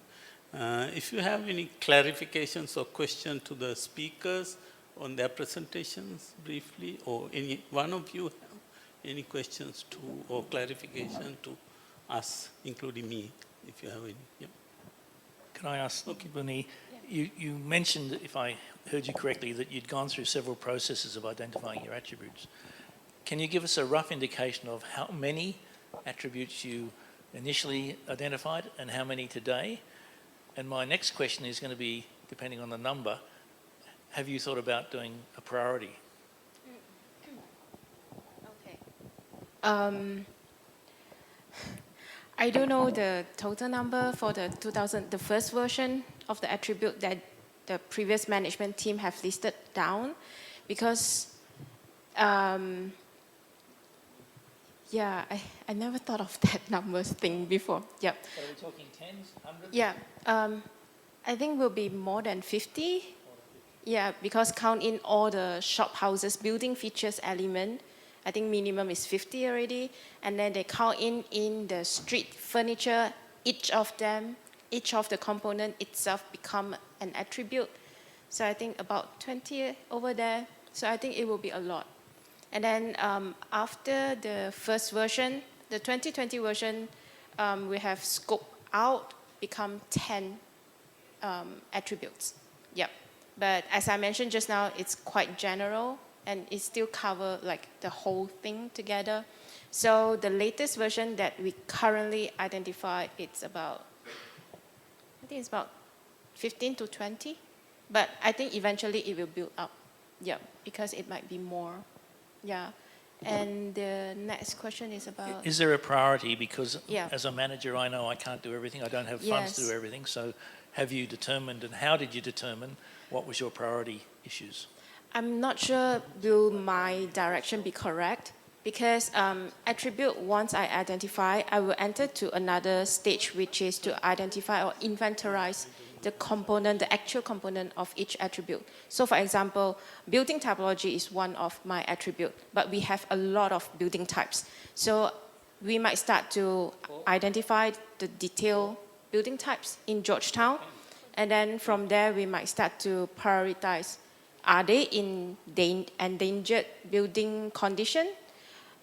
Do they need any assessment, or do they need any assistance to reconstruct or repair the building, something like this? Yeah, I think it's not the priority for the attribute, but it's more on the priority of the components that I might continue later on. Yeah. Any other? Yeah, go ahead. Is that on? Yeah. So I have a question maybe for both John and Sarah. Both of you have talked about sites where the worldview, the way of looking at a place doesn't line up with the framework that's been offered. You, John, offered the example of YMB, the YBM, the Aboriginal community in Australia, where you know, they don't have the word value. And I think we would find that in lots of settings. Sarah, you mentioned, well, Pema Chowinaki is a good example, and I still remember one of the Tsukuba courses in which a leader from the Pema Chowinaki communities who involved in the nomination, and anybody who knows the background on that, is that they went through a long process before getting to inscription, and that one of the barriers was that for their people, the idea of prioritization and ranking some values higher than others was absolutely anathema to how they think, and it felt wrong. And they found a way to navigate the process, but it's clear the process and the guidelines and all the steps in World Heritage are not conducive to the way that they think and work, and yet they were able to navigate. Similarly, because of, it sounds like in your story, John, the willingness of you and others on the team to be flexible allowed that process to work. So the question is how to do that as we move forward, and we hope for more nominations that are driven, that are initiated by Indigenous communities and that move through the process. And we can't change the guidelines at this point. How do we make it more accessible? And is it just going to come down to individuals who are open and flexible, or are there ways that we can support Indigenous communities in navigating processes that are often foreign and difficult for them to work with? You want to go, Sarah? Sarah, you go first, or you want me? You go first. Thanks, John. It's very difficult to navigate being on the screen without you, but no, I'll just offer one thought, because I did have a conversation earlier this year with a team from Australia who are putting together a nomination, and very much it's an Aboriginal community, and they posed the same question. Like, we don't want that hierarchy of values, and we don't want to suggest in our nomination that our place is better than, you know, other places. I mean, it was that blunt. But I think there's something really interesting there that should challenge us, not just when we're working with Indigenous people, but the concept of the convention, although we can't change it, it did start with very much the fixation on the biggest, the best, you know, the oldest. And I think we need to get better at understanding that places can be special and unique without having to compare. How can I put this? One site doesn't have to win by another site losing. So there's something about identifying the values which make a place unique and special without that being a reflection that other places aren't special. I think we've got to get less competitive. And I think that's perhaps it was one of the ways that we set things up with quite a Western view of what was heritage. And I think there is still, though, room in the convention to improve that perspective. And I think there's a lot we can learn from those Indigenous perspectives that we can then apply elsewhere, and get out of the competition and just recognise what's special. So with that, no, I'll pass back to Tom. Thank you. If I can just add a few things. In the Great Barrier Reef, World Heritage Area, this is an area the size of Japan or the size of Italy. Across the length and breadth, there are 70 identified traditional owner groups that have been identified. 70. So one of the things we've learned is that you can't speak for someone else's country. If I talk to an Indigenous group in one area, they can speak for their country, but they can't speak for 69 other traditional owner groups. So that's the complexity in an area the size of the Great Barrier Reef. I also want to echo the points that Jessica just made. They don't, as I said, see the word values or attributes. They don't even recognise the World Heritage Area because that stops at low water mark. They just talk about their country, which is from up in the land right out to the sea. That's their country. So I think we've got to be really careful when we develop guidance and questionnaires and things, that we understand that, again, one size won't fit all. Just because it works for us doesn't mean it's going to work if we engage an Indigenous community. The other thing that really came home to me was the importance of language when we're talking to Indigenous communities, because we took to them the IUCN criteria for assessing those different, and they just said that those words don't work for us. So we actually got them to turn the IUCN words into something that meant something that was very powerful. So instead of the word critical, the red colour, they just said that's very bad. But their definition of very bad was words like smells like death. Really powerful emotive words. So language is so critical, and I'm just worried that some of the guidance we see coming out of, for example, the group of advisory bodies working on climate, Gamini, I think they are coming up with a set of words which may mean very different things to different people around the world.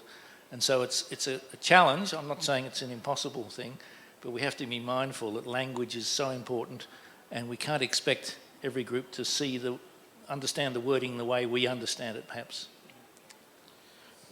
If I may add, the objection came when we talk about prioritizing values. Isn't there any other way of putting it, like classification because these sites, they want to go into the World Heritage List. If they don't want to, then it's a different question. If they have to go to then there should be certain values put into the basket of OUV, that criteria. While now the operation guidelines provide for keeping all the values, so there's no difficulty, but maybe to classify them in some ways or group them in some ways without using the word priority. Yeah, maybe. I agree, priority, and particularly as Jessica said, with Indigenous communities, they don't see that word at all. I was just wearing my manager's hat where resources are becoming tighter and tighter. You can't do everything. And as a manager, I want some justification why I make the decisions I make, to tell my decision makers above me that I need resources to do this. Absolutely. And so the word priority is not a good word, but it's a reality from a management perspective. Well, I want to speak to another point because it gives me a chance to talk a teeny bit more about governance. And that was your point about the many traditional owners of land and sea or country in the Great Barrier Reef. You said 70, and that one can't speak for another. So the related question is, who speaks for those traditional owners? And so, and one of the things I want to tease out here is who speaks for a community in any given setting, how, and especially when there is an intermediary, an outsider coming in to navigate a process that might be foreign and difficult. Now, where traditional institutions of governance are robust, and they aren't always, I think it's clear, or clearer. And I can offer the example, you might remember the image from Ghana.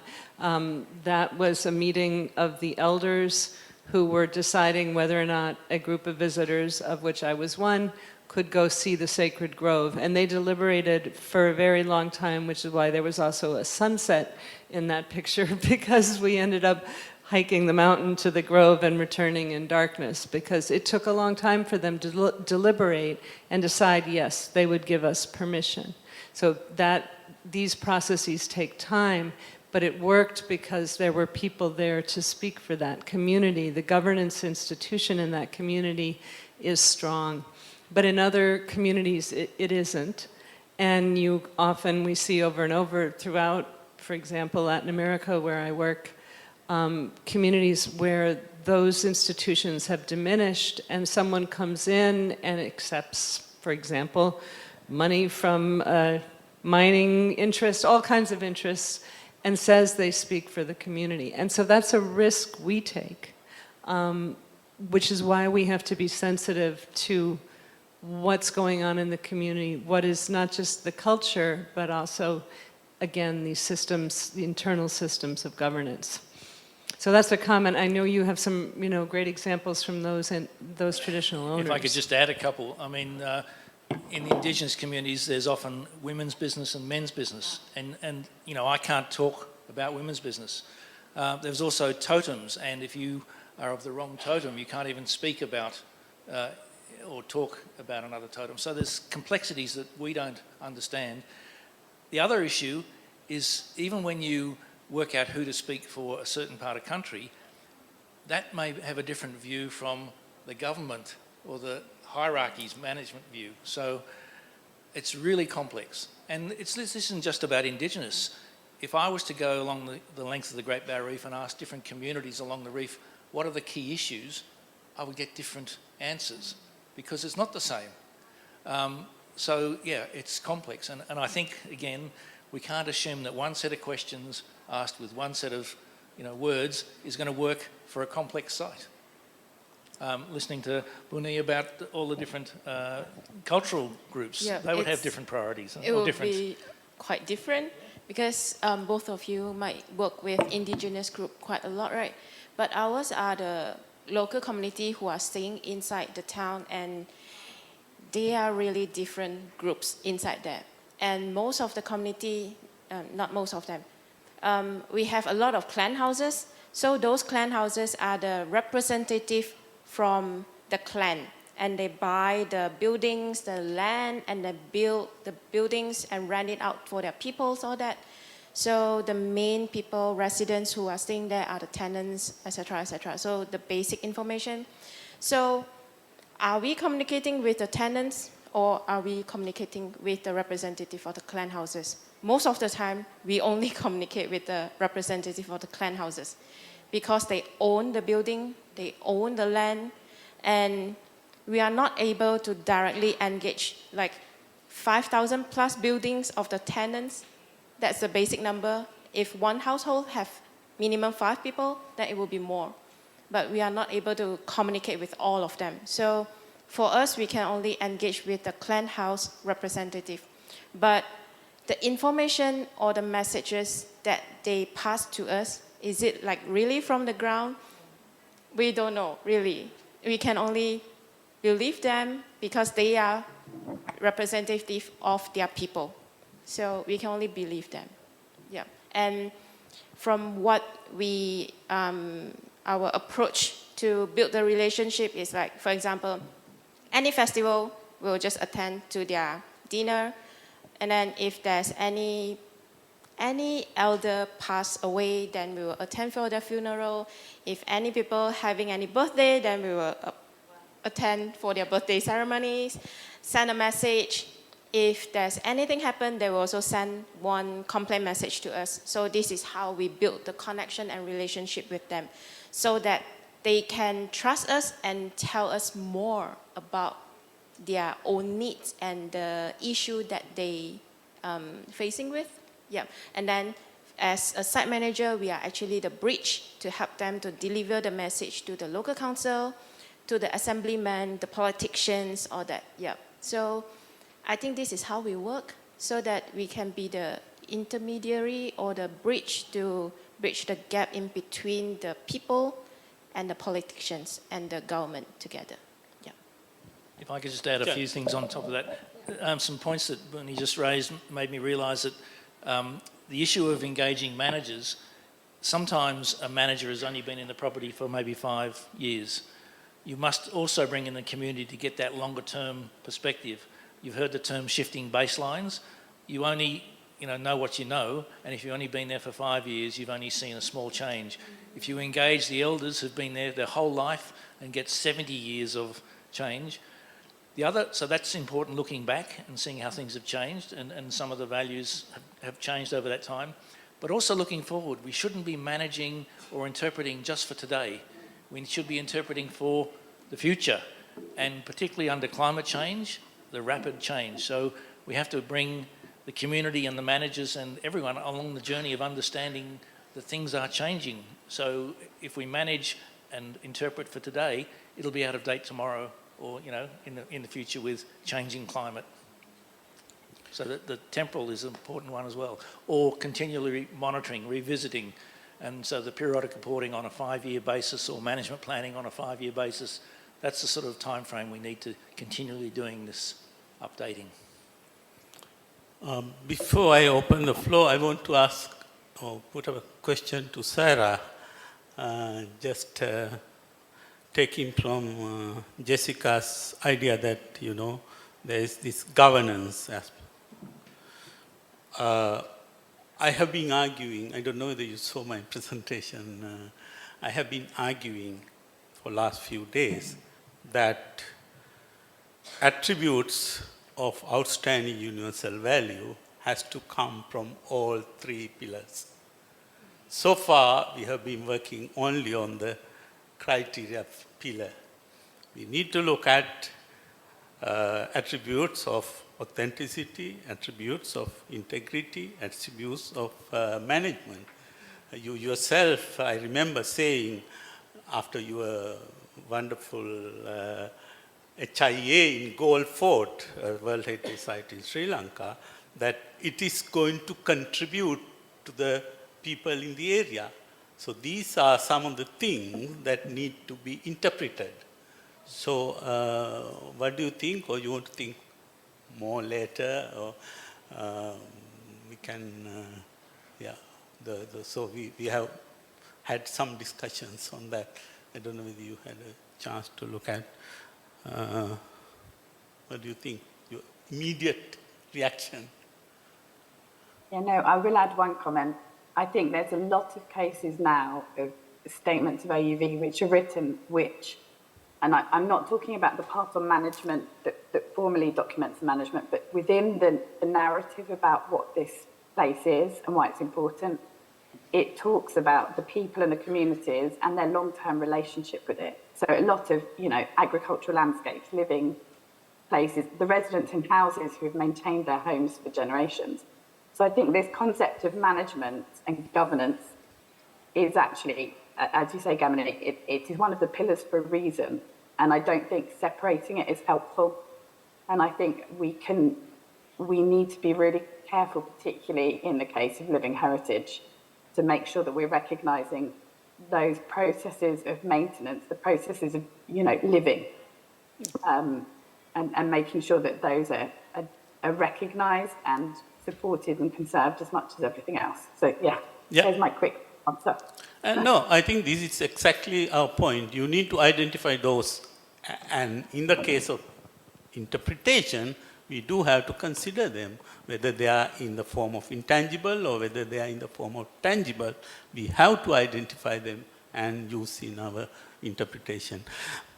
Can I go to any of you have any questions to these speakers? Okay, is there a mic going around, please? Comments or questions or whatever? As a group, what advice would you give all of us? We've spent several days together, both the principals group and the attributes group, including WIPIC, as to where we go from here.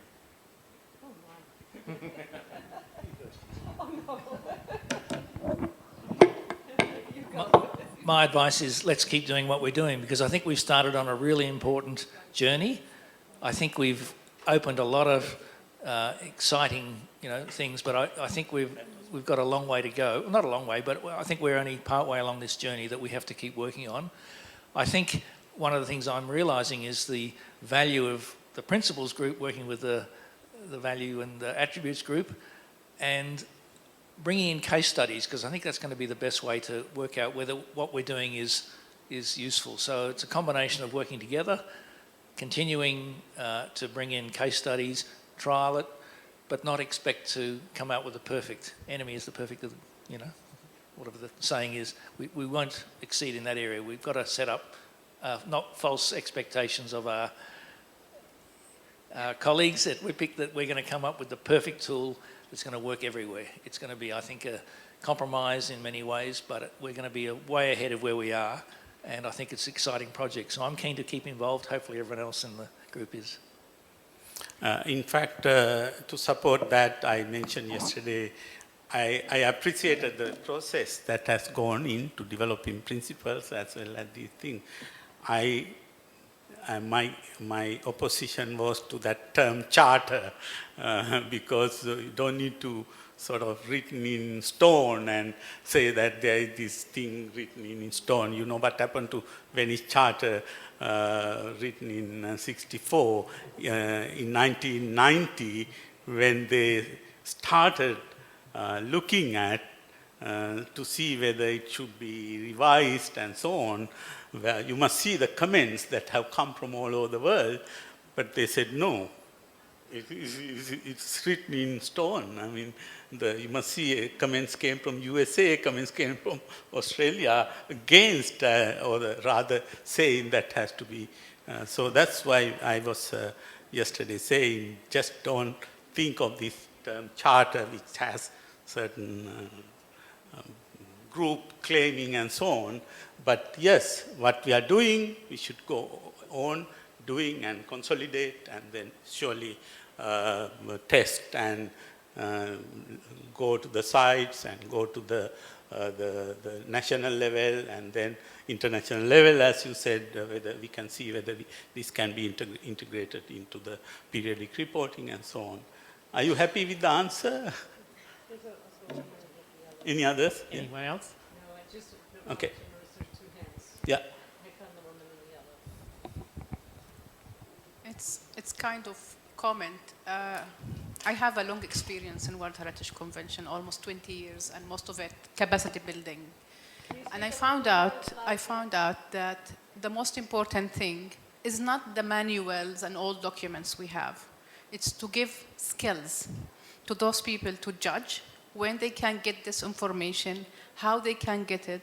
If I have this tool, how I can customized based on my need as a site. So I think this tool, it could be good, but if it's not armed, let's say, with skills for those people who's going to implement, then we end up with the same process that very static and it's not really something useful for people who would implement these tools. So I like the idea that we could have approaches, but it's also important to have, to give those people skills. And this is the question we need to ask ourselves. Like all these manuals for nomination dossier and management plan and all these things, it's nice, but those people doesn't really get how to implement, the skills to implement these things.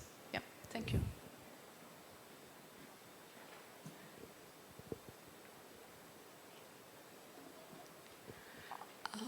I'd like to give the comment, especially the Ms. Gong Hyun-jin. Yeah, the purpose is to generate attribute for heritage interpretation. So, especially today, those concepts mentioned, such as culture, nature interdependence from Germany, and also from John Dye, you mentioned about the systematic approach and also climate change. And also, Jessica, you also mentioned about bioculture diversity and also community participation as well. Those concepts can be belong to the concept about the sustainability. Sustainability, when we concern about sustainability, we only focus on economic sustainability. We also consider about culture sustainability, community sustainability, social sustainability, ecological sustainability. Especially the ecological sustainability, today, the John Dye you mentioned, systematic approach needed. And also consider about climate change. So to generate attribute for the heritage interpretation, so the theory of the sustainability can be regarded as a theoretical background. That is my suggestion. Yes. Yeah. Thank you for the comment. 네, thank you for the comment. I thought it would be only, I thought those World Heritage sites should be more responsible for addressing the sustainability, but of course, just general sites, interpreting those general sites, we need to also consider sustainability in various aspects other than the economic aspects. So thank you very much. Yeah, give me a second. Let me add to this. There is this UNESCO policy on World Heritage and Sustainable Development, which is adopted, and that state parties have been requested to integrate into World Heritage Management. So I think all what you are saying are within that policy that can be, you are right, that can be integrated into. Yeah, go ahead. The mention of climate change, I just want to bring the example of the Great Barrier Reef back. In, I can't remember the exact year, but about 2000, the Great Barrier Reef Marine Park Authority did a climate vulnerability of the Great Barrier Reef. It took 3 years, it's about that thick, and it was a fantastic document at the time, but it cost so much, they've never done it again since. It's actually now very out of date. So that's not the approach we need for assessing. So what I've been working on is a rapid systematic approach called the Climate Vulnerability Index, and Sarah mentioned this earlier. It's a rapid way of helping properties understand what climate is doing to their property, and one of the key underpinning things we do is we first of all get them to think about their key values from their statement of OUV, and then we get them to think about the key climate stresses upon those key values. So the whole process we're going through, many properties haven't thought about it, they just know climate change is having an impact. But I want to stress a systematic process of identifying values and associated attributes can really help people focus when they're thinking about a climate vulnerability of their property. Yeah, thank you. I have one comment and one question. The comment is about the remarkable intervention our moderator made this morning on intangible cultural heritage. And I wanted to tell you about the most spectacular instance of intangibility I ever heard in my experience. It was during the negotiation for the Underwater Cultural Heritage Convention within UNESCO, and there was an intervention by the delegate of Australia. And the question was about marine protected area for the cultural heritage. And he said, we would like to protect a site where there is absolutely nothing. No sunken ship, no submerged building, no ecosystem, no endangered animal species, no coral, nothing at all. And everybody thought, but why do you want to protect somewhere where there is nothing? And the answer was unexpected. He said, this marine area is located close to the Northeast Territory, where Aboriginal populations are located. And all the people inside a certain population make a dream. And they dream that their gods are born in the sea, in that place. And every member of the same population makes the same dream. So we want to protect the dream.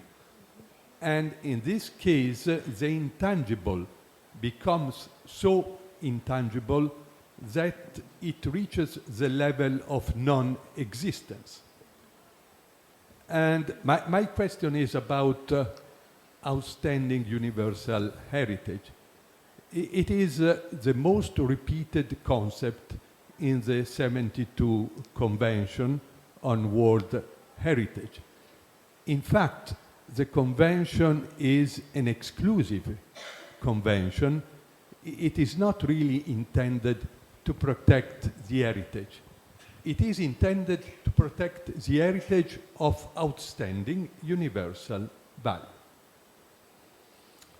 So my question is, the WIPIC is elaborating, as we all know, a charter on interpretation and presentation of the heritage.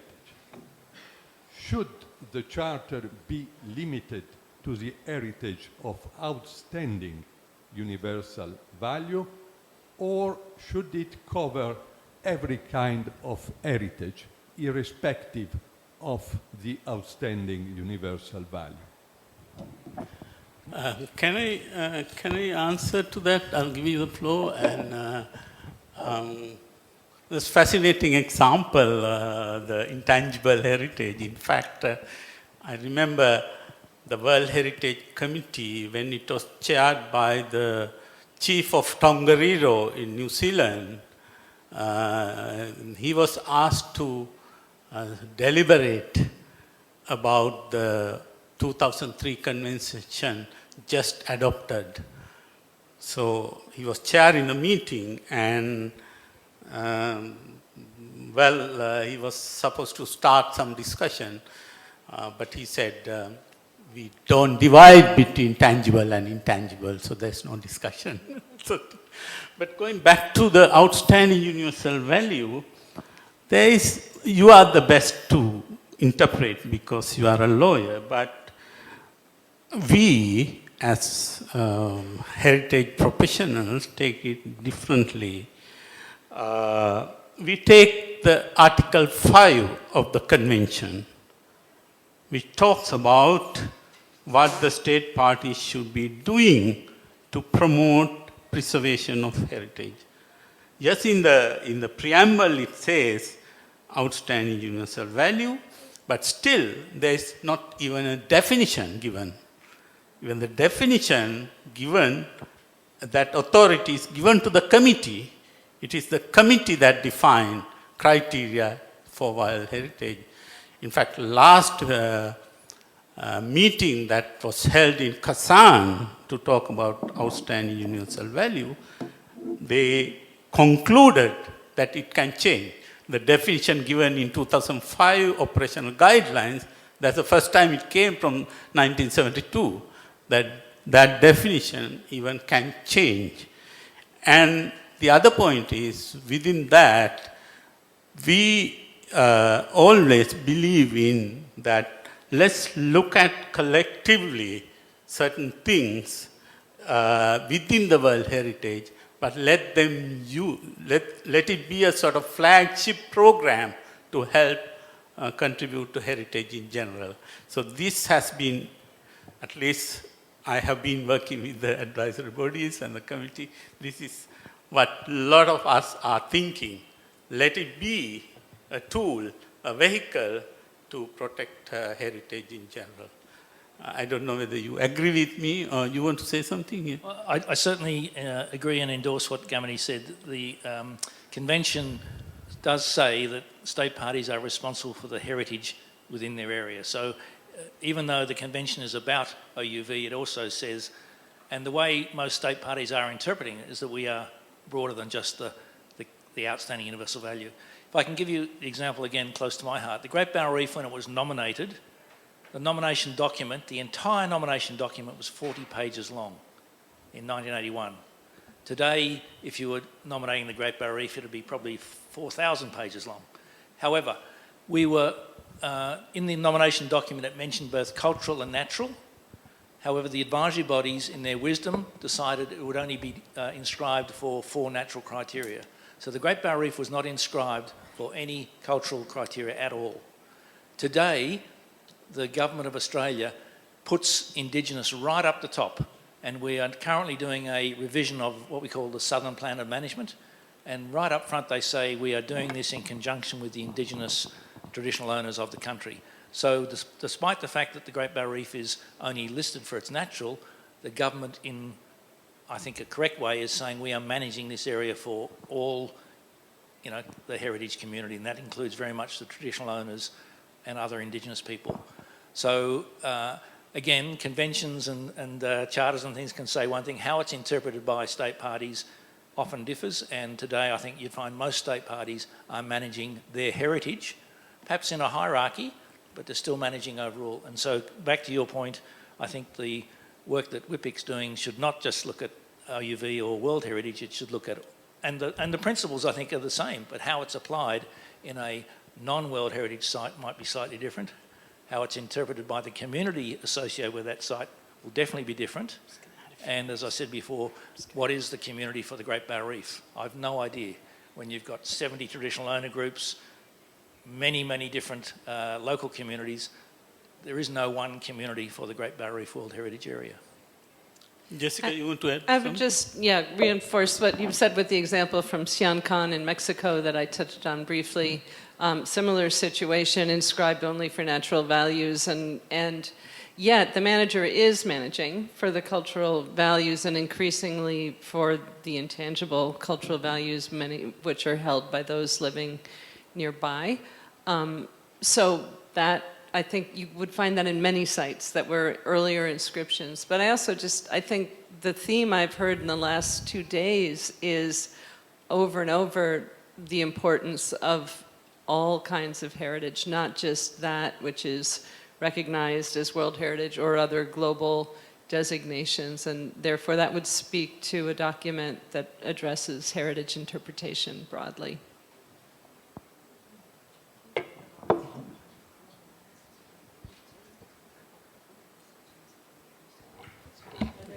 David? Okay. Sorry. 네, 안녕하세요. 국가유산진흥원의 국제협력센터에서 근무하고 있는 김고은이라고 합니다. 네, 저희는 지금 ODA 사업을 주로 하고 있는데요. 특히 제가 일하는 파키스탄 지역에서는 이슬람 문화권의 그 간다라 불교 유적을 대상으로 저희가 업무를 하고 있습니다. 이러한 경우 오늘 세션들에서 들었던 많은 예시들 같은 경우에는 그 문화권의 그 유적 주변에 살고 있는 원주민이나 현지인이나 아니면 이해관계자나 다 그 유적을 향유하고 그 자부심을 느끼고 보존해야겠다는 그러한 의지를 가지고 있는데요. 근데 저희가 일하는 지역처럼 이슬람 문화권의 불교 유적 아니면 불교 문화권의 힌두교 사원 같은 경우에는 그 지역의 이해관계자나 현지인들과 그런 소통에 있어서 그 유적에 대한 소통에 있어서 어려움이 좀 있는 것 같습니다. 그것에 대한 속성을 추출하는 전략이나 방법론에 대해서도 좀 궁금합니다.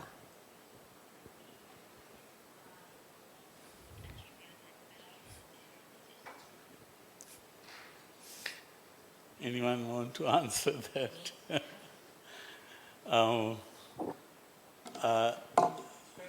Yeah, it's a great question. I'll come back to that question. Professor, you want to... Suzanne was, we were trying to answer, she's trying to answer. Suzanne. If you allow me, can I respond to that question? Yeah. Yes. Because I was in Pakistan last year by your organization's invitations to do the capacity building programs to participate, right? And yes, as she mentioned, there has been a kind of, quite different ideas on the same site, which is a religious site, because at the moment the authority on that site has a kind of different religions of the right holders, I would say, or maybe the stakeholders and so on. For me, I mean, based on my experience on that last year capacity building programs for 1 year, all the site managers were quite understand on their missions that they should approach to the communities to explain the neutral aspects of the site, even though that is belongs to one religion, but actually there is a kind of different understandings and different layers of the history. So I think archaeologists and also site managers and the museum peoples they actually do not see only one side of the religious aspect, which means that they can approach to the communities to explain the neutral aspects and also both aspects to continuously communicate with the communities and the stakeholders and the residents as well. And I'm sure that the residents, even though they have a different religion, still they probably can understand and they can be enriched by those kind of different perspective from the different historical layers and the different religions. And I see, to be honest, I do not know how, but it's not going to be done in 1 or 2 years short times, but still there is a lot of potentials that you probably can work together with the local community and the local site managers through your organizations. And that is my brief answers. Thank you. Let me add to that. I have some experience with Bamiyan situation, and local communities are interested in developing tourism. So that's we can't blame that. Therefore, they are engaging. There's also another aspect to it. This is very interesting. These are, you remember the Bamiyan 2 Buddha statues, big Buddha statues? There's a local perception that these were 2 lovers and there is a love story within the local community. And not only that, they are, because of that, they are interested in restoring some of these things.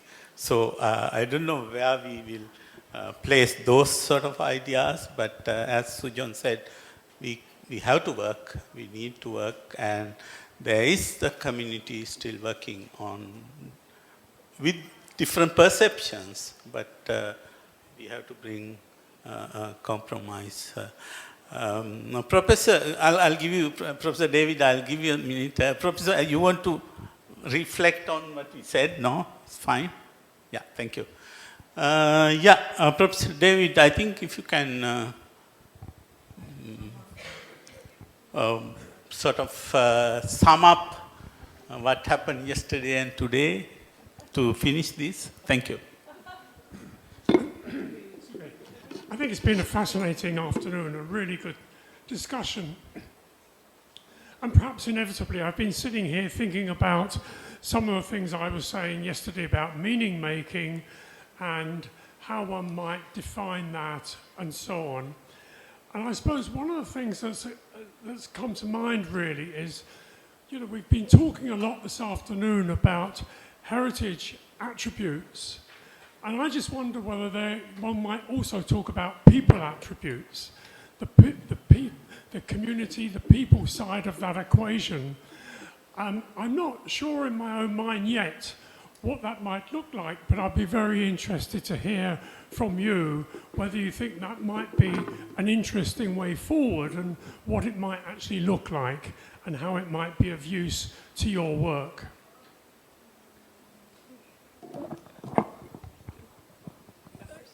David, I think maybe I'm kidding myself, but I think a lot of the intangible things we've talked about brings in the people attributes that perhaps you're talking about.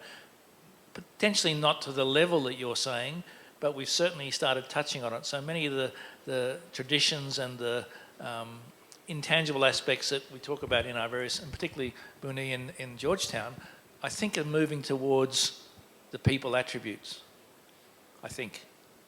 Perhaps not systematically the way it needs to. And when I hear the complexity of the multicultural of Georgetown, it's incredibly complex. But I think the intangible aspects are touching on where you're going. Yeah, so I think that's an intriguing idea, and it certainly speaks to a point that I've been raising about, communities, for example, that term that we use so much not being a monolith, and certainly not even being, necessarily in situ. There are communities with associations with a place that are no longer, and individuals who connect to a community who are not in that place. So trying to bring a lens that might be rooted in social mapping techniques to understand the involved actors better. There's a lot of work out there that could be used, that doesn't need to be reinvented. But I also think you might be touching on something that it's a little difficult to articulate. It was in one of Gamini's final slides, and it's really about how we look at the processes too and interpret the processes. So Gamini, you spoke about interpreting management, and we had a little discussion on the side about what of that is intangible and what is tangible, and that if you're going to interpret management, remember that it's not always going to be management by a government actor or even co-management. It could be a different actor, and then the story that gets told differently. But I think that what you're getting at here touches on not just the people attributes, but maybe we're saying the process attributes. What are the processes in play, and how do we tell that story too? And now we're back to who tells that story. So it's an interesting circular process that I think we're trying to get our arms around. Two points. For me, people are attributes in certain heritage sites. They are integral part of heritage sites, even Malacca. I think in the process of identifying attributes, we have to identify. That's my view. The other thing is, if we are going by the interpretation of intangible heritage or identifying intangible attributes in heritage sites, there is definitely a community attached to it, people attached to it. So then in that sense also, there is people in it. Otherwise, as I said, in the convention, if we go by that, whether we have not decided whether we agree, we are going to agree it or not. But if we agree, to have a heritage, you have to have a community particularly attached to. There's no other way that they define this is an element of intangible. Okay. Boss. You. Anything? Should I give floor to Heonji to conclude? Or? Surprise! What a big task at the end. Well, not a serious conclusion, but I really want to thank our working group members, including Sarah online, taking this project so seriously, and then doing the work for the past few months, giving me a lot of advices and insights from your experiences in the sites, and it has been very helpful.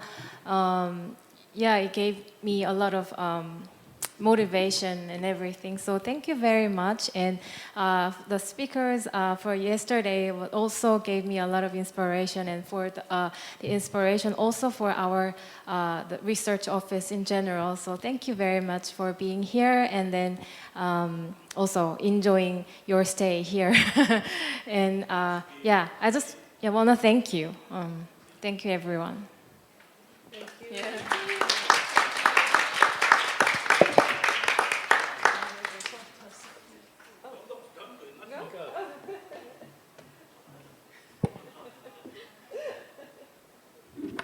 Our colleague from WIPIC to say a few words.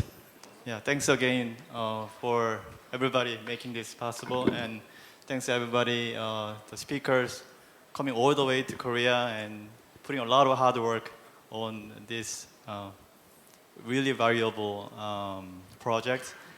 And it turns out everything we talk about heritage are all connected, and strengthening the connection is our work, and then the principle and the attributes, methodology, that's the goal. So let's keep working on it. Thank you. Okay. Thank you for the panel. Thank you, Sarah. Bye.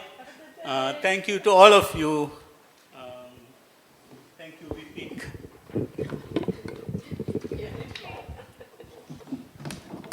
Thank you very much, Kamini, and also thank you very much, John, Jessica, Hyunji, and Bunni, please.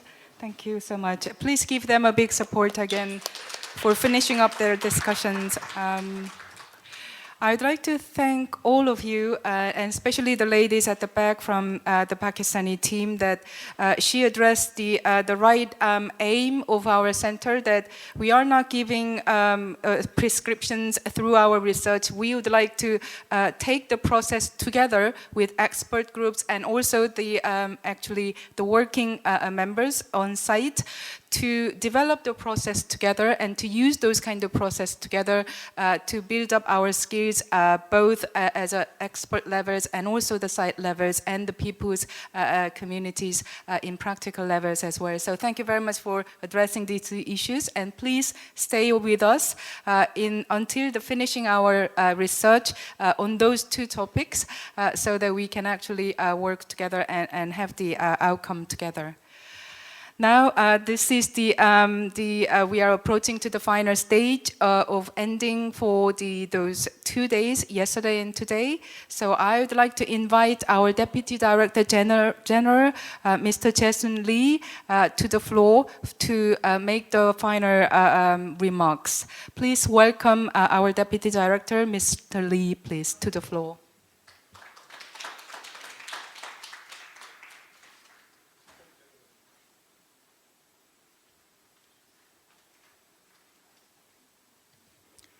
Dear speakers and guests, I am Jae-Sun Lee, Deputy Director General of WIPI.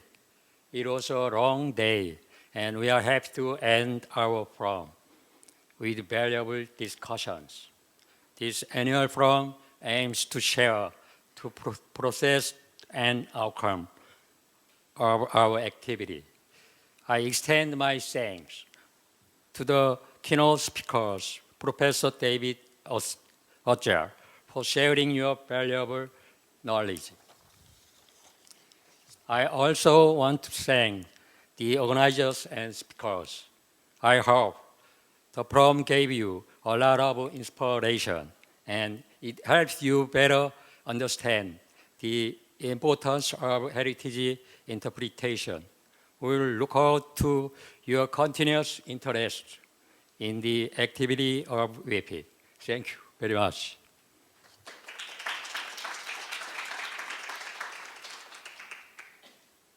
Thank you very much, our Deputy Director General.